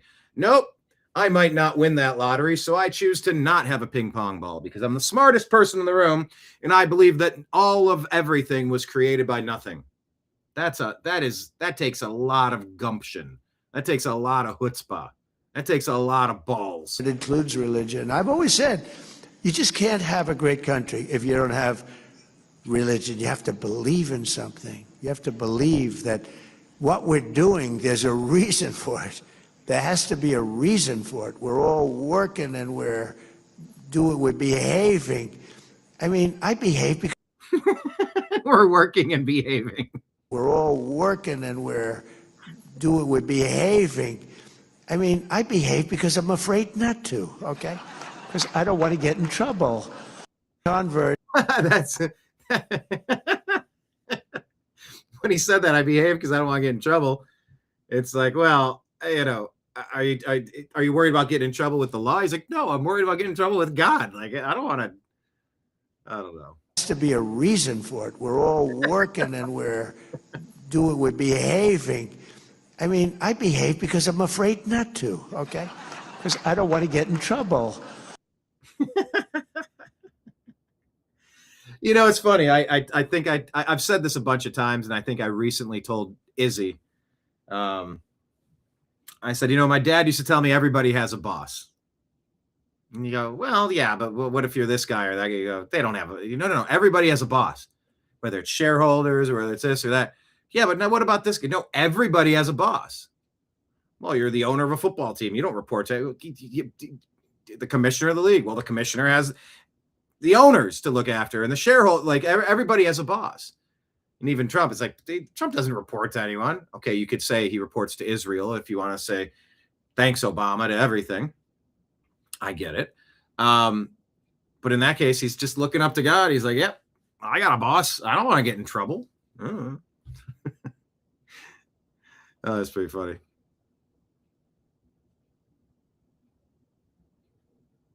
I didn't check this story. I don't have his name. Thomas Sewell. Let me just double check.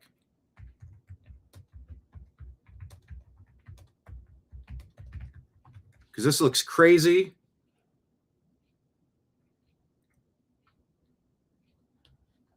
Shorter synopsis.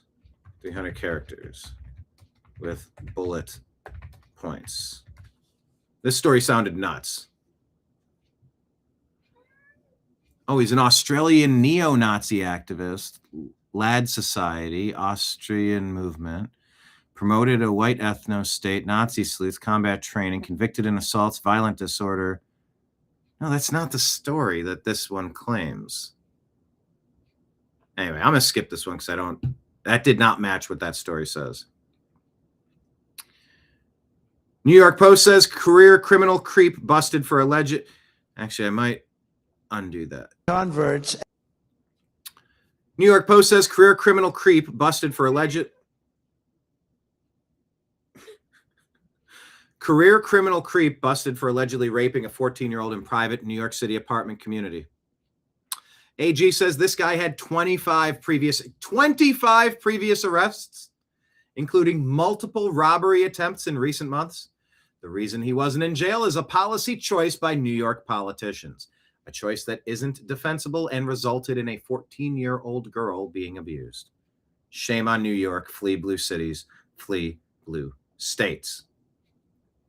Trump gives a shout out to Nayib Bukele in El Salvador, including one of my favorite people, President Bukele of El.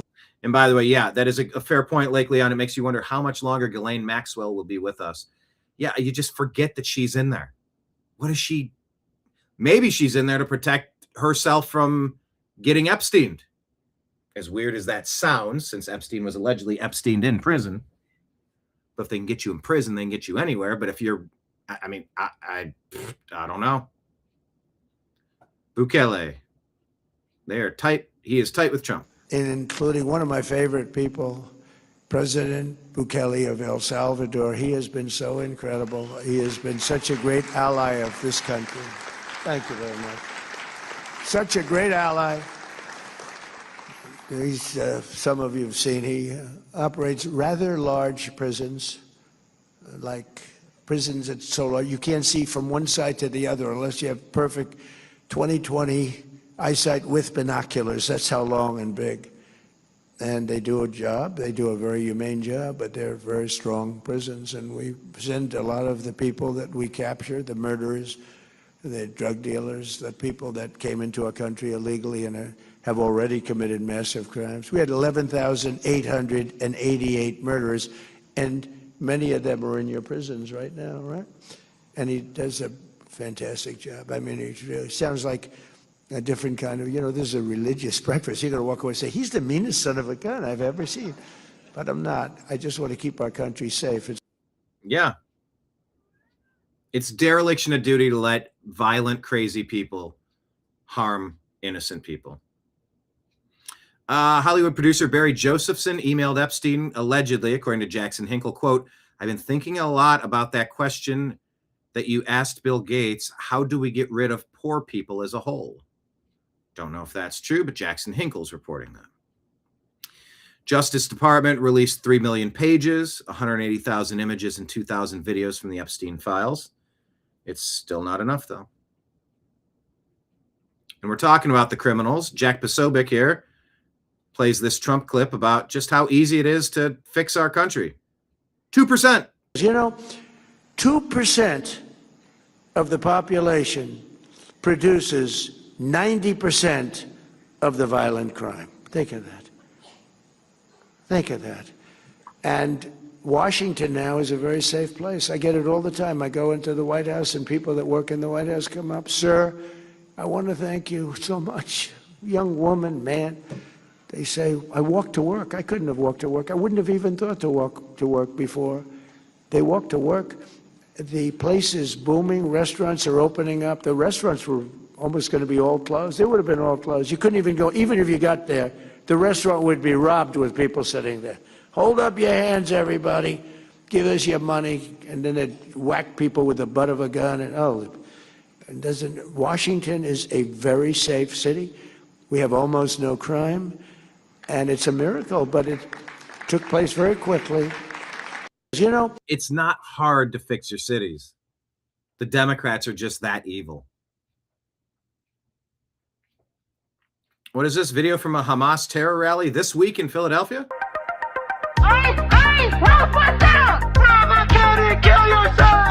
They're chanting, ICE, ICE, help us out, grab a G and K yourself.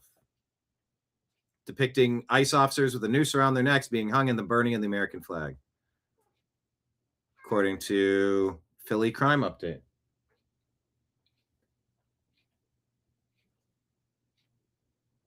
J.D. Vance, one of the most powerful people on earth, single-handedly humanizing fatherhood, says Anna Lulis. Showed up to the Winter Olympics hand in hand with his kids. This is exactly the kind of role model that America needs.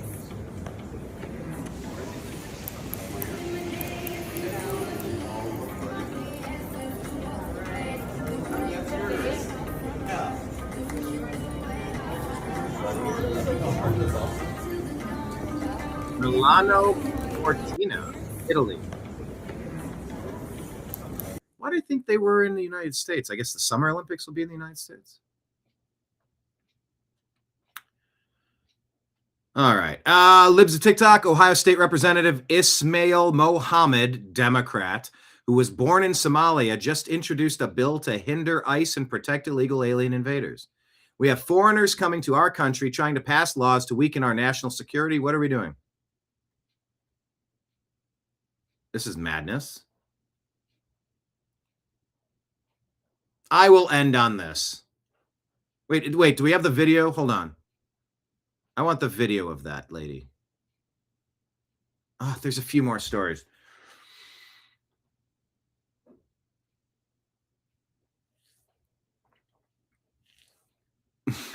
They say this is some rare Jim Crow era footage of Joe Biden showing his ID to vote in the 2022 midterm election. Her first vote. Yeah, Jim Crow era footage. John Jackson says Kemp was in on the steal, so was Raffensperger. And the breaking news is that Governor Kemp told Georgia Bureau Chief not to investigate 2020 election fraud. GBI chief said he's a team player and dropped the case. Governor then appointed him as a judge. So let's see if Raffensperger and Kemp are in on this. During this testimony, Democrats were colluding with Jeffrey Epstein to get Trump. I got 8 seconds.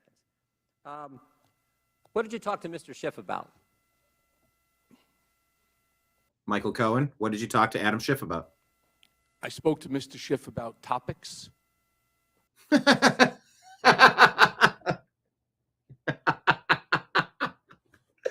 need to use that. Oh, I need to use that. That's so good. Oh, that is such a great non-answer answer. Oh, that is that might be one of the best I've ever heard. I spoke with him about topics. I do like to say things and such. I spoke with him about topics. And just leave it at that. I spoke to Mr. Schiff about topics that were going to be... Darn, I wish you would have just stopped there. That was so good. Mr. Schiff about topics that were going to be raised at the upcoming hearing. Whoa. Not just what time to show up, actually what you're going to talk about? The gentleman time to respond. I got 8 seconds. Democrats were texting with Epstein at this very moment. Jim Jordan also busted Cohen and Schiff colluding, according to C3.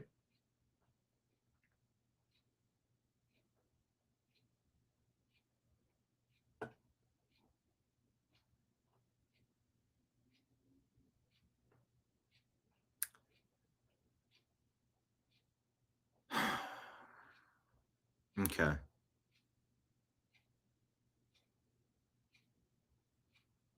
I think I've reached the end of the list.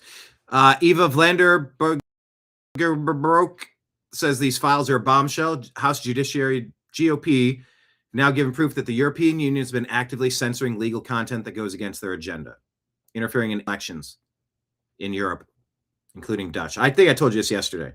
They censored populist rhetoric, anti-government, anti-EU content, anti-elite content, political satire, anti-migrant, Islamophobic content, anti-refugee, anti-immigrant sentiment, anti-LGB, etc. content, and meme subculture was all censored. Yeah, basically everything everybody's about. And as long as you throw a slur at somebody, you get to silence them. No, screw that. Rand Paul has thoughts here on the welfare state. Very clear stuff. And the thing is everybody, sure, you can, it sounds like a good thing, bring them over here, but we really didn't need another 80,000 people from Afghanistan. No. We didn't need another 80,000 people from Iraq. No. And we certainly didn't need another 80,000 people from Somalia. And if they're coming, they should be ineligible for welfare. Yes. If you come as a legal immigrant, you're not supposed to get welfare for 5 years. And yet we know it's happening. The refugees can get it immediately.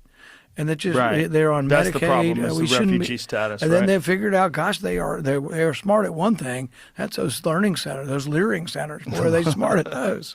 Well, I mean, once you realize that you can get a lot of money doing that, there was also autism diagnoses, and then they'd open up an autism center, and you know all that money going overseas. I don't fault people for taking advantage of a system that I sort of do, because you know what you're doing is wrong.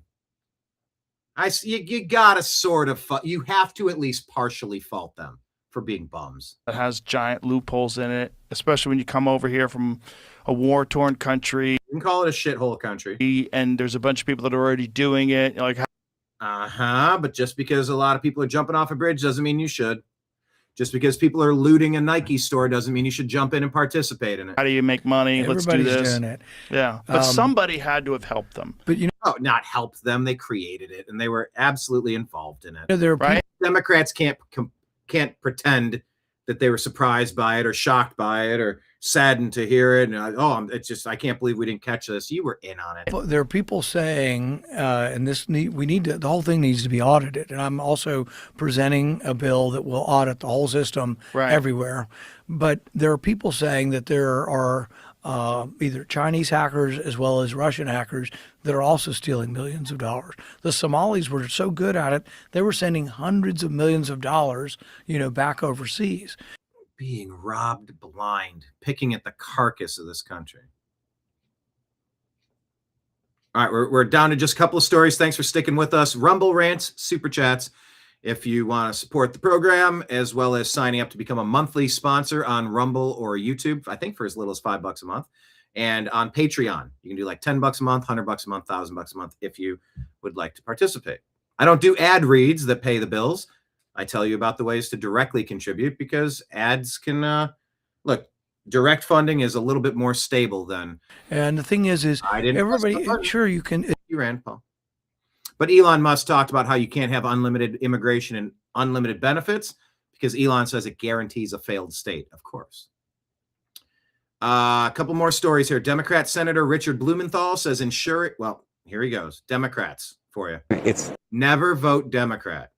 This marionette puppet looking guy. Simply a step toward totalitarian and authoritarian effort to suppress the vote. That's what he says about voter ID. What a goober. One more time. Does he think we're stupid? It's simply a step toward totalitarian and authoritarian effort to suppress the vote. And it goes along with his seizing election machines and voting rolls, imposing citizen. You mean running a full forensic audit on what appeared to be an obviously rigged 2020? My only question is, why the hell did it take a full year? Why did it take 5 years? Why did Congress rubber stamp and approve something that was clearly outside the bounds of checking in, zeroing it in, zeroing it out? If these reports are true, none of this stuff was followed. It should have never been certified, meaning Biden would have never allegedly earned the 270 electoral college seats needed, so it would have gone to another methodology to determine who became president. Oh, this guy, you gotta be out of your mind, bro. To suppress the vote. And ID suppresses the vote. Bullshit. Bull pucky, I says. It goes along with his seizing election machines and voting rolls, imposing citizenship tests, a series of actions that are designed to suppress and maybe stop the vote. Maybe stop the vote. Vote against every Democrat. Hey, here's another clip. Democrats shamefully comparing to Jim Crow. President Barack Obama was asked to show his ID to vote. Oh, you're right.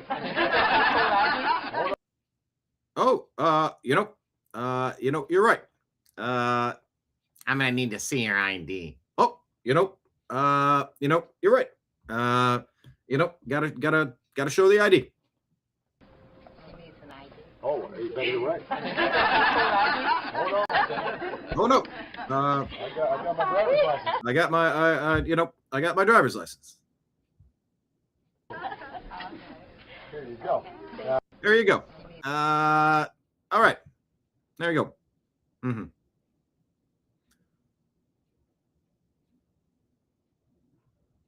Two stories. Trying to understand what the Epstein thing really is. Benny Johnson has Alex Jones on, and he's got he's going to lay it out here where it's sort of, not that it makes sense, but when you listen to this, it's going to make sense. Marion says, even after 5 years, illegal aliens or, people come here, they should not be entitled to anything. Agreed. Best of the best. Come in here, pull your weight, and help the people around you. You don't show up and be a burden. You don't show up to a party and say, gimme, gimme, gimme. You show up with something. Here's some bourbon. Here's some appetizers or something. That's how you're supposed to do it. Now, I've gone to parties and just consumed. I have. It's a little different from going to a country and saying, I want thousands of dollars every single month forever. That's a little different. And as a host of a party, yeah, you're kind of hosting.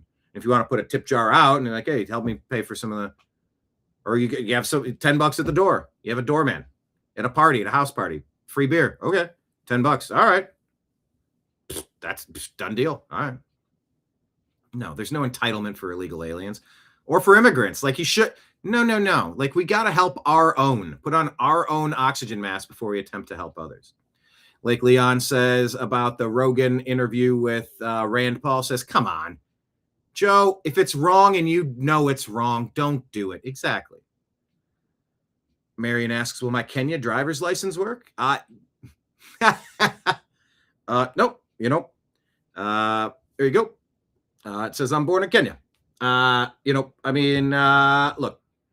a lot of people want you to, believe in the old okey doke. I'm not gonna, okay. Yeah, that's right. If you go to a party and then leave, all right, so be it. That's a one-time thing, but they never leave. But they'll take the money they steal and send it back. It's like, how dare you steal my beer and pass it outside of the door? Anyway, this is a very important explanation of why Epstein was doing what he was doing and how it actually works based on all of this research over the past several decades. And it's horrific. We've got to change something. This is how it begins. And Teddy Gunderson exposed all this. The Finder's case 4 was declassified partially. All right, you saw about Teddy Gunderson. Let me rewind it here for the very beginning. This is how it begins. And Teddy Gunderson exposed all this. The Finder's case 4 was declassified partially. He explained it like 30-something years ago. He said, first it's like a 16-year-old girl. I've talked to Secret Service agents, FBI, you name it. They'll be overseas. And their boss will say, listen, we want to give you a promotion, but we want to trust you. We got a really hot hooker. Here she is. And it'd be like a 30-year-old hooker. If you have sex with her, now they can tell your wife. And about a month later, they go, here's a bag of $100,000. We want you to keep this. But we want you to have sex with this girl. She's 16. And then next is a 12-year-old. And then next they take you to somebody else and they go, there's a kid down in that basement that's causing us a problem. It's a 10-year-old. Go in there and choke him to death. And they'll say, I'm not going to do that. They say, well, here's video of you screwing a 12-year-old last week. If you don't do it, we're gonna kill you. And so I can't tell you all the people I've interviewed, like prominent, this is on record. My God, I've interviewed John DeCamp, all people that expose the Republicans doing this stuff. You had the Democrats running townhouses full of like 12, 13-year-old boys, Barney Frank, and then that all came out. It got shut down.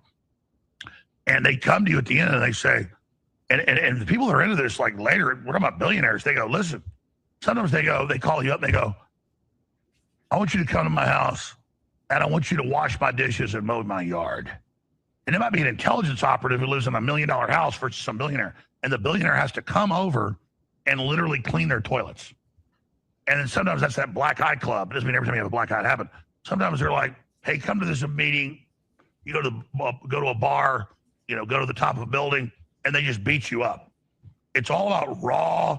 If you read 1984 with O'Brien, which is Orwell was the head propagandist for MI6 OSS in World War II. He is Winston Smith in the book. He said this in essays before he died. He wrote the book and died a year later. Tuberculosis probably killed him up in Scotland. But he said, no, this is an allegory of my real life. And O'Brien is pulling his teeth out and torturing him. He goes, listen, I'll do whatever you say. He goes, now, when I show you 4 fingers and I say how many, I want you to see 10, 20, 30, 5, 6, whatever. I want you to see whatever I tell you. At the end, he just sees whatever he tells him. He goes, now we're going to put you in the Chestnut Cafe. And one day when you don't know, blow your head off, put you in a furnace and push you out in the atmosphere and no one will know ever exists. We're about trampling good people. We're the priest of power.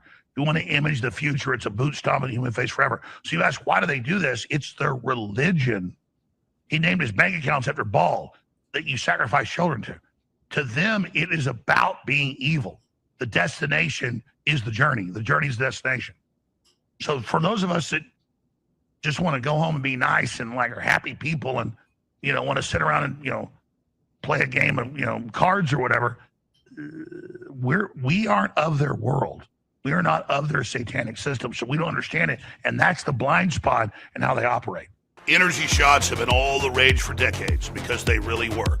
But most of them are full of dyes and toxic stimulants and have huge crashes. We set out. All right.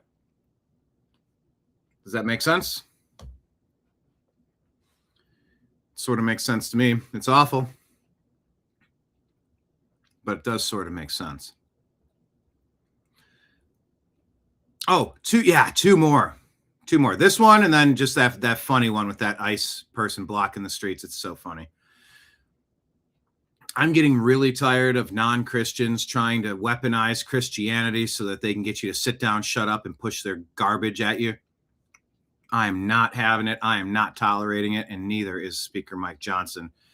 So he's asked a question, and he gives a pretty good reply. Take a listen about immigration. Yeah.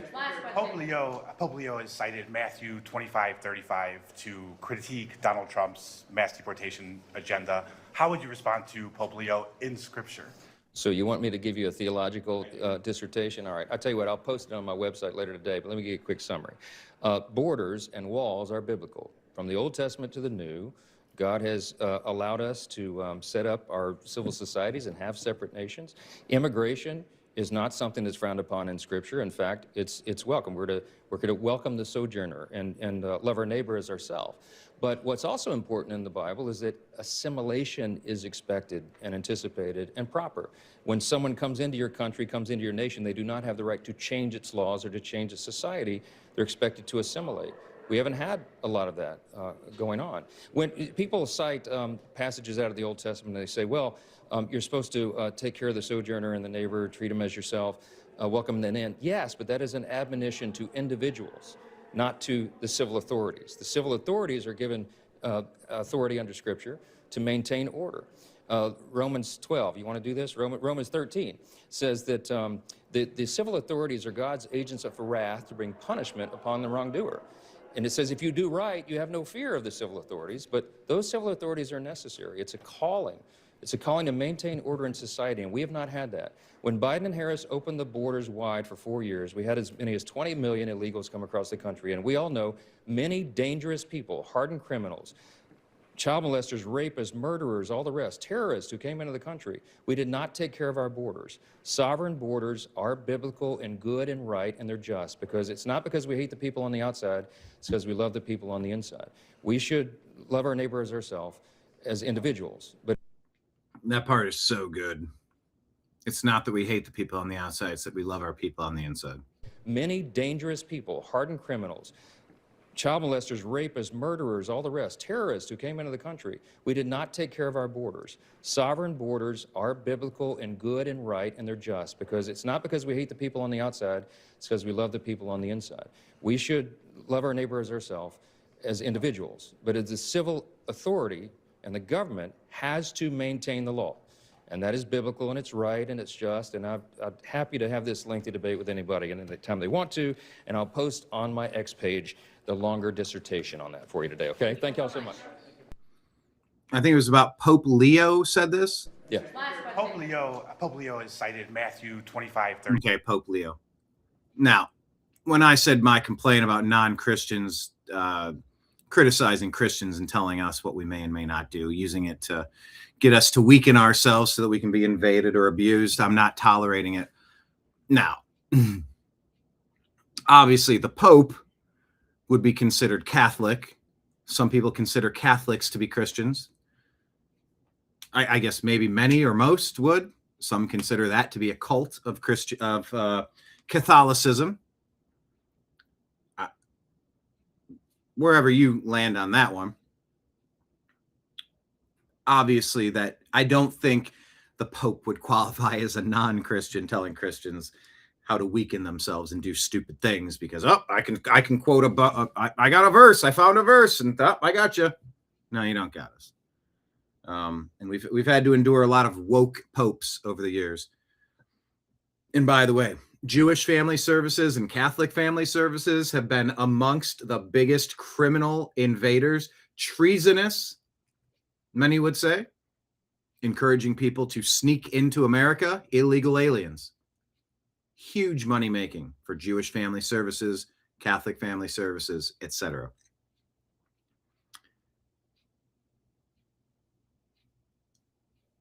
Heaven has a gate. You don't just let anyone in. I already discussed that earlier. So Speaker Mike Johnson did a pretty good job explaining that, I think. And now I'm going to leave you on the moment of Zen. This is perhaps the best video of the day. Enjoy this thing. Then we'll wrap this show up. So Western Lensman shared this from CBS News, Minnesota, WCCO. Anti-ICE activist describing roadblocks and checkpoints constructed in Minneapolis. I'm just going to say this might be the single best video on the internet.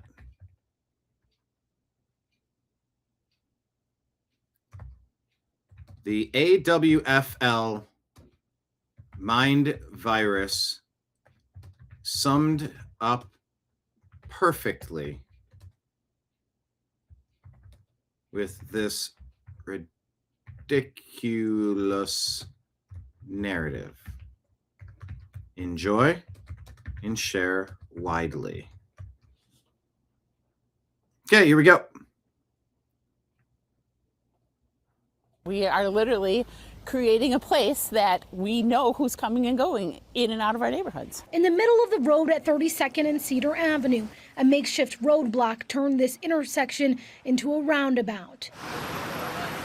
Cars slowed as drivers noticed, some honked, others asked questions, and one man brought food for the people standing watch. Hi, sir. Thank you so much. How did it make you feel just seeing a community checkpoint in your neighborhood?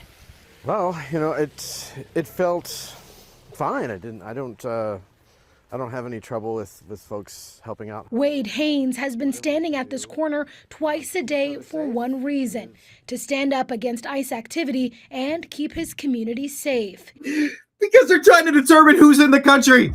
These people are trying to determine who's in their community. It's the same fucking thing. It's insane. I'm living inside of a cuckoo clock. Dear Lord, why are you doing this to me? Why are you taunting me like this with such stupidity? Why? Why am I tasked with trying to make sense of this absolute maniacal stupidity? He chose this corner. Oh, this is so painful to have to deal with. Others chose this intersection. It's kind of inspiring. It's like, what? Oh, yeah, it's so inspiring that you want to stop and make sure that you know who's in your community. And support ICE. Oh, okay. We've got folks out there who are kind of taking care of us, looking out for us. That's good. But Minneapolis police... Oh, you mean like ICE? Looking out for you and taking care of you? Are you kidding me? He stepped in, clearing the roadblock and restoring flow of traffic. Honestly, I'm kind of sad about it. Still, I'm kind of sad that we don't have our community ICE. Residents say the roadblock was necessary. We need to keep our neighbors safe, so we will be doing this again.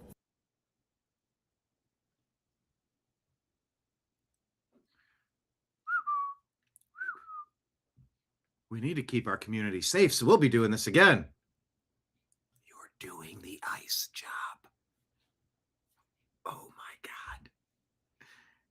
She's crazy. I can't believe we're living in this world. I just am so tired of it. It's the dumbest thing I've ever seen. We are literally creating a place that we know who's coming and going in and out of our neighborhoods. In and out of our neighborhoods. Lights are on, but nobody's home. Literally. We are literally creating a place that we know who's coming and going in and out of our neighborhoods. People, I rest my case. Thank you so much for being here. Bit of a marathon show today, but there's just so damn much to talk about. And, oh, maybe it's therapeutic for me to vent with you. I appreciate you being here. I really do. Wow. We're literally creating a place where we can know who's coming. What did she, whatever, you saw it a second ago. My God. Actually, I should probably watch it one more time so I can memorize what she says. We are literally creating a place that we know who's coming and going in and out of our neighborhoods. We are literally creating a place where we know who's coming and going out of our neighborhoods. That's ICE. My God. Tom Homan should give her a jacket. Yeah, either an ICE jacket or a straight jacket. Either way. goodness. Thank you all for being here. Thank you for watching the TNAM Daily Show here on the New American Media. Tomorrow we'll be doing 2 shows. TNAM Daily Show at noon. I believe tomorrow at 3 p.m. Eastern, we're going to do Strictly Football, and we'll go from there. The Super Bowl preview show. And, yeah. I don't think there are any major NBA trades at the trade deadline. Yeah. For all the talk of getting Giannis Antetokounmpo on the Cavs, it didn't work for the Cavs, but we got James Harden, so we'll see how it plays out. ESPN says the winner are the Cleveland Cavaliers. We shall see how it goes. So we'll be back tomorrow. Same bat time, same bat channel. Signing out for everybody out there in the TNAM universe. Thank you, Marion and Lake Leon and Kenneth and David and everybody, all the regulars that hang out here in our bar talking about the things on the TV. We appreciate you. We love you. And we'll talk to you again soon. Take care, everybody. Peace.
Your guide to the truth.